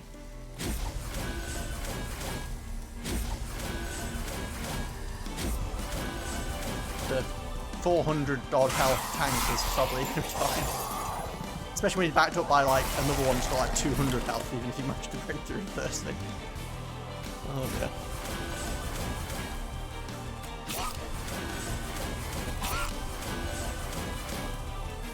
Oh no hammer.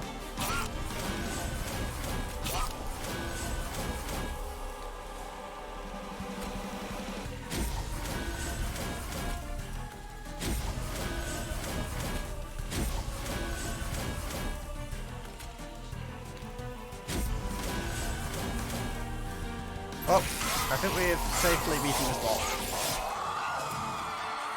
Very fast. Perfect.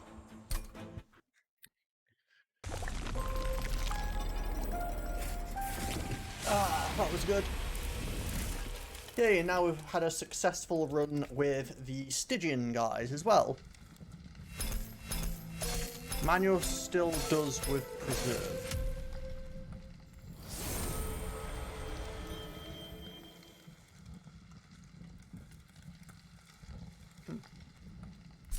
Minor bosses have increased damage. Okay. And oh, we got some golden things. Yay.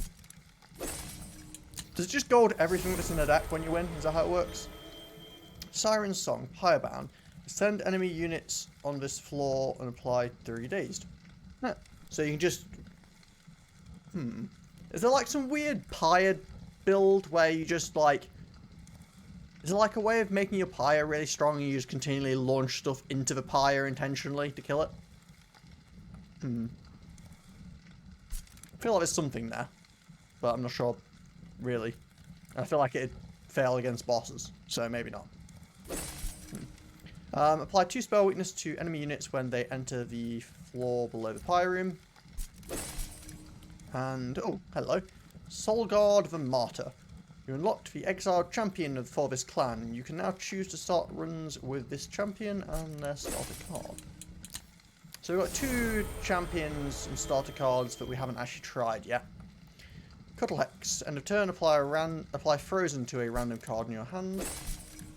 50% chance to apply 1 spell weakness to enemy units when they enter your train. Oh, we're getting lost up here. Shard Channeler. Spikes on friendly units deal +1 damage per stack. Ooh, that could be really strong. And is that just on the same floor as it's on, I assume? Because otherwise that's ridiculous, because you could just stack like a bunch of... Like if you got a bunch of them and just put them on the top floor, it'd get kind of silly. First time each turn a friendly unit is healed, draw 1 card. That'd be really good in a green star deck. Are we done? We're finished. Okay.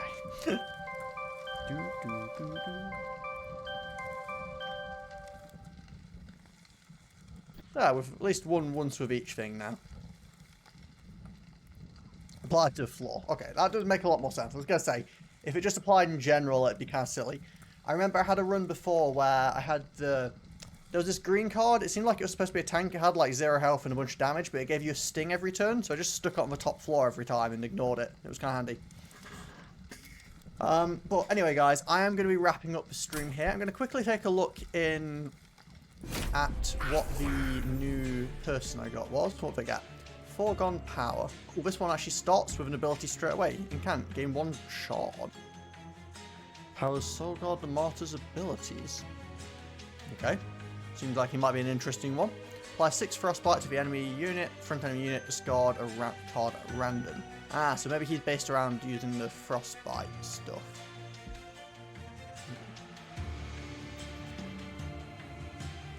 Vine Mother.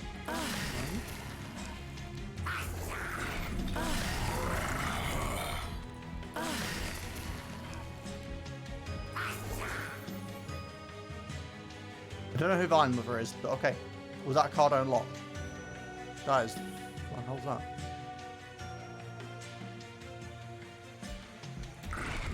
That's not what the Umbra looks like when I had it as a primary thing.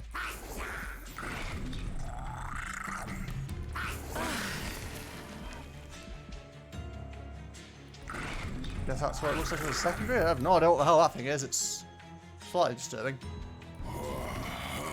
Anyway. I am getting distracted. So, I'm going to be wrapping up the stream here, guys. Wilden Roddenton. Yeah. I'm going to be playing some more of this next week, but I'm going to wrap up the stream here today. I do not stream on Fridays and Saturdays currently.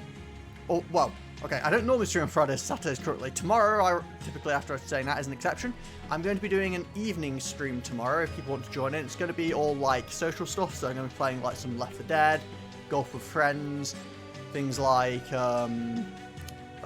Scriblio, Cards Against Humanity, all that kind of stuff. If you're interested in that, then jump on the Discord. I'll post probably pretty much as soon as the stream is finished. I'll send out an announcement to confirm what I'm doing tomorrow and let people know. Normally I don't stream on Friday and Saturday. I'll be back on Sunday, of course, for standard stream playing Supreme Commander, and I'll be playing some more of this either on Monday or Tuesday. It depends when I figure out what other games I might be playing at the same time. Koju, thank you very much for the follow. Appreciate it greatly. But on that note, guys, hope you all have a wonderful evening or day, depending on what time zone you're currently residing within. And I will see you guys next time, hopefully. So thanks again, and I'll catch you then. See you then.